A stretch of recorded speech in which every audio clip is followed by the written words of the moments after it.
So, good morning, everyone. Welcome to the second day of the 32nd meeting of the TEC. Welcome also the participants who are joining us via broadcast. We had very productive, vivid discussions yesterday and managed to make good progress, important issues. But a lot remains to be done. We have a packed agenda for today. And let's get started right away with agenda item 4D on collaboration and engagement with other UNFCCC processes and constituted bodies and other UN agencies. I would like to turn I would like to turn to agenda item 4DI, collaboration and engagement with the Standing Committee on Finance, the operating entities of the Financial Mechanism and the Adaptation Fund. This agenda item is part of the work stream 4 of the TEC rolling plan, which aims to ensure meaningful and strategic engagement with the work of UNFCCC bodies on technology-related matters with a view to improve synergy and collaboration.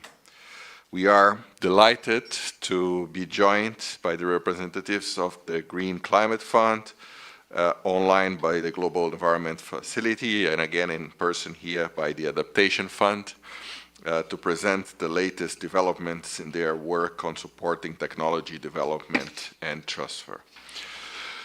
I would like now to hand the floor to Exley Taloiburi from the GCF. Exley, the floor is yours.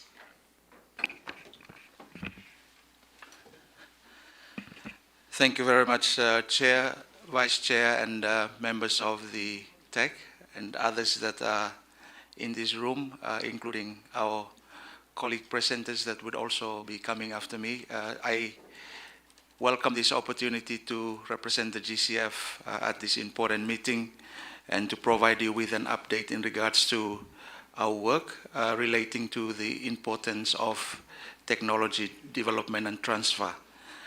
I do have a short presentation which is now put up on the screen. It's only 3 slides, so I'll be brief.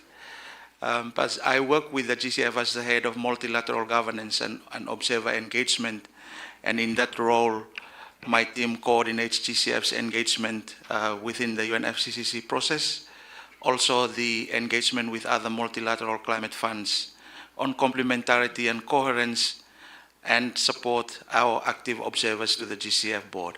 Next slide.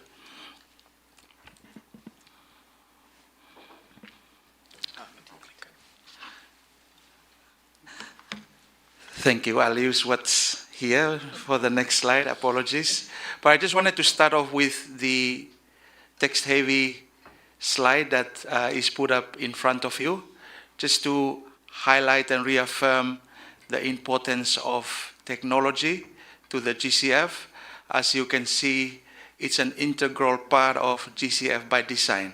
So what we have is within the governing instrument of the Green Climate Fund, there is specific recognition on the need to ensure adequate resources for capacity building and technology development and transfer. The fund will finance technology development and transfer as well.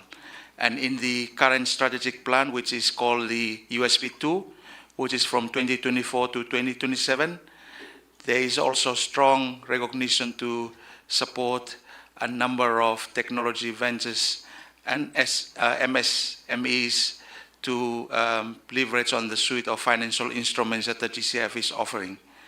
In addition to that, last year at the COP, we again received additional guidance to continue with our collaboration with CTCN and look at opportunities to continue to support technology development and transfer in line with the GCF's governing instrument.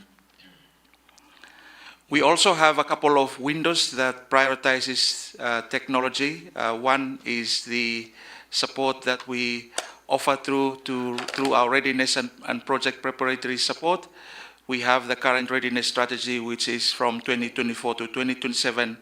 That you will see there in the next bullet point on the right side of the column. In the revised readiness results management framework, it specifically notes the priorities of TEC and CTCN, including the needs assessment, NDE engagement, and other areas of support, and specific recognition that TNA's role as a policy instrument for GCF's readiness support. In addition to that, we have the envelope that is under our projects and programs. And as I mentioned, in line with USP 2, there is a specific effort to ensure that all the project templates, AEs that are making submissions are required to elaborate on how the particular project is supporting and related and relevant to technology, which is one of the dedicated sections of the funding proposal template. We also have specific recognition in the integrated results management framework of the GCF that monitors support for technology. And of course, being here in the same building, we are quite fortunate that the CTCN pilot team are here, and we've been engaging with them on a regular basis, trying to make bridges and connections with our programming teams and readiness teams, and at the same time do reach out to the technology team within the UNFCCC Secretariat to ensure that we build a good and strong relationship on how we work together. Next.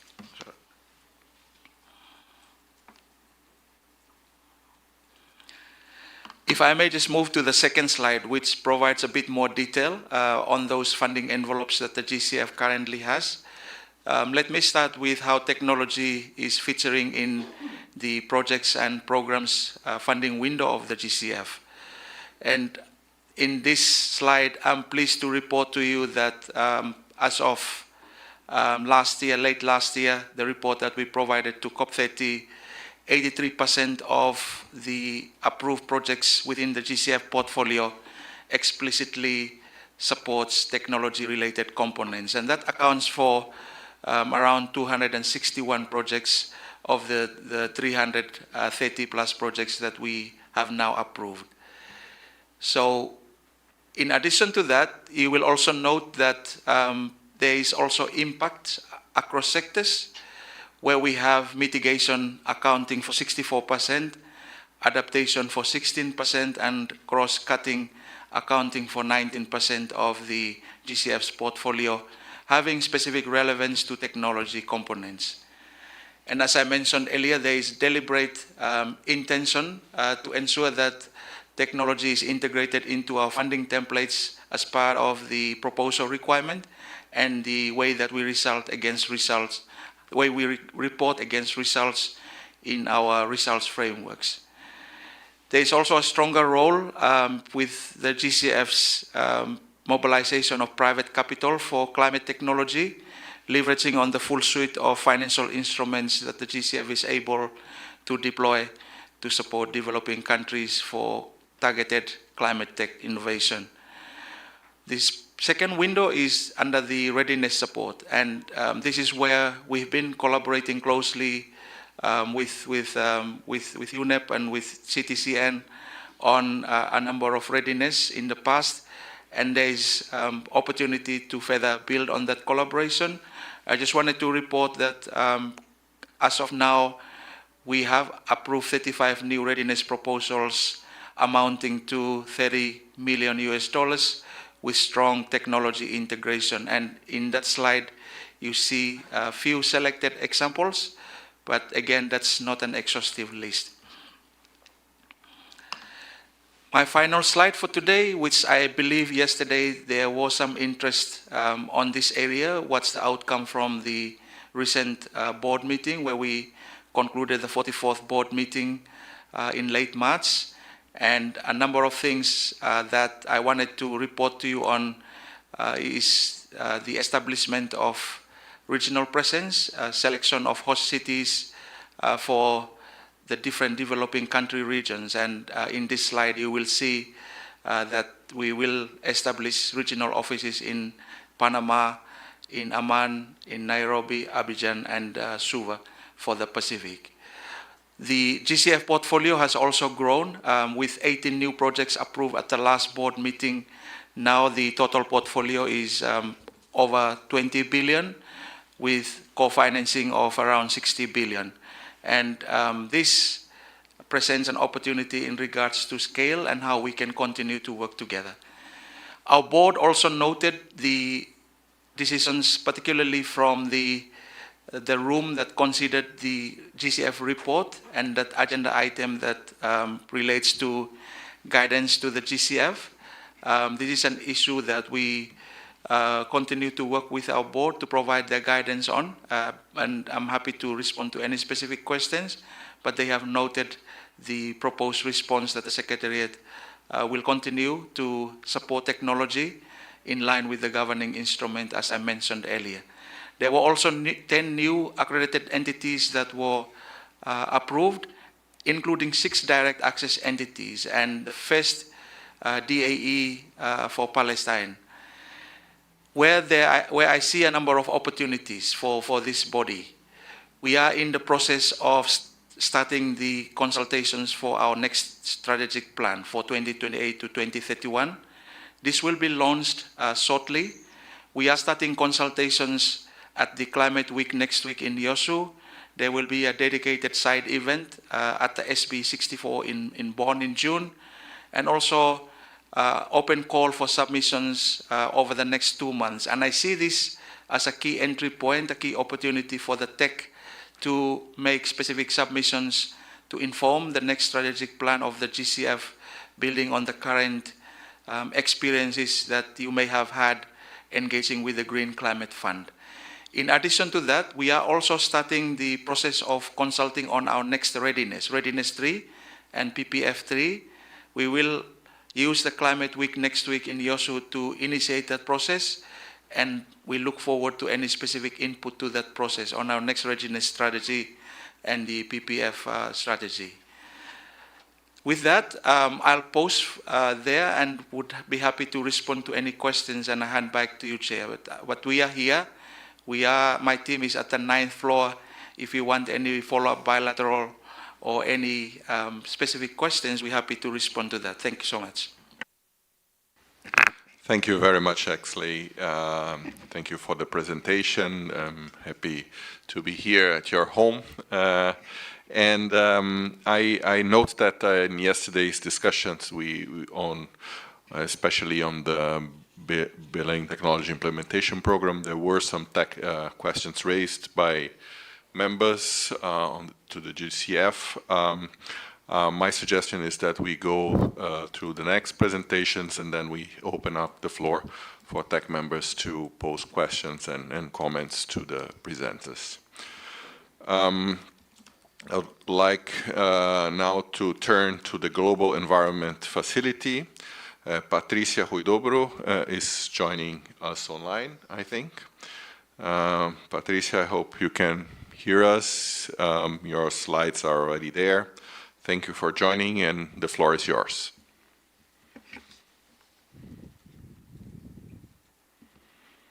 We cannot hear Patricia. No, we cannot hear you. We can see you, but we cannot hear you. Hello. Yeah, now we can hear you. Can you hear me now? Okay, great. Thank you, Chair. Good morning, everyone. Thank you so much for having the GEF presenting virtually. I'm going to provide an overview of the GEF and also the latest development on technology since the last tech meeting in September 2025. So if we go to the next slide, just a reminder that the GEF was created in 1992. We're a family of funds. We have the GEF Trust Fund, but we also have a series of smaller trust funds that we are serving the UNFCCC, but also 5 other conventions.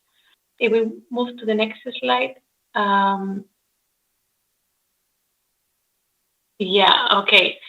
So, and we've been supporting the technology, climate technology since the very beginning in 1992, and we have supported more than 4,000 million resources in technology transfer. The next one.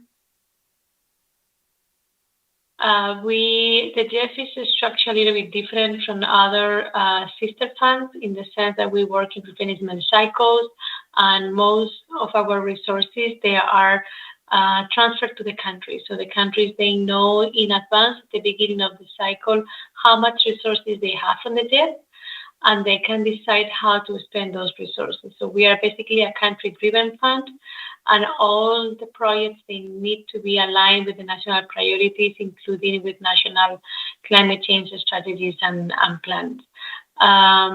We have dedicated programming objectives on technology, and they're both climate change mitigation and adaptation. As I was mentioning before, we're a family of funds. The GEF Trust Fund is the one under which climate change mitigation is usually conducted, and then climate change adaptation at the GEF has two smaller funds, the Special Climate Change Fund and the Least Developed Country Fund. So we move to the next slide. The climate change mitigation is within the GEF Trust Fund. The objective is to support countries to make transformational shifts towards net zero greenhouse gas emissions and climate resilient development pathways. There are two main pillars. The first one, as you can see in the slide, is promote innovation, technology development and transfer, and enabling policies for mitigation options. And on the right side of the slide, you can see the four main entry points for this first pillar. And they're energy and material efficiency, decarbonized power systems, zero emission mobility, and nature-based solutions. So those are the main entry points for the climate change mitigation focal area. And then the second pillar is focus on all the reporting that is required by countries under the UNFCCC. So we do provide financing to countries for their biennial transparency report and for their national allocation. And this second pillar is additional to the allocation that countries receive. So countries, they can tap into these resources for enabling activities at any point during the GEF cycle. Next one, please.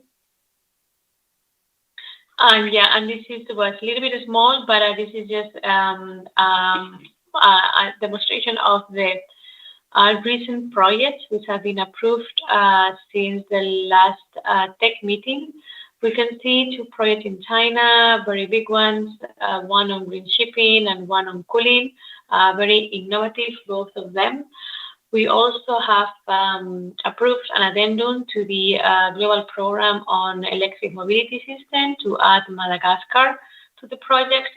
The global program on electric mobility system is a big program supporting more than 45 countries, developing countries in mainstreaming electric mobility system in their transport systems.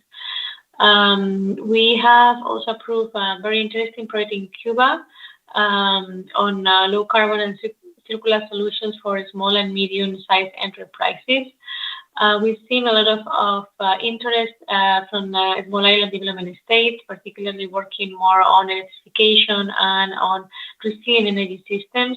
We have example of the Tuvalu Rural Electrification Fund, approved also a couple of months ago. And we are currently working on a global program of renewable energy systems in seeds with preliminary 6 countries, working on the intersections between climate change adaptation and mitigation on the energy sector. So this is a very important program that we hope we can continue in GEF9. We have also approved a global program on decarbonization on the hard-to-abate sectors. We also have another one on hard-to-abate sectors in Uruguay, working on cement, residential cooking, and thermal energy uses. And finally, we got demand-driven and digital smart grids project approved. This is also a global program. So this is just an example of the projects that have been approved, but there are more. We do have two types of projects. We have medium-sized projects that are approved on a daily basis. So we receive them and we approve them. And then we have the what we call full-size projects. Are those projects more than 5 million that are approved by our council in June and December every year. So this is just a snapshot of some of the recent development on climate change mitigation. If we move to the next slide, on climate change adaptation, I was mentioning before, we have two smaller funds working on adaptation, the LDCF, the Least Developed Country Fund, and the SCCF, the Special Climate Change Fund. Here you can see both funds. They do have a priority area focused on innovation, private sector, and technology transfer. So again, also for climate change adaptation, technology transfer continue to be at the core of their strategy. And in the next slide, you can see again a summary of some of the main entry points for climate change adaptation in the last few months. We have provided more than 700 million in support to climate change adaptation technologies and leverage approximately 2.73 billion in co-financing. And we do provide a lot of support to climate information services and early warning systems, climate resilient agriculture value chains, fintech solutions for climate adaptation and resilience, a lot of work with micro, small, and medium enterprises. And also we have what we call the Assembly Challenge program, working more with communities and community-level innovative adaptation technologies. So this is an example of the type of project that we've been supporting.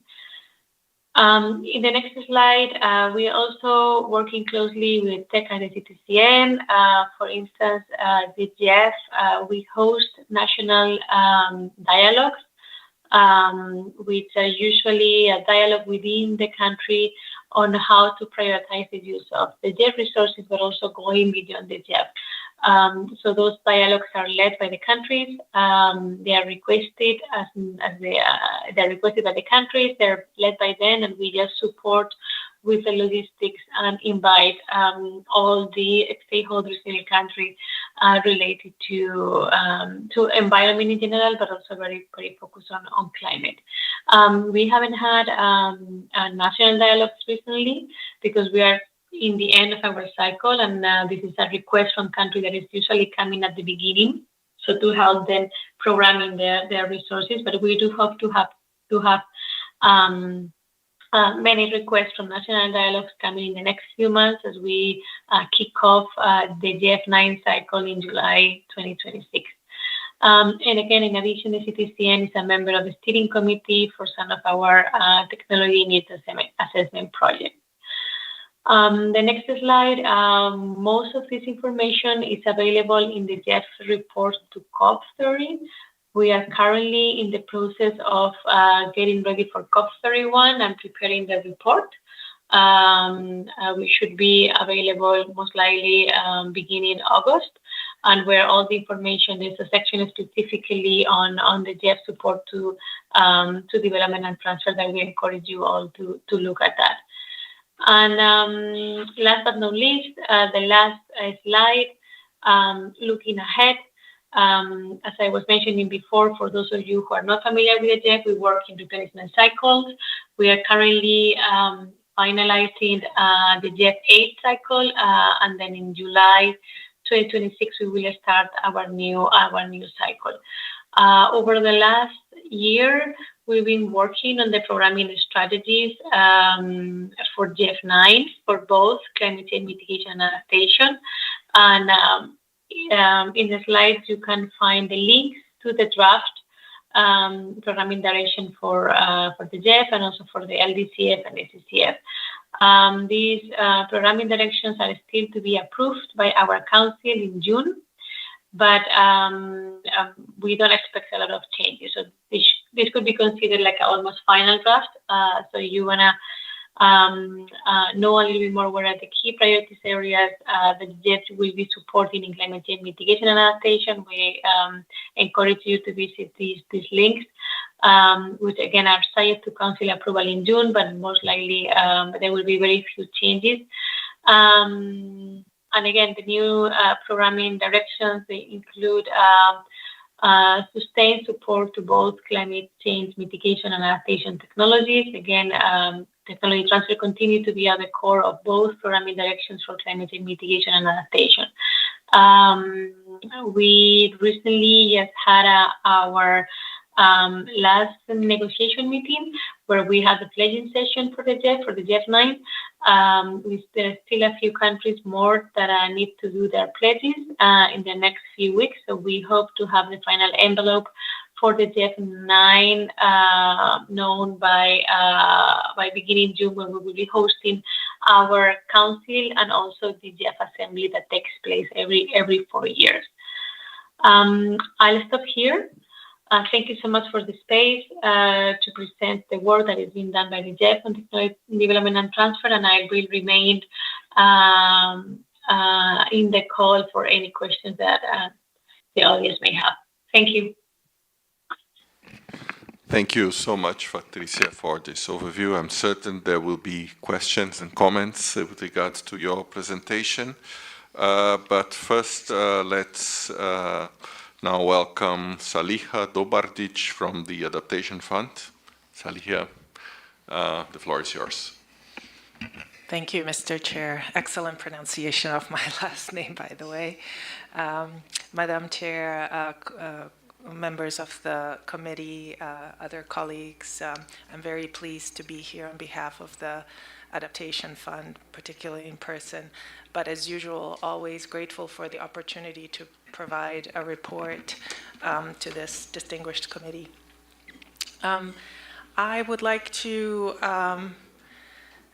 breeze through quite a number of slides. We have a lot to report on.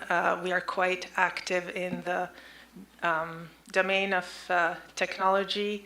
As you can see, according to what you see in front of you, this slide is a representation of our current medium-term strategy, which covers a 5-year period. It stems from our mandate, which of course is to support adaptation through concrete actions. We have 3 pillars, one of which is innovation, under which we have really been championing the work that involves technologies for adaptation. And we have sought proactively, I would say, alignment with tech, the TM Work Tech and CTCN's work. While this is our current medium-term strategy, I'd like to point out that our previous medium-term strategy, which also covered a period of 5 years up until this current one, also had innovation as one of the 3 pillars. So this work has been underway for some time, and I'm about to give you a quick overview of what it looks like at the present. So if you can see from us, I think it's okay. So you can see at the moment our portfolio, and this is quite up to date. We had a board meeting last week, so the figures here are reflective of that as well. Our current portfolio is over 1.5 billion, and it's distributed globally, with the largest portion in Africa, but the proportion in Asia and Latin America follow behind, and around 50% in small island developing states and least developed countries. We also have quite a large active pipeline. When I say active, that means projects that we have that have been submitted at least once in the past 18 months. So we have a much larger pipeline, but this is just the active pipeline, which is 1.6 billion and growing.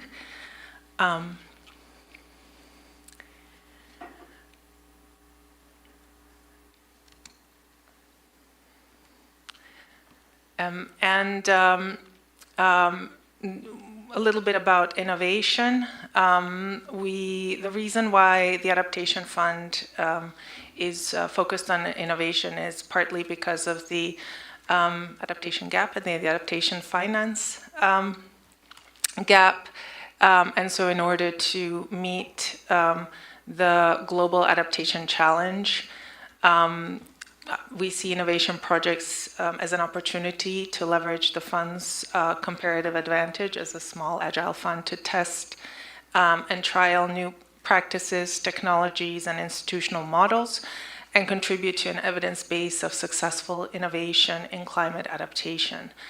And our board has endorsed the approach, or the conceptual approach that this portion of the portfolio will inherently carry higher risk than the usual or business as usual adaptation projects. They also hold the potential for greater impact.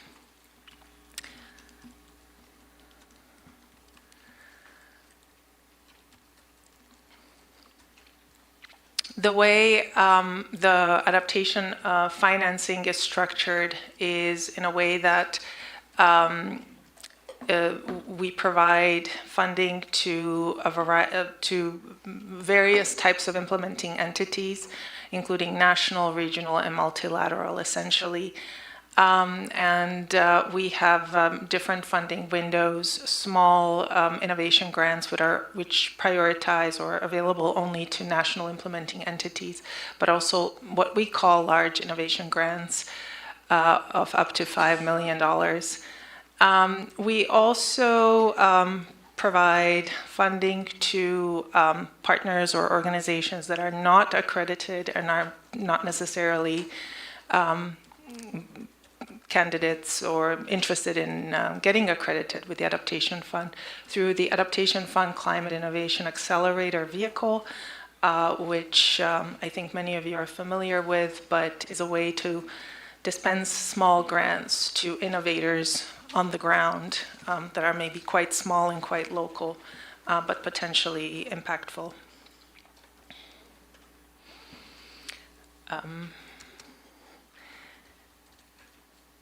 The innovation portfolio is quite diverse at this time. I mentioned the small innovation grants. These projects could be community-based or led solutions in various topics or themes. Usually it entails local technology, but it could also entail technology transfer with adjustment and adaptation to the local context. And there is always an element of capacity building.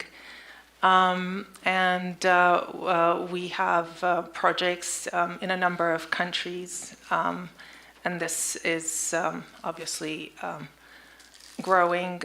There's some focus on early stage locally embedded innovations for these types of grants.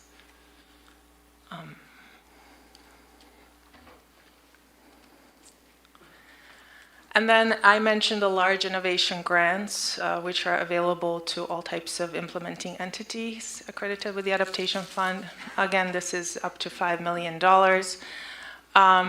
These projects are also quite various in nature. Some of them have to do with innovative financing mechanisms, targeting small or micro, small and medium enterprises. There is also technology and system innovations, such as hydromet hubs, sectoral transformation in various sectors like water, agriculture, wetlands, and again, there's a geographic spread throughout all our regions with these types of projects that are either single country or regional. And so these projects are bit more scaling oriented and systems level innovation.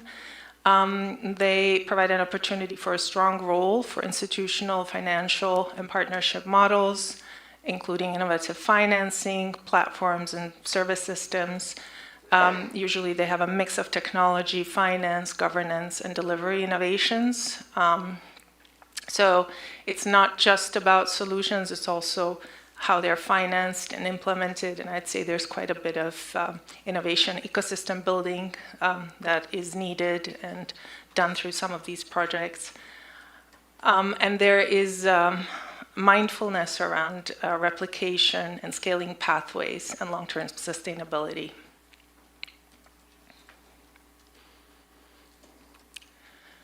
As for the Adaptation Fund Climate Innovation Accelerator, this is a growing partnership of programs. At this time, without going through all of these programs, I just want to highlight that UNEP CTCN has recently successfully concluded the implementation or execution for the CTCN implementation for UNEP of the phase 1 program, AFSIA program, for $5 million. And they were also recently awarded a phase 2 grant for a 10 million program. And also UNEP and CTCN have been selected to implement and execute the AFSIA coordination project to develop synergies among AFSIA programs, so the AFSIA partners. And recently they've held the first meeting of the partners in Vienna in February. We're expecting this partnership to grow. The board has, on the basis of expressions of interest that were submitted by various organizations, the Adaptation Fund board has invited, oh, I haven't changed it there, sorry. The Adaptation board, the Adaptation Fund board has invited the implementing entities that you see on the slide to submit proposals. Some of them already have, and the others are presumably forthcoming. So that is also in the works. I'll pause there for a second and move on to the next slide shortly. Okay. I have really 2 more slides. So in terms of the recent and ongoing collaboration with Technology Mechanism, actually a lot of the collaboration is also with the CTCN, so it's a little bit joint here. So for instance, Tech and CTCN were invited to Innovation Days at Adaptation Futures Conference, which was in October of last year in New Zealand, to showcase. We had a joint showcase and photo exhibition. Innovation Days is a series of events that the Adaptation Fund organizes to highlight work on innovation. So there's a lot of relevant discussions that take place at these events. Of course, we were together at COP30 in Belém. We were at the high-level ministerial that was organized by CTCN. There were events on AFSIA co-organized by the Adaptation Fund, together with its partners. We have participated virtually in CTCN SID's joint program, the NDE Forum and Capacity Building on Co-Creation for System Transformation. I mentioned already the first AFSIA Program Steering Committee meeting, which took place in February in Vienna. We held a webinar on unlocking adaptation innovation just recently in March, and this event included UNEP CTCN as well as others to share AFSIA knowledge or experience with our national implementing entities in case they wanted to set up country-based programs similar or inspired by the success of AFSIA. We have been obviously participating in Tech and CTCN meetings. We will be reporting at the CTCN meeting similarly next week. We are also quite willing to continue working with TechWork and support the development of a knowledge product on incubators and accelerators if that's still needed. And we have been invited to join the LAC NDE Capacity Building Forum that's coming up.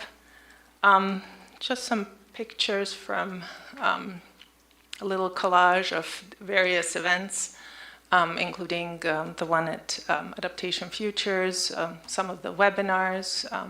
Many thanks to Pedro for opening the webinar that took place at the end of September last year. And this was a coalition or network of partners or funders of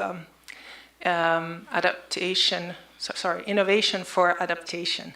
So we're also quite active trying to bring that together, which I think is very much in line with the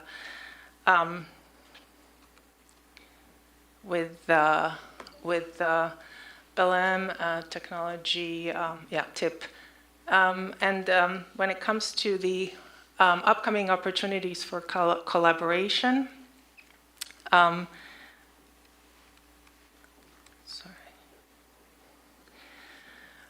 we are interested in facilitating knowledge exchange at upcoming fora. So this is also coming of Innovation Days at the next Adaptation Future Conference, which is taking place next year.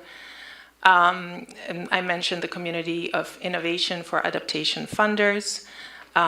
We continue to put on innovation webinars.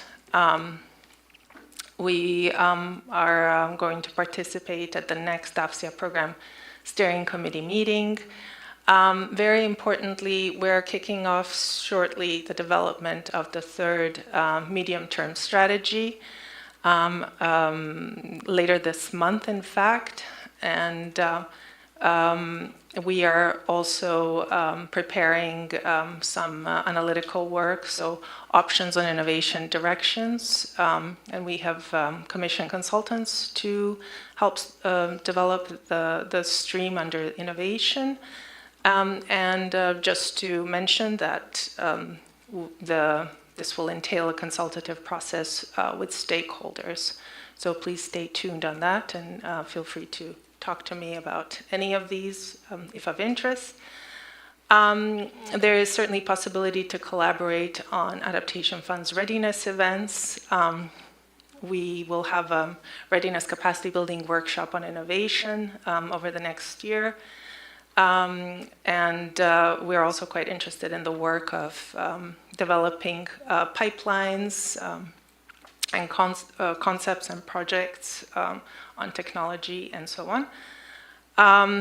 Also interested in collaboration on efforts to strengthen national systems of innovation, as well as enabling environment. This is according to paragraph 8B of BTIP. Collaboration on efforts to support development. I mentioned already project concept notes and the preparation of fundable adaptation projects. That's also according to BTIP. And collaboration on fostering matchmaking and partnership building and leveraging resources, as per what I previously mentioned, is something that we're already kind of doing, but would love to join forces or support your work in this. For the sake of time management, I'm not going to go over the next text-heavy slides in detail, just to say, and this is in response also to some of the matters raised yesterday, that our work is, I believe, very closely aligned with the work of the TEC and the CTCN, and this is not so much manifest in having agenda items at our board meetings dedicated to this item on a regular basis, but rather how it is included in a holistic and integrative way throughout our work and our operations. One example is our recently approved strategic results framework, which was just approved last October, which makes innovation and technology much more explicit and measurable, reflecting the maturity of the Adaptation Fund innovation portfolio, including AFSIA, and alignment not just with our strategy, but the evolving work on global goals on adaptation. So a couple of slides that pull out examples of objectives and indicators from the SRF that are very relevant actually to the work that Berlin Technology Implementation Program is asking us all to do, and which aligns directly with tech guidance, for example, on endogenous technologies or national systems of innovation, local level deployment, and so on. So with that, let me conclude my presentation and invite any questions if you wish. Thank you.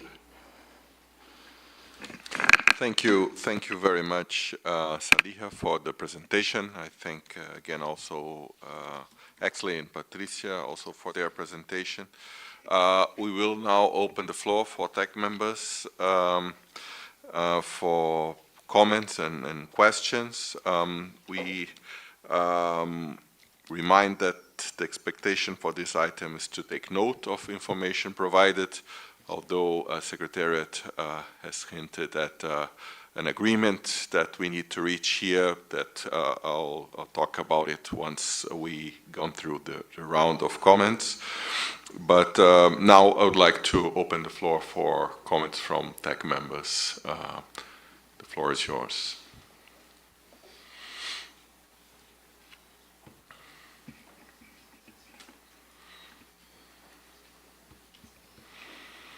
I see Stig. Thank you very much, and thank you very much for these very interesting presentations. And I did have a question yesterday that I'm going to repeat today. I see, and I thank you very much, Salia, for already addressing my question, but this goes then to the GEF and the GCF, and that is para 18 of the BELEM TIP decision, where it invites the operating entities of the financial mechanism and the adaptation fund to support the implementation of the TIP. And my question is, how is or will the GEF and the GCF respond to this invitation? Thank you. Thank you very much, Stig. I suggest we perhaps take 2 comments more, and then we give it to the presenters to respond. Fred. Thank you, Chair, and good morning, colleagues. And I would like to thank the presenters from the financial institutions in this meeting of ours. First of all, I have a general question. The general question also concerns the tech. We know the collaboration between the tech and even the citizen and the financial institution is delivering a lot of positive results that need to be highlighted. But sometimes to get the impacts and the effects on the ground may not be easy unless you have appropriate indicators to show what you are doing with the GEF. How do we judge that it is effective? If we get support from Adaptation Fund, what has that support resulted into from the GEF? You heard from the presentations, these are figures, these are stories, and so on. How can these stories be felt on the ground? Do we have indicators to show other than the projects that are implemented or we have approved this project? That's good, but it's not good enough. If you have approved a project, what is the status of project on the ground, and is it causing change on the ground? Because we are now looking at how the activities of technology in collaboration, technology mechanism in collaboration with other stakeholders like the financial institution is causing impact in the implementation of climate change related technologies. Now, specific question to the GEF. This is a question that has been coming up in every interaction we have with the GEF. I know in the fourth replenishment, the GEF included the TNA, and then also in the fifth, the implementation of TNA and support to the Climate Technology Center and network. And then it was very clear to countries what funds are for technology development and transfer, looking at the TNA and its objective, and then the prioritization of those technologies. So it was very clear for us to identify that this is what the GEF is doing for technology regarding the TNAs and technology development and transfer. But later on, the GEF was advising parties after the fifth replenishment. The GEF advised parties to explore ways of getting funds for technology from the mitigation and adaptation windows. This is a very daunting task because, first of all, it doesn't talk about the technologies that were piloted or the outcome of TNA, the priorities identified, how they have been placed, especially when we start looking at the mitigation and adaptation windows. How can we identify and benefit without any guidance from the GEF on where these monies are to address the technology, which were once under the TNA's processes and the support to the CTCN, which was very visible. Then when it comes to the GEF, they go again further to tell us that we can get funds for technology from our STAR allocation at home. We are all aware about the distribution of funds within the STAR allocation. There's the biodiversity, there's desertification, and there's UNFCCC. Now you find that these funds have already been, the formula has already been established, and the distribution is already, they are ring-fenced for particular purposes. Now, when we ask for funds from technology and you refer me to the STAR allocation, it becomes very difficult for me to go and get that money, tell the country that please sit down and look at a way of adjusting the allocation so that you take into account the technology needs and so on.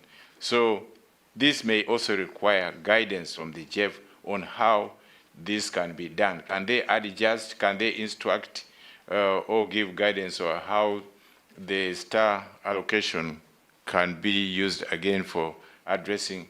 Is there additional fund? Can they add money there to address the technology? Because before the technology issue came in, there was already STAR allocation. It had been shared. They have earmarked activities. Now, is there additional money added on the STAR allocation specifically to address technology needs of the countries? Thank you very much. Thank you very much, Fred, for the questions. Before we give it to our presenters, I will ask Pemi to take the floor. Thank you, Chair, and good morning, colleagues. Thank you for the presentations from all the presenters. Mine is on, I have two questions, and I think they can be answered by any of the, it's on the collaboration and how can collaboration between the SCF and the operating entities, the Standing Committee on Finance and the operating entities be improved to avoid fragmentation and duplication of efforts. That would be one. And how can the readiness support be expanded to build on long-term institutional capacity instead of just a short-term project preparation? Thanks. Thank you very much, Pemi. I hear from the Secretariat we already ran out of time as we started late, so I'll just get Ditram's question and then we close and then give it to the presenters to respond. Ditram. Yeah. First, good morning. I would like to thank all the presenters, especially also like the Adaptation Fund for the great collaboration, the technology mechanism, and I would like to invite the Adaptation Fund also to collaborate with the tech, with the NSI.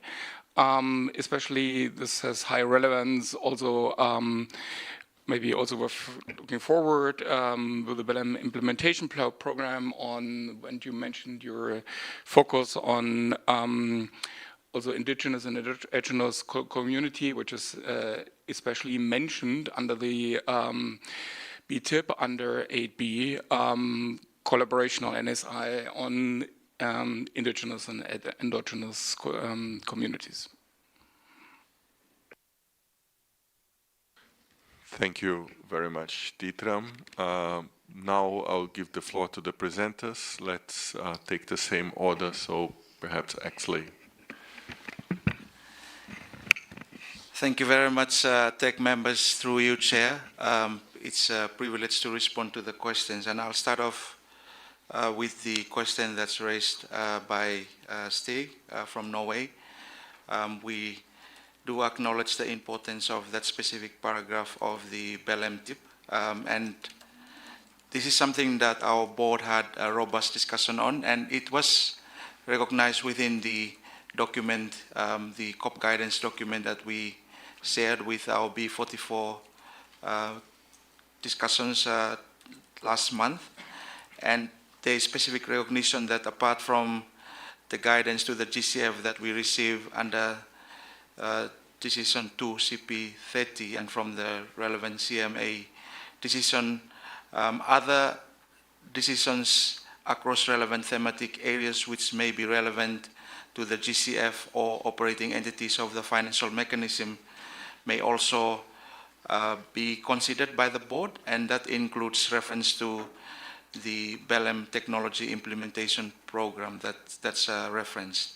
So as part of the annual report that GCF will be producing this year, normally we report on a broader range of areas, and this is an area that we could also capture how the GCF is supporting technology in line with what I said earlier in my presentation. I also wanted to underscore the importance of the composition of this committee. Some of you are NDA, some of you are key negotiators, and that process about the SCF draft guidance to operating entities, the role of additional guidance from COP31 remains an important option for consideration. From the Secretariat standpoint, we are ready to provide support, and we look forward to receiving further guidance from our board should the board decide to instruct the Secretariat as per the fund's role regarding the technology implementation program. I also understand some of you in this committee are NDAs, and those opportunities that I mentioned with the upcoming consultations to formulate GCF3, the USP3, that's the updated strategic plan, and also the new readiness strategy would be key opportunities to provide specific inputs in this regard. If I may also respond to the question from Fred on the issue about Fred, you raised an important issue about how we ensure we measure the results and the impacts on the ground. I just wanted to report to you that the GCF, under the leadership of our Executive Director, Mafalda, she has established a dedicated department for monitoring, evaluation, and learning, where that department is tasked to actually collect that information. And a few weeks ago, we've launched the first GCF impact report over the last 10 years. In addition to that, we are in the process of updating and revising our results management frameworks. Those are additional opportunities that would provide entry points for measuring impacts on the ground. We do report on some of those impacts in the annual report, the 15th report that we will provide to the COP as well this year. In terms of our collaboration with other MCFs, I'm also pleased to report that last year at the COP, MCFs for the first time, we were able to publish a joint MCF results report. There is a dedicated working group that is under that collaboration amongst the MCFs on complementarity and coherence that is currently engaging and having discussions in this space. They are working towards additional shared principles and methodologies on how to measure new result areas and adaptation beneficiaries, GHG impact, and those other specific result areas are initiatives that they are currently discussing at the moment. The question from Pemi in regards to how we can work closely with the SCF, we already started engaging closely with the SCF and in a bit more proactive manner last year, where we had regular exchanges with the UNFCCC Secretariat team, the co-facilitators that are responsible for the draft guidance to operating entities. And further to that, together with the co-facilitators and the UNFCCC, we convened specific webinars for parties late last year.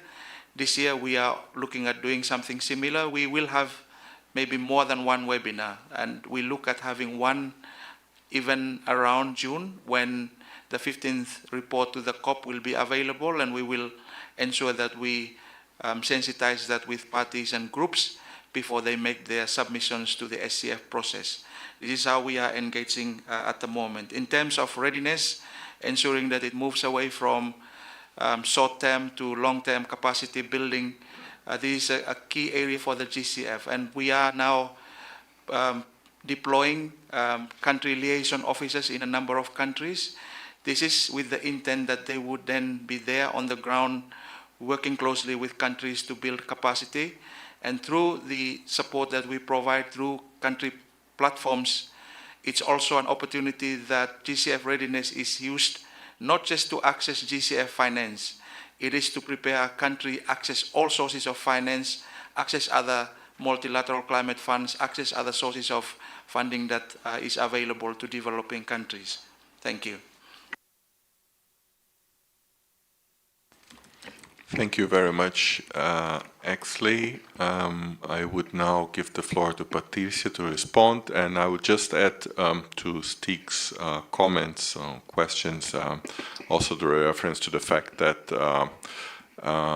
out of the COP30 guidance to the GEF, there was a specific guidance concerning the billing technology implementation program. So if you can consider that in your response as well.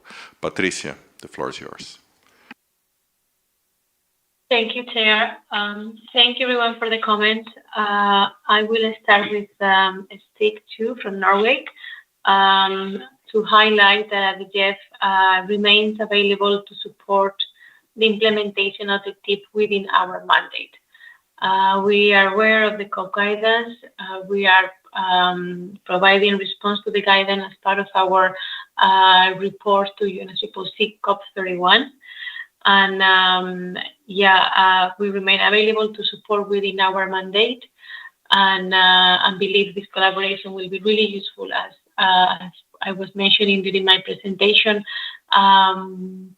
most of what we do on climate change, except for the reporting, is technology development and transfer related. So we are happy to start engaging as soon as there's more clarity on how the TIP will be operationalized, and making use of all the lessons learned and the wealth of information that has been generated by the GEF over the last few years. As for the comments from Fred on how to measure the impact, similar to the GEF, we do have our results measuring framework that is being updated on a regular basis. We are reporting to our council on our results. Also, every 6 months, we do publish our scorecard with how the GEF is achieving their global environment benefits at a global scale, but also we do have publications on specific countries or even some at the project level on what are the results that are being achieved on the ground. As well, our independent evaluation office, often they do conduct reviews of projects and how the and they assess the results on the ground for specific projects. We are happy to provide information on that. Everything is on our website, but we are happy to provide more information on that. As for the question on the funds for technology, indeed, most of the GEF resources, they are assigned to countries, and this is what we call national allocations. This is the STAR. And the STAR resources that countries receive, and those are predictable resources the country has. They can be used for either biodiversity, land degradation, or climate change, which are the main focal areas that the GEF serves.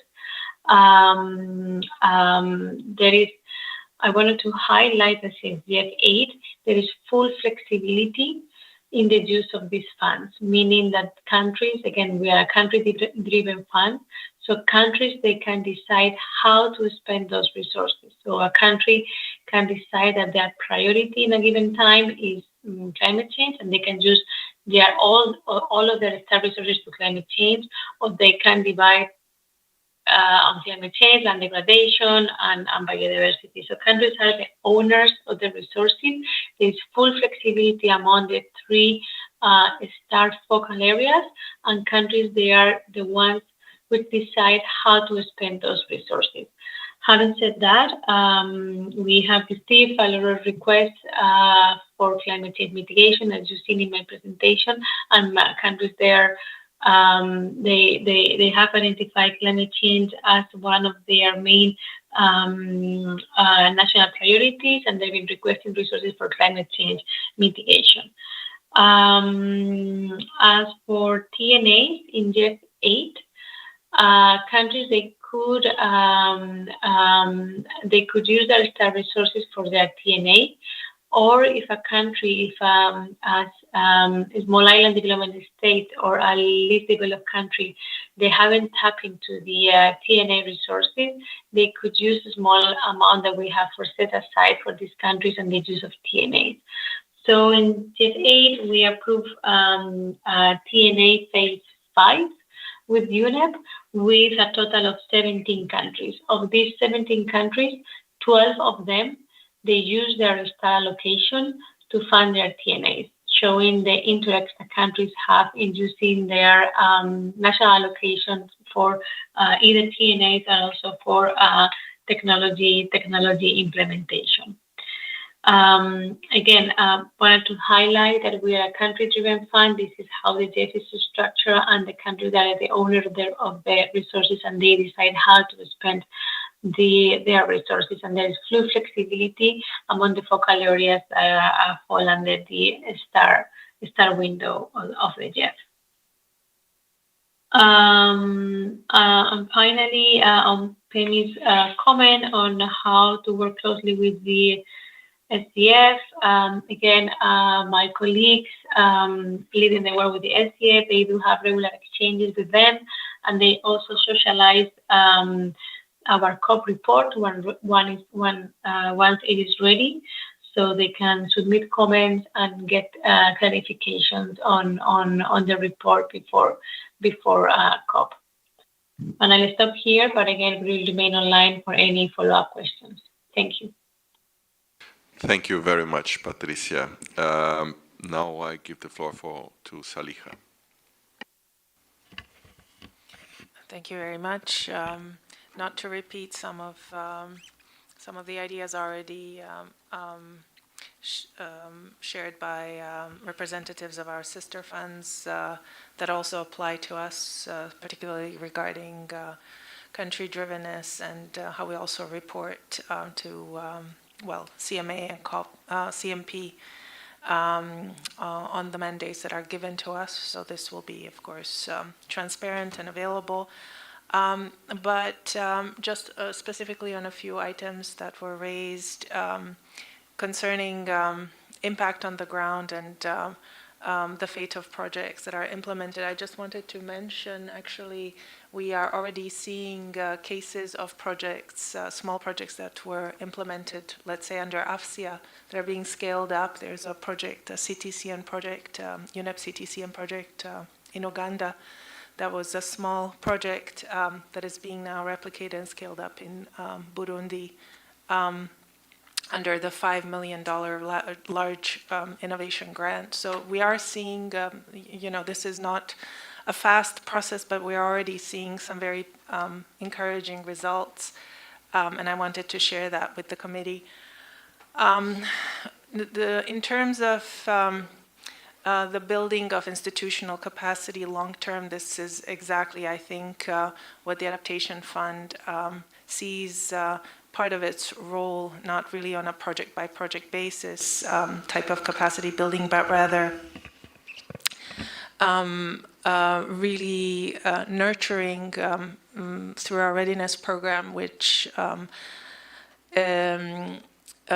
caters to national implementing entities and also aspiring national implementing entities in particular to become capacitated to not just implement these projects, but as Exley said, to become, let's say, savvy in accessing other sources of financing and being more likely to implement or implement and nurture projects that are sustainable even beyond the life of the project. So with outcomes that are sustainable even beyond the life of the project. So this is an ongoing process for us, and I think the Adaptation Fund has the support of the board to continue this kind of work. I think also just to mention that regarding the invitation for the Adaptation Fund to contribute on the work on NSI, I think National Systems of Innovation are really a critical component for the success of Adaptation Fund projects. So this invitation is much is accepted very with delight, I would say. This is very much in line with what we're trying to do in terms of helping build ecosystems, and I think there is appetite in the next strategic phase to expand on the work that we've already been doing. So we can certainly talk about that and see what else we can do more as a fund in that regard. And thank you. I thank Saliha and all the other presenters for responding to the questions and comments from the TAC members. In addition to taking note of the presentations made, we need to seek agreement on some, let's say, intersessional processes that will happen between this meeting and TAC 33. We've heard from Exley presentations that submissions for the USP 3 process will take place, likely starting in April, May. So as usual practice from the TAC, we would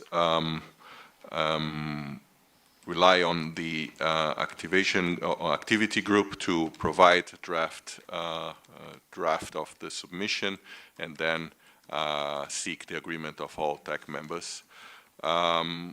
Besides that, we also highlight the fact that we have received the letter from the co-chairs of the Standing Committee on Finance. It's a letter from 12th of March seeking inputs for the Standing Committee on Finance on the draft guidance to the operating entities of the financial mechanism. That is deadline that is a bit longer, and it's until 18th of August, but still we would need to work intersessionally and rely on the activity group to provide us also draft a submission to seek approval from the TEC. And then I think Saliha referred to another consultative process that I think the date's not completely defined. So once that is defined and we are communicated, then I think the Secretariat will also convey this to TEC members. So just seek agreement that we would work based on the activity group for the draft submissions. Maybe that's also a point, a reminder that we have invited TEC members to subscribe to the activity groups. I think the deadline is 3 p.m. So still time if you want also to participate in the one activity group, which is related to submissions to financial institutions. I think I can get the agreement of TEC members on this way forward. If that is the case, I thank you. I see a flag and apologies from Yango, so please, if you can be very short, and so we can move on to the next item. Thank you.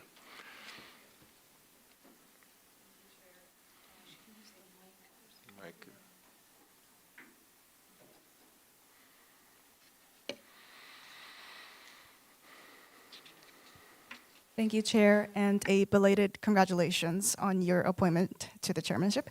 Yango welcomes the TEC's engagement on collaboration with financial institutions and wishes to offer a few observations from the perspective of young people who are not only the most affected by the climate impacts, but also active drivers of climate technology innovation on the ground, as we think the Youth Climate Innovation Program so valuably highlights.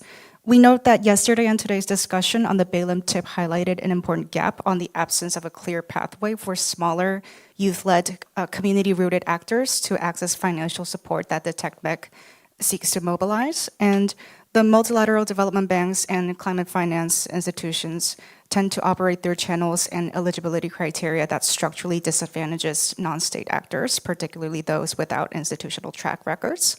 As the TEC develops its approach to collaboration with the SCF, GCF, GEF, and the Adaptation Fund, we encourage the committee to consider how financial guidance and knowledge products can be intentionally designed with these actors in mind.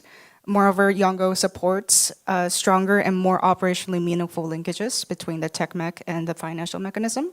We share the concern raised that this item has been deferred repeatedly and hope the item reaches a conclusion at SB 64. Thank you. Thank you, Yango. We note there's also a request for the floor from an online observer. I think Kathy from the Gender Constituency. Kathy, you have the floor. Thank you so much, Chair, and I hope I'm audible. Yes, you are. Great. Thanks. Hi, colleagues. Kathy here from BirdLife International on behalf of the Women and Gender constituency. And hello from the UK. So please bear with me throughout the day as it's still a little bit early here. And as it's the first intervention from the constituency, just want to say a huge congratulations to Celine and Pedro. Obviously, lots of love from our constituency and for your hard work throughout the years. And I think this intervention also links quite well to agenda item 4C1, so I'll avoid making a similar intervention there. Would be really great, and noting that SCF colleagues aren't here with us today, it would be great if the Secretariat could continue to encourage them to engage actively in TEC meetings and work. And in particular, one thing I think worth highlighting here is that the SCF forum this year will be on ocean and water, which is of course a topic close to the TEC's work and close to the heart of many TEC members. And in the SCF meeting, couple of weeks ago, members and observers raised the importance of the considerations of TNAs in that forum. And also, of course, that builds on perfectly the work done by the TEC over the years and the publications on water and the relevant publications on water, energy, food system. And also noting that next year's SEF forum might be on technology. So would encourage TEC members and the Secretariat to already start exploring between now and in the next few months how the TEC would engage with the forum this year. And I know that we don't have a separate item for engagement with other constituted bodies, but just want to raise that in related to the point that I just mentioned, the Ocean Dialogue happens again this summer, like every summer. And one of the key components is potentially a means of implementation with a focus on technology. Co-facilitators of the Ocean Dialogue and a few parties and observers have raised in their informal consultation recently on the link between technology and NDCs. So I think it will be really interesting to also see the TEC engage again this year in the Ocean Dialogue. Thanks. That's it from my side. Thank you very much, Kati. Thank you. So, colleagues, I would like to, with that, to conclude this item by thanking our speakers for the valuable information exchanges on this matter. We have taken note of these and look forward to continued collaboration with the operating entities of the financial mechanism and the adaptation fund. Thank you again. I would now like to turn to agenda item 4C, 2. Buildings and infrastructure. I'd like to refer TEC members to documents TEC 2026-3214, draft policy brief on leveraging data to accelerate financing for climate technologies in buildings and infrastructure, and document TEC 2026-3215, draft key messages and recommendations on leveraging data to accelerate financing for climate technologies in buildings and infrastructure. At TEC 31, the TEC finalized and launched the policy brief deploying established climate technologies and solutions for buildings and infrastructure, and discussed the first draft of the policy brief leveraging data to accelerate financing for climate technologies in buildings and infrastructure. As requested at TEC 31, the open-ended activity group, with the support of the lead partners, Global Alliance for Buildings and Construction, Global ABC, the Massachusetts Institute of Technology, MIT, Climate Policy Center, and the UNEP Copenhagen Climate Center. They developed a final draft of the policy brief, leveraging data to accelerate financing for climate technologies in building and infrastructure for consideration at this meeting, TEC 32. The activity group also developed the draft key messages and recommendations for COP and CMA derived from this draft policy brief. I would like to give the floor to Olena Hripric, that one is very difficult, co-lead of the open-ended activity group, and Drew Story from the MIT Climate Policy Center to report on the work and present the final draft of the policy brief, as well as draft key messages and recommendations. Olena, the floor is yours. That was good pronunciation, it's fine. Good morning, colleagues. So I would start with the results on the work on buildings and infrastructure. So as per activity C21, on the rolling work plan, the TEC is to explore the use of low carbon materials in buildings, green building codes, and green zoning systems that promote energy efficiency and resilience with the view to support countries in the implementation of their NDCs. So under this activity, next slide. Under this activity in 2023, TEC engaged with interested partners, including Global Alliance for Buildings and Construction and Massachusetts Institute of Technology Climate Policy Center. As per guidance of the TEC 27, TEC decided to work to identify topics or areas of focus for a knowledge product. At TEC 28, it was agreed that both Global ABC and MIT Climate Policy Center will be lead partners under the activity. At TEC 29, TEC agreed that 2 knowledge products will be developed under this activity. This is the policy brief deploying established climate technology and solutions for buildings and infrastructure for the year 2025, and for the 2026 it is a policy brief on leveraging data to accelerate financing for climate technology in buildings and infrastructure. In June, during SB 62, TEC, together with its partners, Global ABC, MIT Climate Policy Center, and CTCN, organized a side event on Building Tomorrow, policy and data-driven solutions for financing climate technology in buildings. At TEC 31, TEC finalized policy brief on deploying established climate technologies and solutions for buildings and infrastructure, and launched it at COP side event.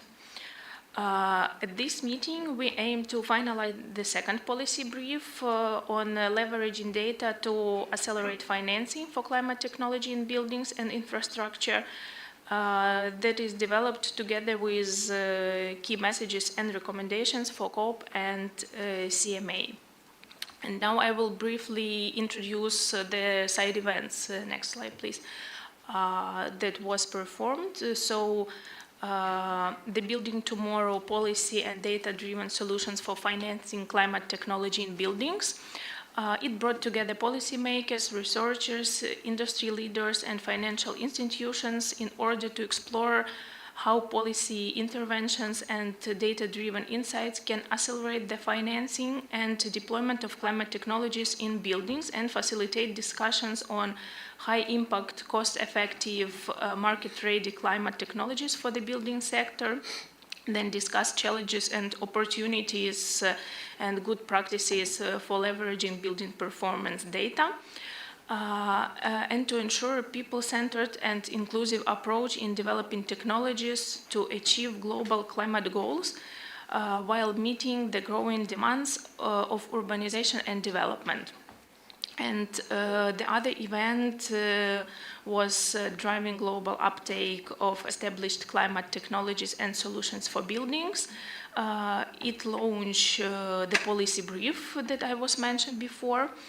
This event spotlighted the vast range of market-ready, economically viable and scalable solutions that already exist in order to decarbonize the building sector and the enabling environment and public policies that can accelerate this deployment. For the objectives of both policy briefs, next slide please. The objectives are to promote policy measures, innovative technology practice and solutions that are related to sustainable and resilient buildings in order to support countries in the design and implementation of their NDCs, explore the use of low carbon materials in buildings, green building codes and green zoning systems that promote energy efficiency and resilience, offer recommendations to policymakers highlighting high impact, cost effective, affordable, market ready solutions for mitigation and resilience, and offer recommendations to policymakers on critical policy, on data and on digital solutions that are necessary to evaluate the building sector performance and to mobilize financial resources. And now I will give the floor to Drew, who will tell in details the results of the policy brief. All right, thank you, Elena. Good morning, TEC members and observers. It's a pleasure to be with you here in person to present this draft of the second of the pair of policy briefs developed by this activity group. As the chair mentioned, the lead partners on this project include the UNEP Copenhagen Climate Center, Global Alliance for Buildings and Construction, and the MIT Climate Policy Center. My colleagues Clara Camarasa and Jonathan DeWin could not be here with us this morning, but they send their regards and their appreciation for the opportunity to collaborate on these two policy briefs. This outline of the policy brief number 2 is mostly unchanged from the previous draft presented at Tech 31. After the executive summary and the introduction, there are 4 main sections of the text, followed by case studies. The introduction section makes the case for why this topic is so important for addressing climate change and why it deserves its own dedicated policy brief produced by the Tech. Key points include buildings and infrastructure are responsible for nearly 40% of global energy-related CO2 emissions. Buildings represent a significant share of national wealth, public spending, and employment, particularly within developing countries. Built assets are long-lived, and therefore the carbon intensity of current investments in buildings and infrastructure will have profound consequences for future generations. Every dollar invested in low-carbon, energy-efficient buildings generates multiple returns, including lower energy costs, healthier indoor environments, job creation, and increased climate resilience. But the sector remains critically underfinanced in the global climate agenda. Deep decarbonization pathways, particularly those targeting operational and embodied carbon emissions, have yet to receive the capital flows necessary to deploy and scale across the globe. So this policy brief places a strong focus on the applicability and adaptation of regulatory and finance innovations in developing and emerging economies, where the data finance gap is currently the most pronounced and urban growth is accelerating. The next section describes the current trends and changes in climate finance across the globe, particularly in the buildings and infrastructure sector. Key points from this section include investors and financial institutions are under increasing pressure to demonstrate alignment with net zero targets and climate disclosure frameworks. Multilateral and development finance institutions are shifting priorities, increasingly linking funding to mitigation outcomes that are measurable, reportable, and verifiable. National policy frameworks and local capacity play a critical role in enabling multilateral development bank-aligned projects to scale. Ensuring that local institutions have the tools and incentives to evaluate climate performance is essential to leverage multilateral support effectively. And market demand for sustainable and green assets is growing around the world, with more capital seeking climate-aligned portfolios, but the building sector unfortunately remains underrepresented. A key reason for this, the gist of this policy brief, is that there's a lack of standardized, transparent, and comparable building data, making it difficult for investors to evaluate and price climate performance of building projects. Finally, many developing countries lack the institutional capacity, technical expertise, or the data systems needed to meet the reporting requirements of the existing frameworks and standards for building performance data. Closing this gap requires targeted technical assistance and simplified entry points. The next section of the policy brief describes why building performance data is the missing link and why it's so important for securing financing. Key points from this section include financial institutions rely on building performance data to evaluate risk and return of individual investments, but in the building sector, emissions and performance data are often fragmented across different formats, inaccessible to external stakeholders and investors, or non-standardized, making comparisons very difficult. This data gap obscures the value of investing in climate-smart buildings and obstructs competitive financing. Whole life carbon assessments, which combine operational carbon and embodied carbon, are extremely important in the building sector. But despite the importance and immense utility of WLCAs, they are underutilized and underestimated in most markets, particularly in developed economies. Table 1 describes the several different building performance data frameworks currently in use.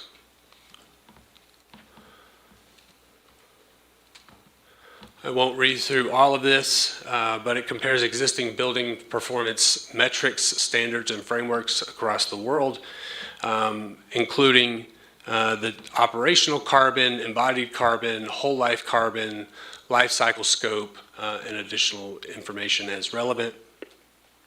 The policy brief makes the point that in developing countries, simplified tools such as the IFC's EDGE program or the PEEB policy toolbox offer more accessible entry points, and policymakers in those countries should prioritize deploying those tools and building local capacity to use them before advancing to comprehensive mandatory disclosure requirements.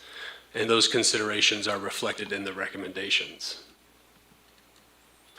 All right, Section 5 discusses what investors need in order to invest in climate-smart building projects. Key points from this section include that climate risks that are most relevant to buildings can be broadly categorized as physical risks, such as extreme weather, flooding, heat waves, etc., or transition risks, including risks investors face due to future policy changes, which could result in stranded assets or reputational exposure. So the benefits associated with mitigation are typically indirect, long-term, and globally distributed, obviously making them more difficult to quantify with traditional investment models. And in order to bridge this data finance gap, clear, standardized, and verified carbon performance data at the building level is necessary.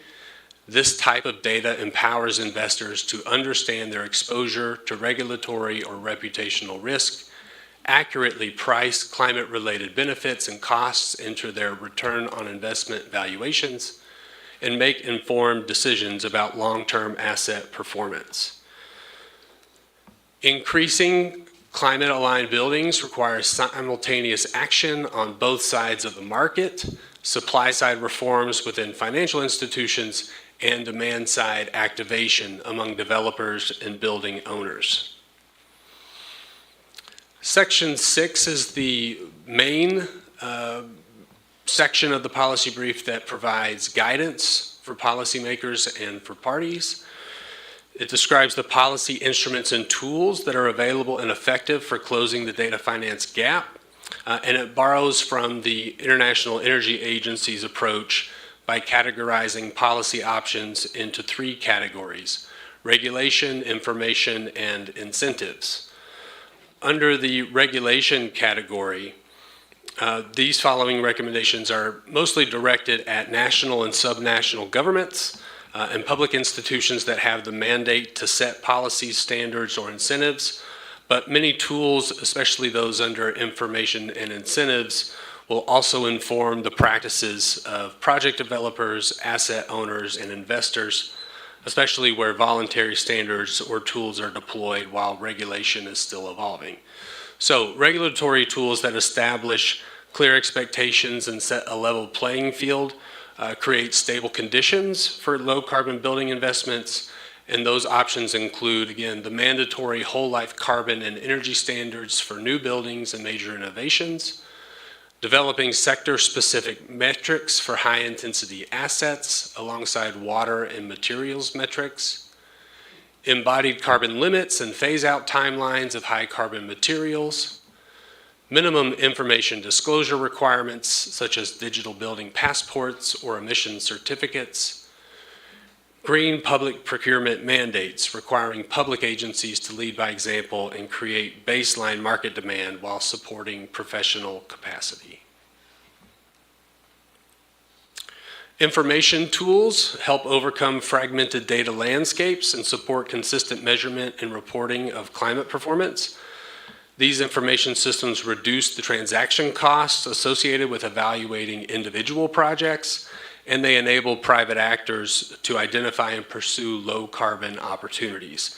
Some of the key policy recommendations under the information category include open access digital tools for whole life carbon and energy accounting, standardized methodologies and verification protocols aligned with international frameworks, providing a simple standardized assessment tool that estimates savings, costs, and payback against local baselines to reduce the transaction costs and support aggregation, national building performance databases that centralize operational and embodied emissions data to enable benchmarking and risk assessment, and updating benchmarks periodically to tighten baselines as market practices improve.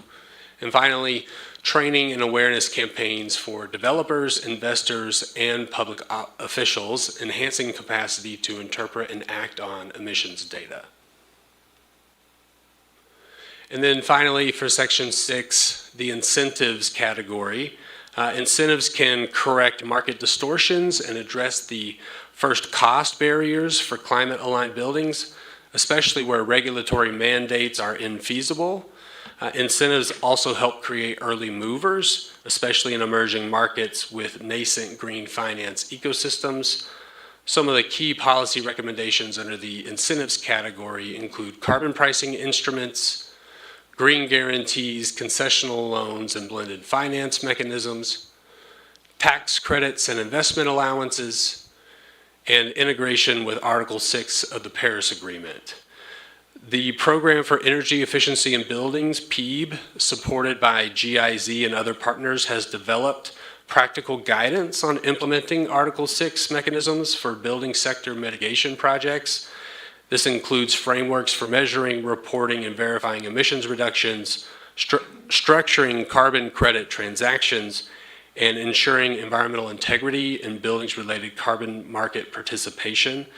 The PEEB GIZ Handbook for the Development of Article 6 Mitigation Contributions in the Building Sector is an available resource and recommended in the policy brief.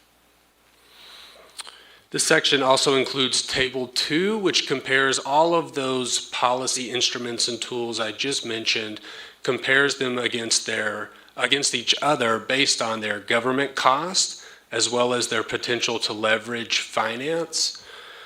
And then Table 3 describes of those policy tools, who is the primary audience, who is the secondary audience, for whom the responsibility or capability for implementing these policies would lie. Finally, the policy brief includes 2 case studies. I won't read these word for word, but I will mention that the case studies include the Green Fund from the Development Bank of South Africa, as well as the EDGE program in Colombia.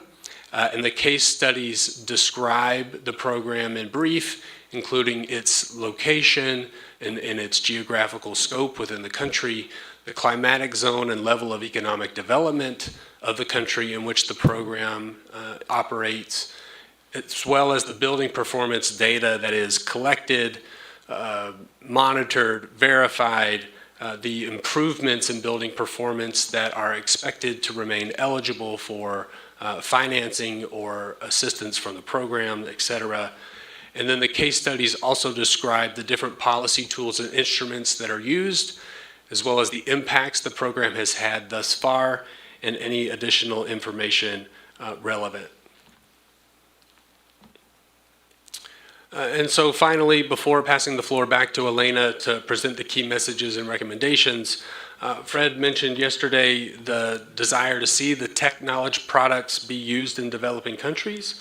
And I believe I can speak on behalf of my colleagues in saying that we also, the MIT Climate Policy Center, Global ABC, and UNEP Copenhagen Climate Center, hope that this pair of policy briefs are deployed in developing countries and useful for identifying and deploying established climate technologies and unlocking finance for climate technologies in buildings and infrastructure. And Elena, back to you. Yeah, thank you. So based on the policy brief prepared, there is key messages and recommendations that we have. So as for the key messages, they are: buildings are central to climate and economy goals, and yet finance remain misaligned. The global finance system is shifting, and policymakers must help the building sector catch up or risk falling behind. Without reliable, comparable, and contextual relevant data, low carbon buildings are undervalued and underfinanced. Better building performance data and early stage business case metrics improve investment pricing, and they lowers also perceived risks and attracts capital to climate aligned buildings. And finally, policy instruments and tools are available to improve the incorporation of building performance data and have been demonstrated to correct market distortion and unlock green financing for buildings. As for recommendations, they are structured in short, medium, and long-term horizons to support phased implementation. For the short-term recommendations, they are to launch voluntary whole life carbon disclosure pilots for new public buildings and major renovations that are aligned with international standards. And in developing countries, recognized established third-party certification as qualifying interim measures where national data systems are not yet in place. Also provide trainings and capacity building programs for developers, investors, financial institutions, and public officials on interpreting and acting on building emissions data. Here, governments should prioritize technical assistance to develop economies, especially to seeds and LDCs, where the data finance gap is the most pronounced. Thirdly, integrate verified building carbon performance data into existing or emerging national green finance taxonomy. Where taxonomies are not yet in place, governments should recognize established certifications as qualifying criteria for concessional financing and green bonds, with clearly defined performance tiers for transparent classification. And finally, for the short-term recommendations is to deploy targeted financial incentives, including blended finance, green guarantees, and concessional loans to de-risk early mover investment in low-carbon buildings. In markets with limited regulatory framework, these incentives serve at the primary level to build a pipeline of bankable green projects. Then we move to the medium-term recommendations. Firstly is to establish mandatory whole life carbon disclosure requirements for new buildings and major renovations, include both operational and embodied emissions. Framework should include locally calibrated performance baselines and be scaled to market readiness, basically relying on simplified approaches for early stage markets and more comprehensive requirements for more advanced jurisdictions. Also to implement green public procurement mandates that requiring policy financed and publicly owned buildings to meet minimum performance thresholds. Governments should lead by example, creating baseline market demand for climate-aligned constructions and support professional capacity throughout the supply chain. And finally, for the medium term is to establish national building performance database, centralizing operational and embodied emission data.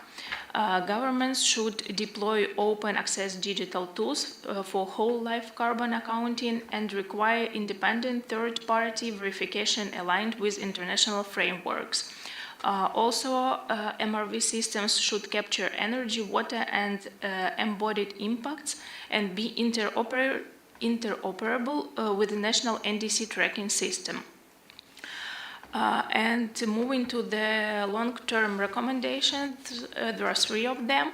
So the transition from voluntary disclosure to binding performance standards, including mandatory embodied carbon limits, whole life carbon targets, and phase out timelines for high carbon materials.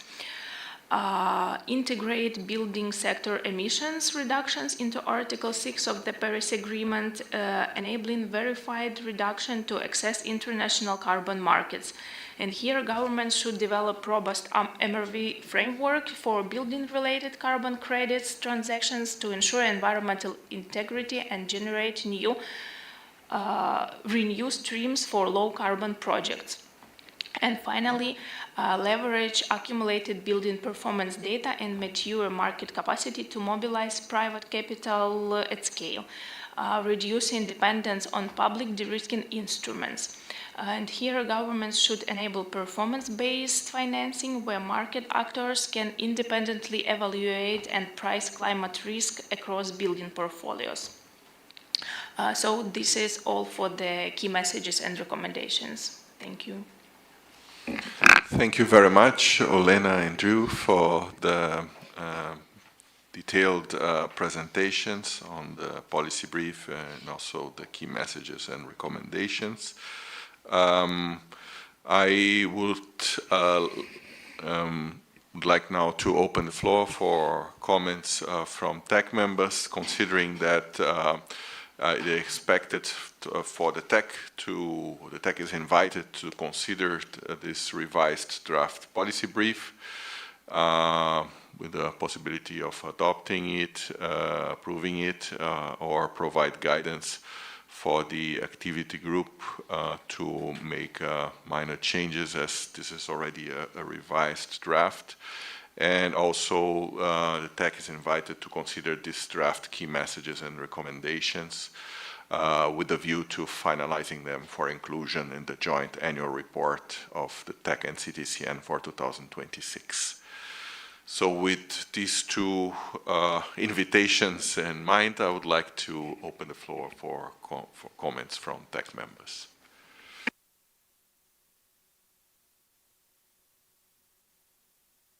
I see Ditram. So first of all, I would like to thank all the partners. I think, in my view, it's very comprehensive and very solid work.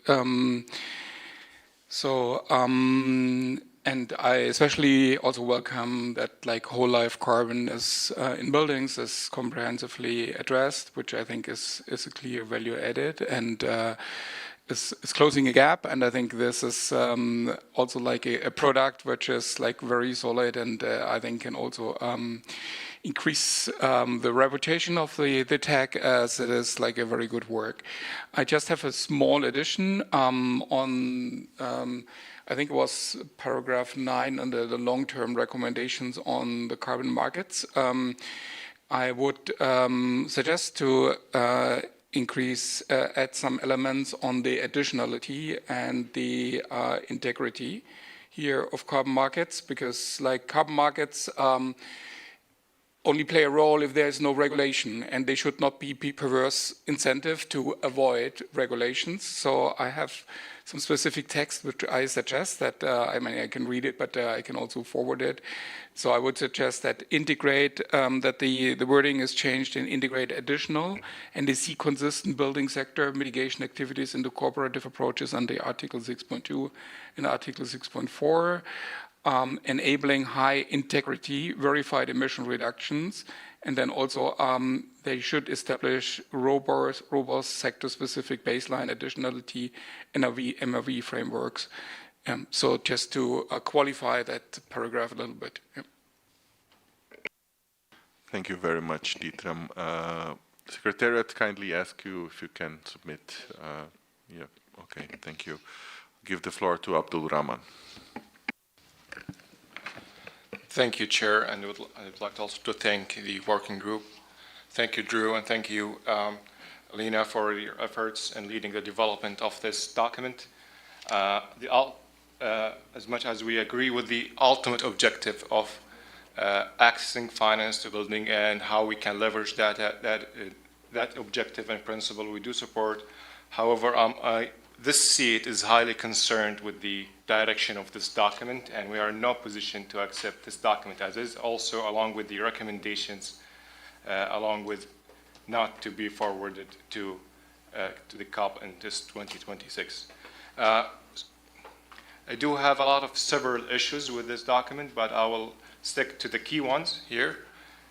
So first, with regards to, it's quite a contradictory that I find in this document is it's supposedly directed to help us to access finance, but what I see is directing to aligning finance towards a specific pathway and presenting that as the only pathway to finance. And we see this apparent by linking this to mitigation targets that are verifiable.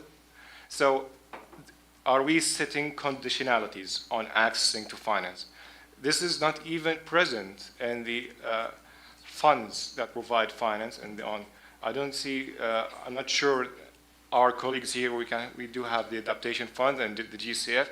I wonder if such condition is set once there is a project proposal is coming towards you, that the proponent of this project would have to have mitigation and verifiable targets as well.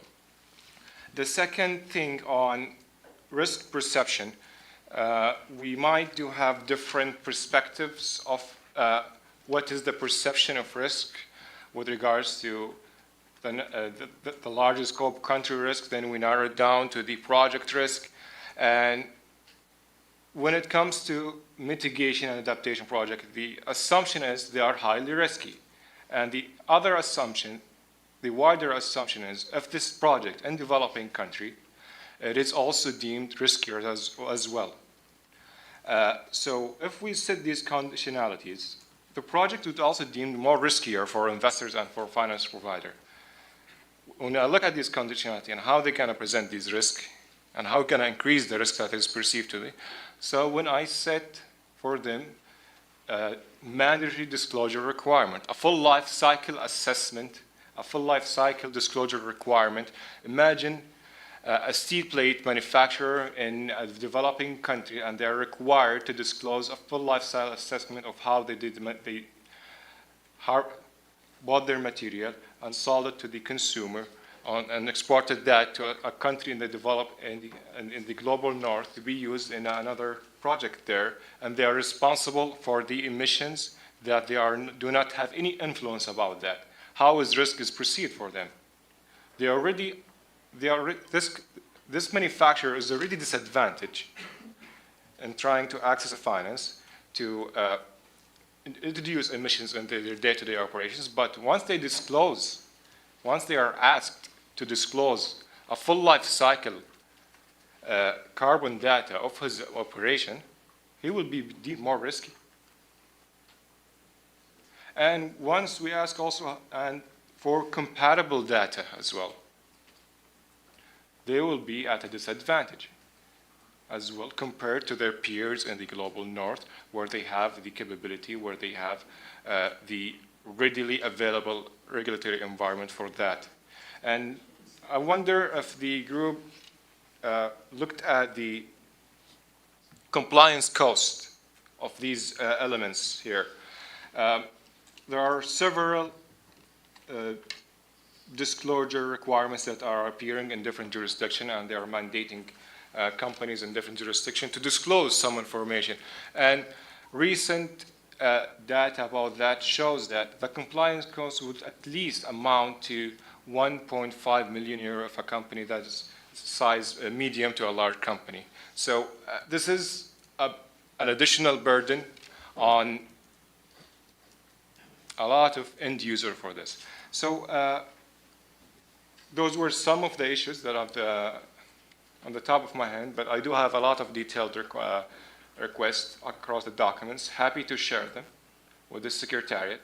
But however, at this draft that we have it, along with the recommendations, that includes a lot of mandates towards Ministry of Finance. It's another issue is interferes with fiscal policies as well, and how it's multi-stage as well. That is a whole another issue, is to draw the line, is to put a mandate towards the Minister of Finance in every country with a multi-stage recommendations for them and how they manage and develop their fiscal policies. I stop here. Thank you very much. Thank you, Abdul Rahman, for these comprehensive comments. Let's hear other TEC members also on this subject. I guess the next one in line is Stig.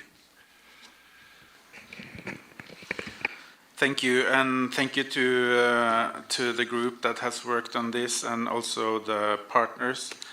I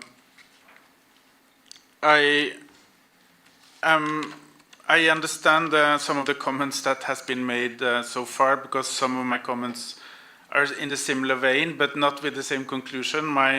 My thoughts were that they were so minor that they could be easily edited in the document. So I have edits, direct edits, and then with these edits, I am quite comfortable with the document, but we can discuss, of course, the way forward later. But first, I would like to pick up what I said at the last tech meeting, is that we are not consistent when we use terminology. And we, in this document, use low carbon, net zero carbon, and so on, when in the previous document we worked on, we said greenhouse gas emissions. So I would be advising that we use the same wording and terminology consistent through the documents, and maybe just replace all carbons with GHG emissions, because at least some greenhouse gases do not contain carbon atoms at all. Of course, it may not be that relevant for this, but at least for electricity, it is you can have SF6 emissions and so on. So that's my first editorial comment. The second comment is actually the same vein as Abdurrahman, is that I don't think it's very helpful in the parentheses in the recommendations that we are naming ministries, because my reasoning is a bit different, and that is that let's say my country as an example, these ministries listed as responsible are not responsible for buildings at all. So so maybe just say national governments and that's it. That would be maybe more generic. So that's also an editorial. But when it comes to Article 6, this is more content. And first I can use a recommendation as an example. We say carbon credit transactions. I assume it should be MOs or ITMOs. So we should be consistent with the wording.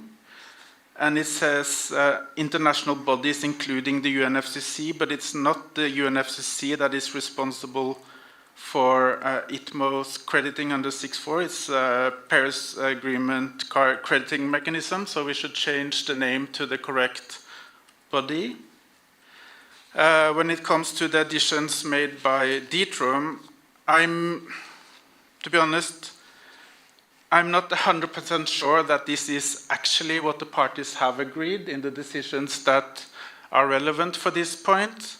Because under 6.2 there are, and I may be remembering incorrectly, but there are no limits to the 6.2 to cooperation when it comes to policies and measures. So even if you have mandates, even for renewable energy, you can still cooperate bilaterally on that.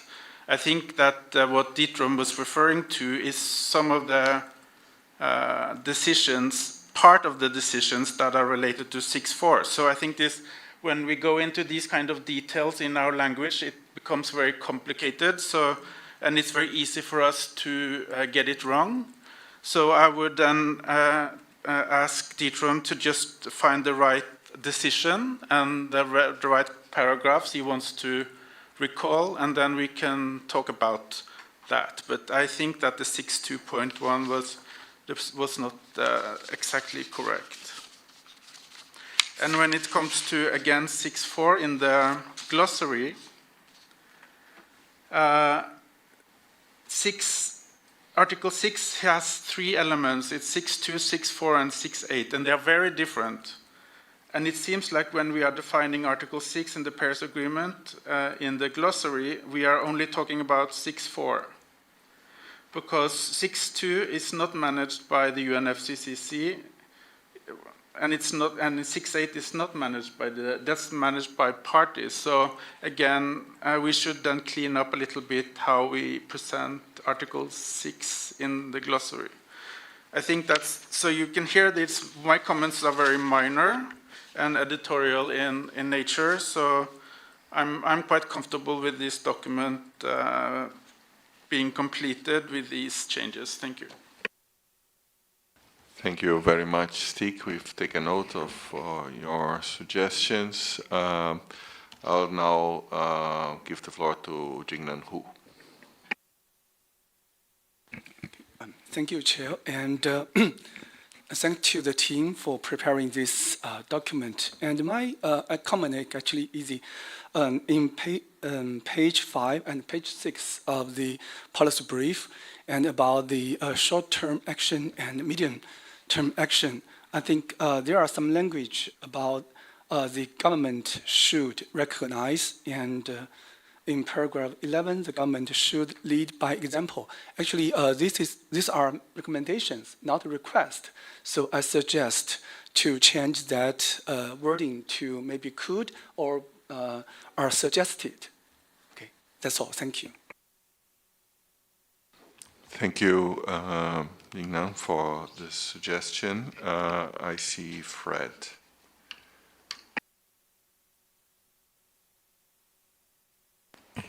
Thank you, Chair. I think the team did a wonderful job. The presentation was very comprehensive. I really appreciate them. As the presentation was being made, I started thinking about some issues that are existing amongst ourselves, and I was trying to think whether security environment has implication for standardization and guidelines for buildings. I was reflecting back when I visited Mogadishu for some few days to do some work, and were confined in a hotel that had maybe, can I say, 6-inch door thickness, and the wall was all concrete, and you wouldn't see any evidence of trying to green the buildings. And this was conditional because of the prevailing security in the place. So may the team also talk about the implication of security, environment, and standardization, because it may be an obstacle to providing appropriate standards for assessing the level of greening or decarbonizing the buildings and infrastructure. Another case was when you consider our countries, you find that the level of appreciating or embracing standardization is very low. I don't know whether there has been that exploration to see the status, the current status of standardization and of the building, guiding the buildings and infrastructure in countries in the context of greening and decarbonization. I think very few countries have got standards, and I think there's need to start thinking of how do you come up with standards, or how do you guide countries to, like developing countries, how do you guide them in greening their buildings, what are the approach standards, the indicators, and so on. And I think that would be the next step. Then lastly, on the issue of infrastructure and the buildings, I don't think there's any community without any sports grounds. Have we tried to link the sports infrastructure with the climate change, the development of infrastructure? Because even in the rural villages, you find the trees are being cut down, the ground is bare because it is being used for sports. If you go further, the golf courses all over the world, what would be the alternative use of the golf course? It would be left under green cover, forest and so on, but instead it has been cut. And have we assessed the impact of setting up such infrastructure on the emission reductions and so on? Football grounds, athletics, you find in Uganda and Kenya, because of the quest for improving and promoting athletics, many of the highlands areas have been cleared for establishing training grounds for athletes. And this results into, of course, cutting down some of the sinks and leaving the land bare. So why I'm bringing this is that I think we are ignoring some of the key important issues, that setting up infrastructure for sports and games has got implication, positive and negative, for climate change. For example, sportsmen can be used as ambassadors for promoting climate change, but where they are carrying out their activities, they are releasing a lot of carbon or greenhouse gases, and this should be addressed. So how do we decarbonize sports infrastructure? That is the question, and I think I request that the team also starts thinking that. In Belém, I was invited as a previous athlete, a sportsman, to go and address at least in a side event, to make a presentation on how sports is linked to climate change. And that came into my mind that we should not only think of sports from the positive point of view, the livelihood, source of livelihood, source of income, source of employment, but we should also look at its infrastructure, how it contributes to emissions. And I wanted to bring that to our colleagues who are working on this. I know they have done a good job, but they can improve and bring in new aspects, because I think the BBC has initiated the issue of sports, linking it with the climate change. And I think we need to explore ways of pushing for this and advancing it. Thank you. Thank you very much, Fred, for the comments and this additional topic also raised. I would perhaps give the opportunity for Drew to perhaps address some of the comments. Drew, please, the floor is yours. Okay, thank you, TEC members, for your comments and your support over the last couple of years as we've developed this pair of policy briefs. Let's see, I'll try to go in order. Dietram, welcome both your and Stig's detailed edits and revisions to the text to make sure that it works for everybody and we're using the appropriate sections of Article 6, etc. For Abdul Rahman, I think that there's perhaps a difference in interpretation of when we're talking about mandatory disclosures. This policy brief is not talking about Scope 3 mandatory disclosures of the items of a manufacturer and its associated trade. This is talking about the operational emissions and embodied emissions of the building itself.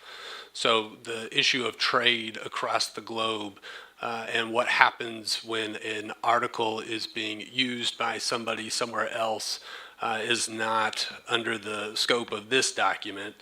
And the policy brief does not mandate the actions of a Minister of Finance writ large. It's providing recommendations if a Minister of Finance wants to attract investors to building projects in their country, how that Minister of Finance could encourage the collection, reporting, verification of building data. So it's not telling a Minister of Finance what to do. It's saying if you want to achieve this outcome, these are some of the policy options you have at your disposal. Stig, thank you very much for the terminology call out, making sure that we're consistent across the two documents. Again, welcome yours and DTRM's coalesced revisions where they make sense. Jingnan, understand the point about the verb should or must, and wanting to remove or adapt things like governments should lead by example. And if you prefer, and the activity group prefers that to be said, governments could lead by example. By all means, that's an easy fix to make. Fred, on the issue of sports complexes, I think that's an interesting one. As far as the scope of this policy brief on data for financing, if there is a sports complex that is seeking financial investment in order to proceed, the sports complex's operational emissions and embodied emissions, I imagine, would be treated just like any other building's operational and embodied emissions. So if we're talking about deforestation or cutting down trees in order to make room for a sports complex, that should certainly be considered, and that is consistent with the recommendations of the whole life cycle carbon accounting in the document. And so no preferential treatment or even differential treatment between it being a sports building or a hospital or a school or a place of private business. So I believe that the policy brief would allow for sports complexes to be considered. And perhaps in the final design process of the document, a call out box making that point that this isn't just standard buildings in the way a lot of us think about them, but even a sports complex could be a relevant place where financial investment wants to go, and it could be done in a more climate-friendly way with building performance data included. And I think those are all the comments. If I've missed any, please let me know. Otherwise, happy to turn the floor back. Standardization. So one of the recommendations is to provide technical assistance to developing countries who do not yet have frameworks for building performance data, that the existing international frameworks may not be relevant in developing economies that don't yet have the technical capacity or have not the years of collecting data that would allow them to be used, and that technical assistance should be directed. We did use the verb should, and perhaps if that needs to be changed to could, certainly open to that change, but the developing economy context and the need for support in developing their own market-specific criteria and standards is called out. If there are specific edits to lines within the text you would like to propose, I'd be happy to see them so that I can make sure to address those. Thank you very much, Drew. Thank you, and I'll kindly ask for a minute to consult here on next steps. Just a second.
So thank you very much for your patience. We have consulted here, and based on what we've heard today in this very, I think, rich discussion, we suggest that we request the tech activity group to finalize the revised draft reflecting the comments that are made from tech members. We also, meanwhile, request the tech members to provide additional written inputs, if any, to the Secretariat. I think there was an indication that there would be additional inputs, and then a revised draft would be then circulated as a final document for approval on non-objection basis to the tech for publication in time later this year. And regarding the key messages and recommendations, we invite the open-ended activity group to revise the draft and for inclusion in the draft joint annual report for further consideration at TEC 33. I think, yeah, that's our recommended way forward, and like to seek comments from TEC members. Stig? Excuse me, I didn't. Yeah, Pemi. Thank you, Chair. Chair, thank you for the way forward. It's just a bit confusing what exactly it's meant by in the course of the year. It's not clear whether it's the next TEC meeting where we'll be adopting this, or how will this be done. I mean, the understanding was that we would get a way forward or the adoption here. If not, it should be clear whether it's the next TEC meeting or how would this be done. Thank you.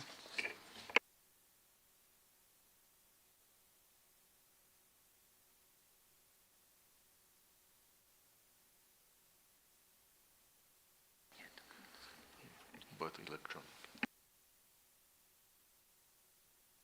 So yeah, I think we're just confirming that the idea is that we would have the document revised and circulated electronically to all TEC members for adoption on a non-objection basis, so through electronic means.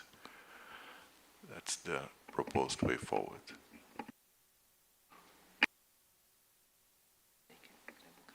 Yeah, and for the key messages that would then be considered at TEC 33. Stig? Yes, thank you, and thank you for this further explanation. But I assume you mean before September then. So the time frame we are working on is from April to September, because otherwise there will not be anything done this year that can be forwarded. But to the COP. But so if you can be even more specific on the timing, that would be beneficial. And it's also the way the document is structured now, just to see how I read it, that there are no necessarily recommendations for the COP here. It's recommendations in the brief. So this is also something that we need to agree on at some point, whether or not the recommendations are recommendations that are in the brief, or if this is meant as, or these are meant as recommendations for forwarding to the COP. In my reading, no, it's not necessarily that these recommendations will be forwarded anywhere.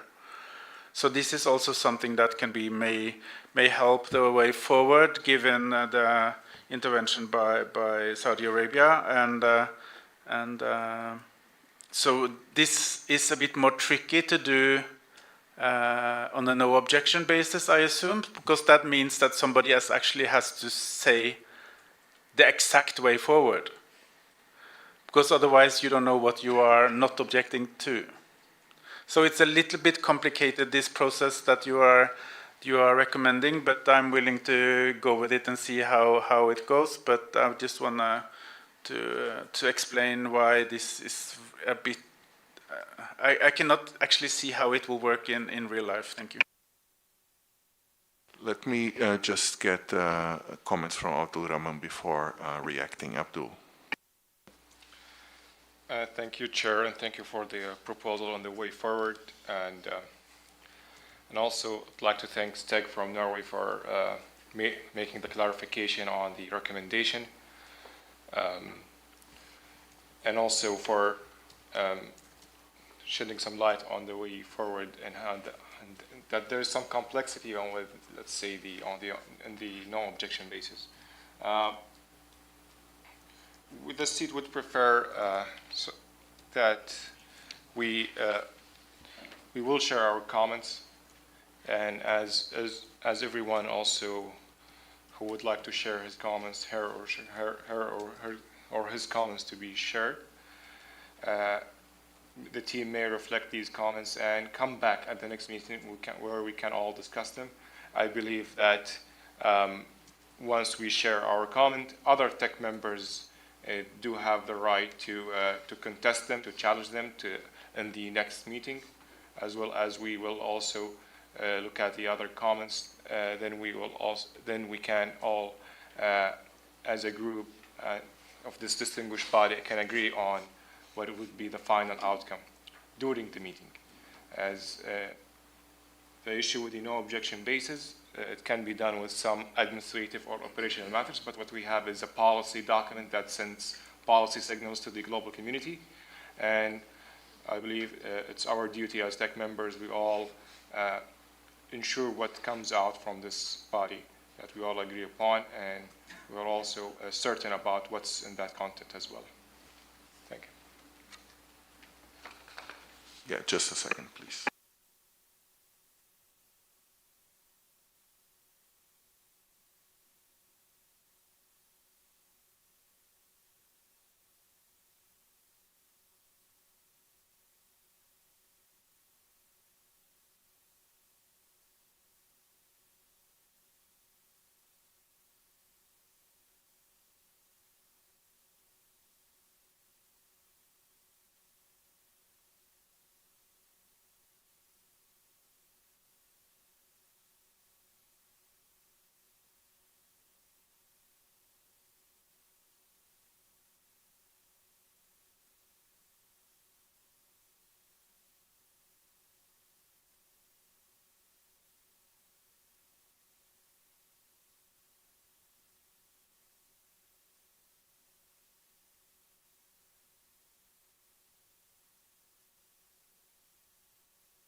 Thank you.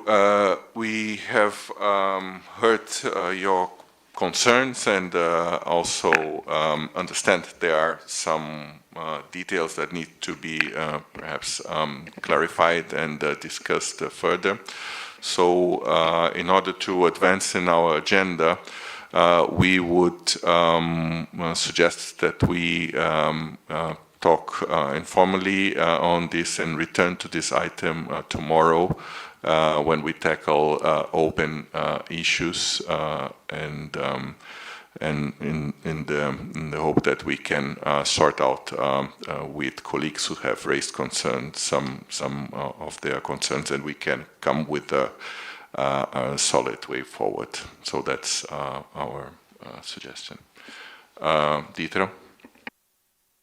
Very briefly, I think we should be also clear, what we want out of policy briefs, out of recommendations to the COP.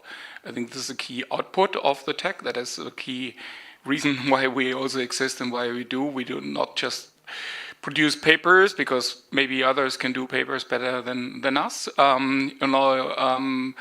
And I think we should be very considerate about that. And then also for this specific product, I think we should be also clear then what are our recommendations to the COP. Thank you, Dieter. Thank you for these reminders and comments. So with that, we would now go to a break Secretariat is being more and more strict, so I think we will reduce the break to 10 minutes as we are running out of time. Yes, so 10 minutes break. Thank you.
can maybe...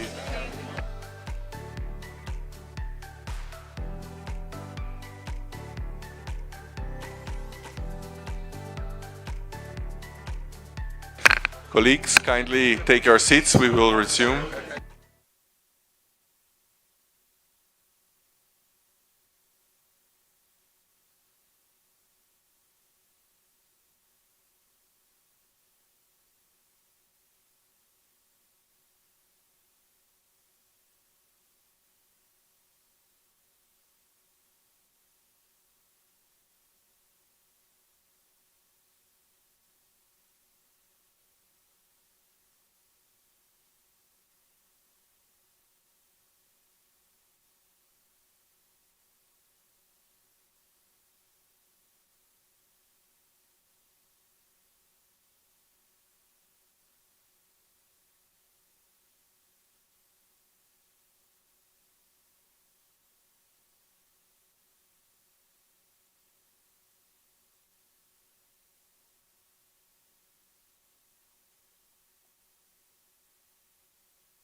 All right, welcome back. I'd like now to turn to agenda item 4BI, TNA, support for conducting TNAs and post-TNA implementation.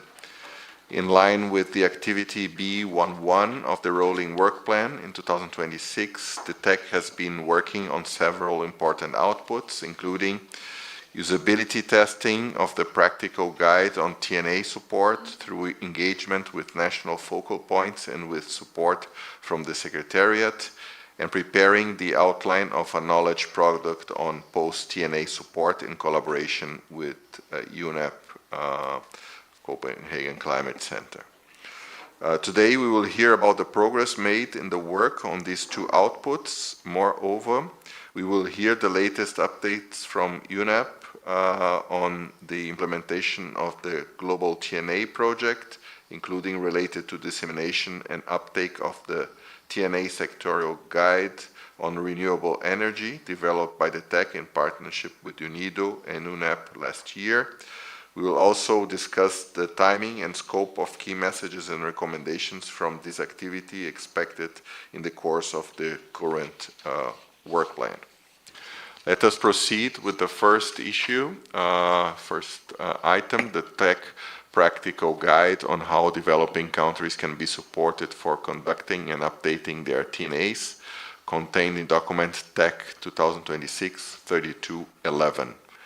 I'd like to invite Stig as a co-lead of this activity with support from the Secretariat to present the latest updates from this work. Stig, you have the floor. Thank you very much, Pedro. And this is, as you are referring to, an ongoing work that we've been doing for quite some time. But as per activity B11 and the TNA under the TEC Rolling Work Program, as you are mentioning, we have developed a practical guide on how developing countries can be supported to undertake and update their TNAs. We have tried to take a new or hopefully innovative approach to the implementation of this activity, and following the guidance by the last TEC meeting, the guide was released as an e-document in a beta version, so its usability could be assessed and improved through engagement with national focal points. With support from the Secretariat, we agreed on the scope and approach to usability testing. In 2006, we launched an online survey for capturing the feedback by potential users of the practical guide to refine it. And based on the results of this survey, the practical guide is now updated, and it's contained in the document that you just referred to. I will provide an overview of the user feedback survey, and the Secretariat will share more details from the results of the survey. And we will conclude this presentation by highlighting the refinements to the practical guide and proposed next steps. The user feedback survey was structured around 3 aspects of content, format, and applicability for the e-document, and it was evaluated across 17 sub-elements, some of which are highlighted on this slide. As mentioned, the survey was circulated among NDEs in developing countries, and with the support of the Secretariat, we also made targeted outreach to national focal points that had shown interest in conducting a TNA, for example, through their NDCs, or if they were involved or interested in the work of the tech on TNAs in the past. We also promoted the survey on social media through the UNFCCC group on LinkedIn for a broader reach. Our initial target was to consult between 6 to 10 national focal points in this process. We are pleased to report that during a 3-week response period, we have received 17 responses from 16 developing countries. 12 of the respondents were NDEs. On average, each respondent spent over an hour to fill out the survey, going step by step to provide feedback on various sections of the practical guide. We are immensely thankful for the colleagues from Burundi, Chad, Egypt, Lesotho, Liberia, South Africa, Uganda, Cambodia, the Maldives, Pakistan, Saudi Arabia, Belize, Brazil, Chile, Panama, and Trinidad and Tobago for taking the time and interest to share their valuable feedback with the tech. We think this experience is a success story in ensuring tech policy work reflects and addresses practical needs of developing countries. I now ask the Secretariat to provide a more detailed overview of the results. So Susan, please help me out here. Thank you, Stig, for that overview of the user feedback, and I'm happy to share some details. As Stig mentioned, the user feedback was captured around 3 elements of content, format, and applicability of this practical guide. Overall, we can report that the majority of users, and you will see the statistics in the following slides, the majority of response that we have indicates that this product is fit for purpose and address practical needs of developing countries. On the content side, users found the content to be relevant and practical to inform their decisions and planning for mobilizing support to conduct or update a TNA. Some users provided additional suggestions that were not necessarily in the context of this practical guide, but would be relevant to the work of the tech going forward. Those suggestions are summarized in the following slides, and we're happy to provide detailed information if there will be interest and need. On the format, users found the structure, flow, visual elements all very useful and practical. We did get some comments about the user interface of the e-document and the preference for the document to be usable offline, as well, so users can use it for also internal circulation, as well as copying and capturing some visuals from the document. We'll come to that point a bit later. On the applicability, overall, users found the product to be very useful, specifically as an introductory document to socialize the value and benefit of the TNA process at the national level among different line ministries, among stakeholders that may be able to help the conduct of technology prioritization and devising implementation pathways. In addition to that, users shared some suggestions on how the outreach and uptake around this work can be conducted, and those suggestions are also included in the slides that follow. So here, just zooming in and highlighting a few points about the content. You can see the majority of responses strongly agree, or rather agree, that the user is practical in the sense that it's helpful to understand the landscape of support available for conducting TNAs. It's clear on what are the options, and it's useful, and users found it a good resource to recommend to those that may be benefiting from it. And majority of those users are also national focal points that would benefit from it, but we come to it at the applicability slide. About the size and the volume of the content, a majority of users found it to be about the right length with adequate information and links to external resources. You see a summary of additional suggestions that were provided. For example, we received a request it would be helpful for negotiators to see the evolution of TNA discussions under the Convention and Paris Agreement. And while that, of course, could be helpful, perhaps this practical guide would not be the best fit for it. Nevertheless, the activity group decided that to highlight such suggestions received so that the tech is aware of it and that can inform the future work of the committee.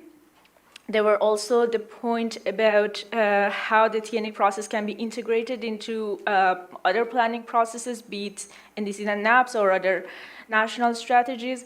We also received a suggestion that such practical guide can be accompanied with additional information and guidance on steps and requirements for accessing support for funding institutions, which again may be outside of the scope, but important to highlight. When it comes to the format, I should go to the next slide. As you can see, most users again found the guide to be easy to follow. In terms of structure and flow, they found it easy to navigate. In terms of interlinked content, if you have consulted the guide, you would see that next to each excerpt, you have practical examples and country cases that shows how support for TNA is utilized and mobilized. As well, there is a navigatable, there's a bar in the top of the document where any point in the guide you can navigate your way through different sections. So the users appreciated that. We also have received positive feedback on the visuals to help digest the content. Here is where we receive majority of constructive feedback on how to enhance the usability of the guide. As I mentioned, one thing was about using a PDF format or an offline version of the document. And we also had a request about reducing the text density on each slide and improving the size and so on, so visually. And as you will hear, these suggestions are taken on board in revising the document. About the refinements that were suggested, we received a suggestion, for example, to have a better summary at the end of each section or for each topic concerned, and as well about making sure hyperlinks to external resources are better visible or more visible. We also received additional suggestions and putting it out there for consideration of the committee that alternative or complementary formats that could be used to share this information include presentation slides, publications including short form and long form, so handbooks with templates to use by users, as well as short form such as 1 or 2 pager fact sheets and explainers. We also have had 2 or more suggestions about using the material in the guidebook for online training materials in the form of online courses, explainer video, and so on, as well to use a web-based interface, have a web page with this information for your consideration. And lastly, about the applicability. So as you see, most users find this the content of this guide relevant in their context, while also a majority of users find it actionable in the sense of it sparks idea for them to take action. We did get some points that the guide as is an introductory product, but for it to be put in use, additional efforts such as capacity building support, awareness raising, in-country coordination, and also more visibility around the product would be helpful. You see those specific suggestions below, including to disseminate this work at the NDE forums, regional forums, as well as climate change conferences. And before I close this section, just to highlight what you see on the screen about the usefulness or applicability of different parts of the document. Basically, our reading of, and we provided the insights so you can have your own interpretation, but one may conclude that the flow and different aspects of the guide are rated in the way that that the tech has intended to provide the context. So the flow is a logical flow for countries to have the context, then understand who are the actors providing support for TNAs, then understand what are the modalities and actions that could support the TNAs, then have the country cases and the key takeaways. On the point about key takeaways, we had some mixed feedback. Some found it very, very helpful to set the direction. Others highlighted that these key takeaways are a bit generic and kind of tailored support is needed for countries to put this guide in use, as I mentioned. With that, I conclude my part, and back to you, Stig. Thank you. Thank you, Susan, and of course, thank you very much for your hard work on this. It has been really wouldn't be impossible without you. So, but as mentioned, most feedback received was concerning the format and the user interface of the practical guide, and we have also seen the valuable suggestions related to additional content and efforts that could facilitate the uptake of the guide. The slide projected on the screen shows a summary of the responses to the survey results and revisions in the current practical guide and what we think could inform future work on tech on this matter, including through collaborative partnerships. The revisions include reduced text density on each page, refining the visuals for clarity and consistency, and streamlining how external links and resources are featured, plus combining related takeaways and checklists for more practical use. We also recommend releasing the practical guide as a PDF document. As for issues that could be considered in the future work of the tech on TNAs, is the user feedback highlighted the need for practical guidance and tools for linking the TNA process with other climate-related planning and reporting processes at the national level and under the Convention and the Paris Agreement. It also highlighted the benefits of using other formats for short-form content to make the practical guide more digestible, for example, through explainers and online training materials. As for its application and uptake, users highlighted opportunities for action at the national, regional, and global level to promote the application of this guide, including through capacity building activities and tailored technical support. We suggest that the tech consider these elements when designing its future work on TNAs, and we also see an opportunity to benefit from collaborative partnerships in pursuing such efforts. So by that, the activity group proposes to finalize the practical guide here and now, and I also have highlighted some issues for further work. Thank you very much. Thank you very much, Stig. Thank you, Susan, as well, for the presentation.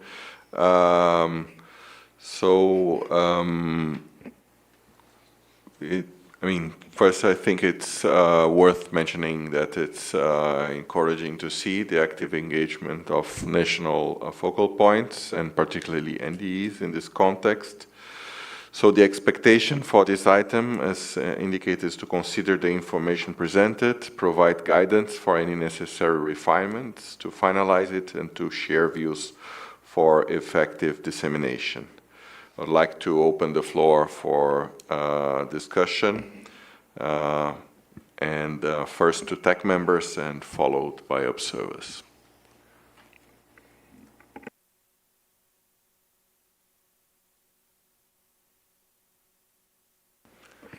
Pemi?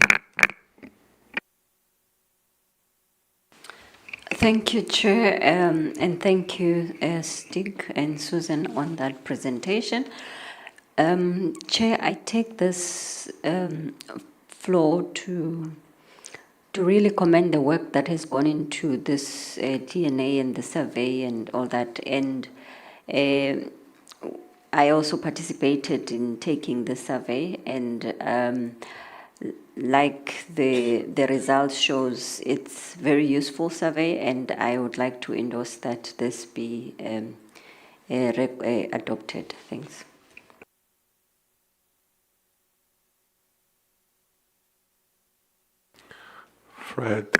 Fred, you have the floor. Yeah, I would like to take this opportunity to thank Stig and Susan for this presentation. And I wouldn't stand against the proposal of PEMI to endorse this, but I would like to emphasize the need to also focus on using the TNA to enrich the NAP process, because I think TNA there has been a lot of efforts in linking TNA. Even I think one of the TEC publications was about linking the TNA to the NDC, which is mainly mitigation. And we all know that when you ask developing countries, what are your priorities, they'll tell you it is the adaptation. So the TNA process should also talk to the priorities of developing countries, as well as, of course, the NDC, which is mitigation. There should be emphasis to balance also addressing issues to do with the NAP. If we could also come up with a guideline of how the TNA can help the development and the implementation of the NAP process. Actually, some countries, quite a good number, are still in the preparation of their NAPs. So it would be very important that we find a way of coming up with guidance to the parties to use the TNA in their NAPs. And I think sometimes we emphasize the reverse, that NDCs should do, TNA should take account of the developments in the NDCs and the NAPs. We forget that TNA was there before the NDC. TNA was there before the NAPs. So it should be the NDC process, the NAPs process should take advantage of the TNA and make sure that they use it for enriching their processes, the implementation of the NDC, the development of the development and implementation of the NAPs. The other way around may not work very well, but I think TNA is very handy. It has got a lot of information. It has got the priorities of the countries, so it can help and enrich the NDC implementation, can enrich the development of the NAPs, can also enrich the implementation of the NAPs. Thank you. Otherwise, I would also join PEMI in suggesting that we can endorse this with those small inputs or suggestions that I brought forward. Thank you very much, Fred. Thank you also for, as I understand, endorsing this product. And at the same time also bringing valuable suggestions. I think perhaps we could, let's say, we will soon initiate our discussion with regards to the next rolling work plan that I think that these considerations can be discussed within and brought into the plan as agreed within the TEC. So thank you. I see Stig. Thank you. And this is more of a reply to what I heard from my friend Fred. And of course, I fully agree on that point. But you know, in Susan's presentation, she said that there was somebody or people in this consultation have asked for an overview of what we already have done on the TNAs in the TEC. And we actually have done the TNA, how the TNAs can fit into the NDCs and vice versa. And we did together with the EGTT and, no, what's it called? The LEG and the adaptation committee, we did the guidance on how to use TNAs when preparing for the NAPs. So maybe we can, instead of including it in our new work program, we can just ask the chairs to make such an overview of the TNA documents so it's easily and readily available on the web page. So, but we can of course revisit and see if we need to do any adjustments. But it was a very thorough work with the LEG and the adaptation committee on the NAPs. And I think that if we conduct any work going further on that topic, we need also to include the LEG and the adaptation committee. But if I remember correctly, this was generated through a decision from the parties. And it has been considered by the parties, this guidance. So I just want to highlight that point so we don't necessarily have to do the same work twice. Thank you. Thank you, Stig. Thank you for indicating this. Before I give the floor to Sarah, maybe a reaction from the Secretariat with regards to this, because I think there is some previous work done that maybe, I think, addressed this item. Thank you very much, Pedro, as well, Stig, for highlighting that point. As you know, one of the mandates of the Secretariat is to make available information related to TNAs on TT Clear under the guidance of the TEC, including. And last year, actually, we did do a full revamp of the TNA directory, and the activity group is aware of that. But I would invite colleagues to go to TT Clear, and under the TNA menu, under guidance, you can see the full list of resources available on TNA, including those produced by the TEC, those produced under the Global TNA project, as well as other relevant resources by the Secretariat and other partners that have been developed, including, for example, collaboration with CTCN. And for that specific resource that Stig you're referring to, colleagues can have a look under the TEC products.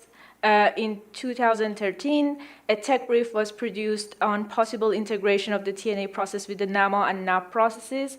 And I just wanted to provide that highlight and update, and happy to provide further bilateral information or show you where it is on TT Clear in case the navigation is not easy. But it's under this information has been made available given the rich body of knowledge that exists on TNA about a year ago.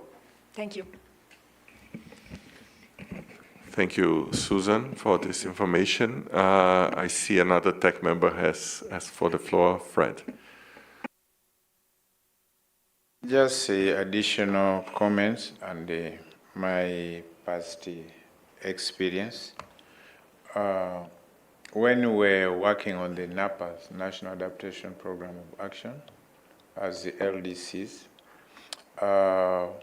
we came up with the guidelines for NAPAs, for development and development of NAPAs.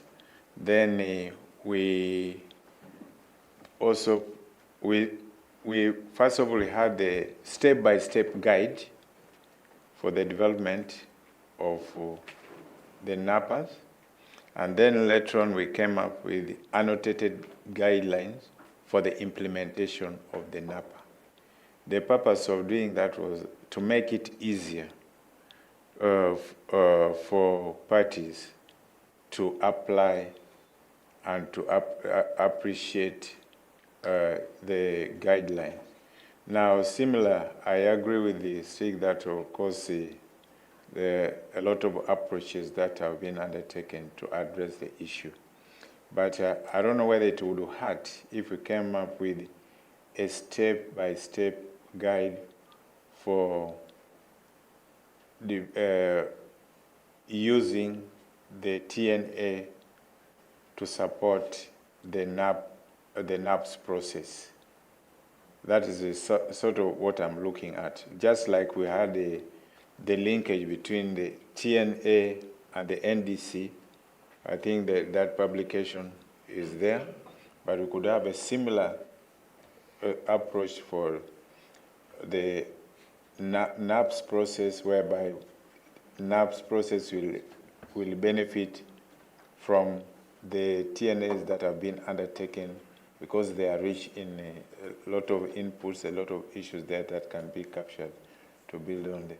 I don't know whether that makes sense, but I feel that the NAPS, we have not really linked well the NAPS process with the TNA outcomes, and yet it is quite important. But maybe someone else who's a better English speaker and understands better can help put that forward in a more clear manner. Maybe I can say Ariesta volunteering. Thank you. Thank you very much, Fred. I think that was very clear, and I think it's a topic that I think requires for this discussion. And as I indicated, suggested that we take up the discussion in consideration of our future work. I give now finally Sara the floor. Thank you very much. And from our side, we welcome very much this knowledge product. And a note on the dissemination, then we would be happy to share the knowledge product in our TNA community, where we have a network in more than 100 countries who have joined the global TNA project this far. And it may come in timely, as I will update later on. We are starting preparation for a next phase of the global TNA project. If I may just come in as a perhaps note on the comment on the relevance to the NAP process. Under the global TNA project, we don't focus guidance specifically for the NAP process, but for, of course, the undertaking of TNAs. But in the main TNA step-by-step guidebook, we do have a section on linkages with other processes and how the TNA could be used in that context. So we do provide training, capacity building and guidance on that under the global TNA project. However, our reach is mainly within the TNA community, and in some instances there are of course overlaps between national teams that work on the TNA and the NAP, but it is not automatically reaching the NAP community in the sense that we are not building capacity of national NAP teams, so to speak. But the guidance would be there in the TNA step by step, though the focus is on TNA stakeholders, of course. Thank you. Thank you very much. I see no further requests for the floor. So I'd like to thank you for consideration and invaluable inputs. I think to conclude this part of the discussion, the TEC requests the Secretariat to, I think, publish the document on TT-Clear, the well-known UNFCCC home for climate technology, and follow up on its further dissemination under the guidance of the activity group. Thank you, colleagues. So let us now proceed with the next topic, the draft annotated outline for a knowledge product on how developing countries can be supported in implementing their TAPS and TNA outcomes contained in document TEC 2026-3212. I'd like to invite Pemi as one of the co-leads of this activity and Sarah from UNEP to present the context draft outline and propose next step for the development of this knowledge product. Penny, you have the floor. Thank you, Chair. I'll just go quickly on the background in terms of this knowledge product. As per activity B1 of the TNA under the TEC Rolling Work Plan for 2023-2027, the TEC is to develop a knowledge product on how developing countries can be supported in implementing their technology action plans and their technology needs assessment outcomes. We have initiated discussions on this matter in the activity group at the margins of TEC 31. Since then, with the support from the Secretariat and in collaboration with UNEP-CC, as the lead partner for this work, we have conceptualized the work and prepared a draft outline for consideration by TEC at this meeting, as presented in the meeting document TEC/2026/32/12.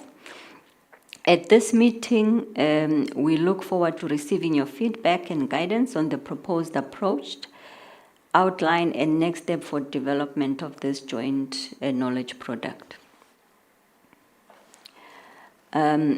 Similarly to the knowledge product on support for conducting the updating TNAs, in developing this work, our aim is to consolidate the rich available knowledge and experience on mobilizing post-TNA support and combine it with practical insight and real-world examples of implemented TNAs from across the world to inspire post-TNA action and support in developing countries. As such, previous work of the TEC on analysis of lesson learned, success stories from implemented TNAs, the implementation success stories under the Global TNA project, the tracking database maintained by the UNEP-CC on post-TNA implementation, as well as other relevant reports and guidance material will be used as sources of information for this work.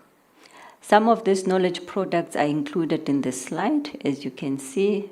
Though it's not an exhaustive list, the work can benefit from additional examples that countries and implementation partners may be able to share from supporting post-TNA actions.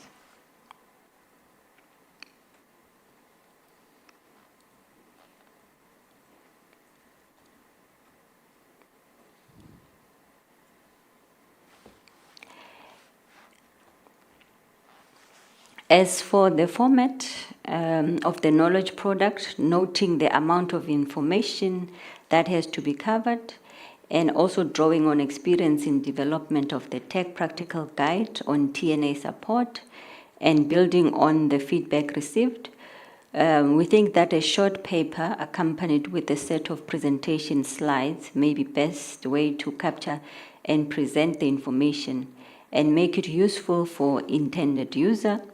With this context and background, I would like to invite Sarah to present a draft outline, and we will then conclude this presentation with the proposed next step.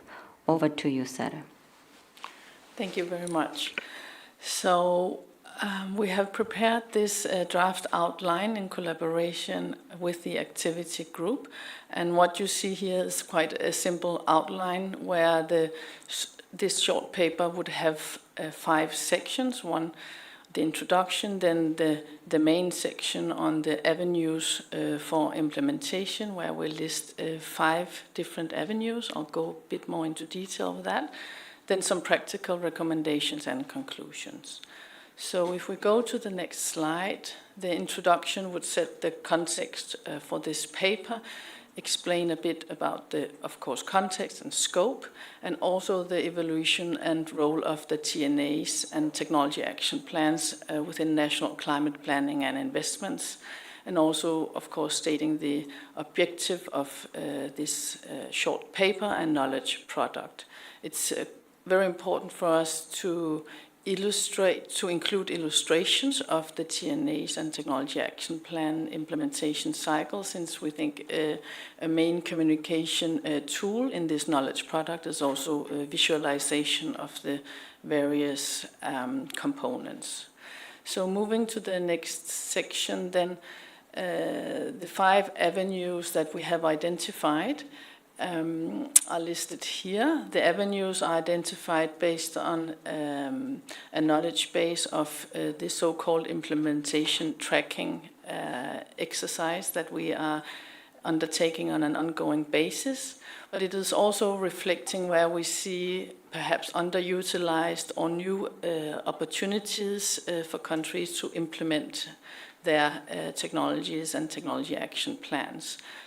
So at the first section, we would go into national level support for policy and institutional integration of the priorities coming from the technology action plans. Technology action plans contains a series of actions, and these can vary from capacity building needs to regulatory frameworks to technical skills update within a country. So it's very essential that also a country takes action and integrates these, you could say, enablers within their own actions.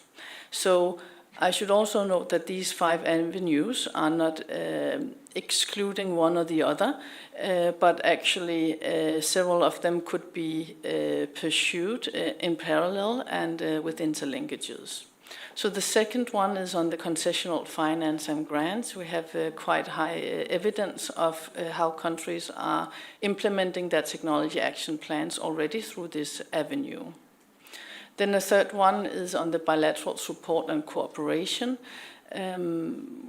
Of course, we know there's wide potential for implementing technologies and action plans through bilateral cooperation, but there's also new avenues through Article 6 cooperation, and we would like to also go into various options for countries to pursue implementing action plans through this avenue. Then there's a 4th section which would go into technical assistance, and advisory services. This, of course, also includes technical assistance from the CTCN and others to take action plans a step forward towards actual project being funded and implemented, including also not only actual technologies, but also, again, focusing as well on the enabling frameworks and environments. Then the last avenue we will explore would be the private sector engagement.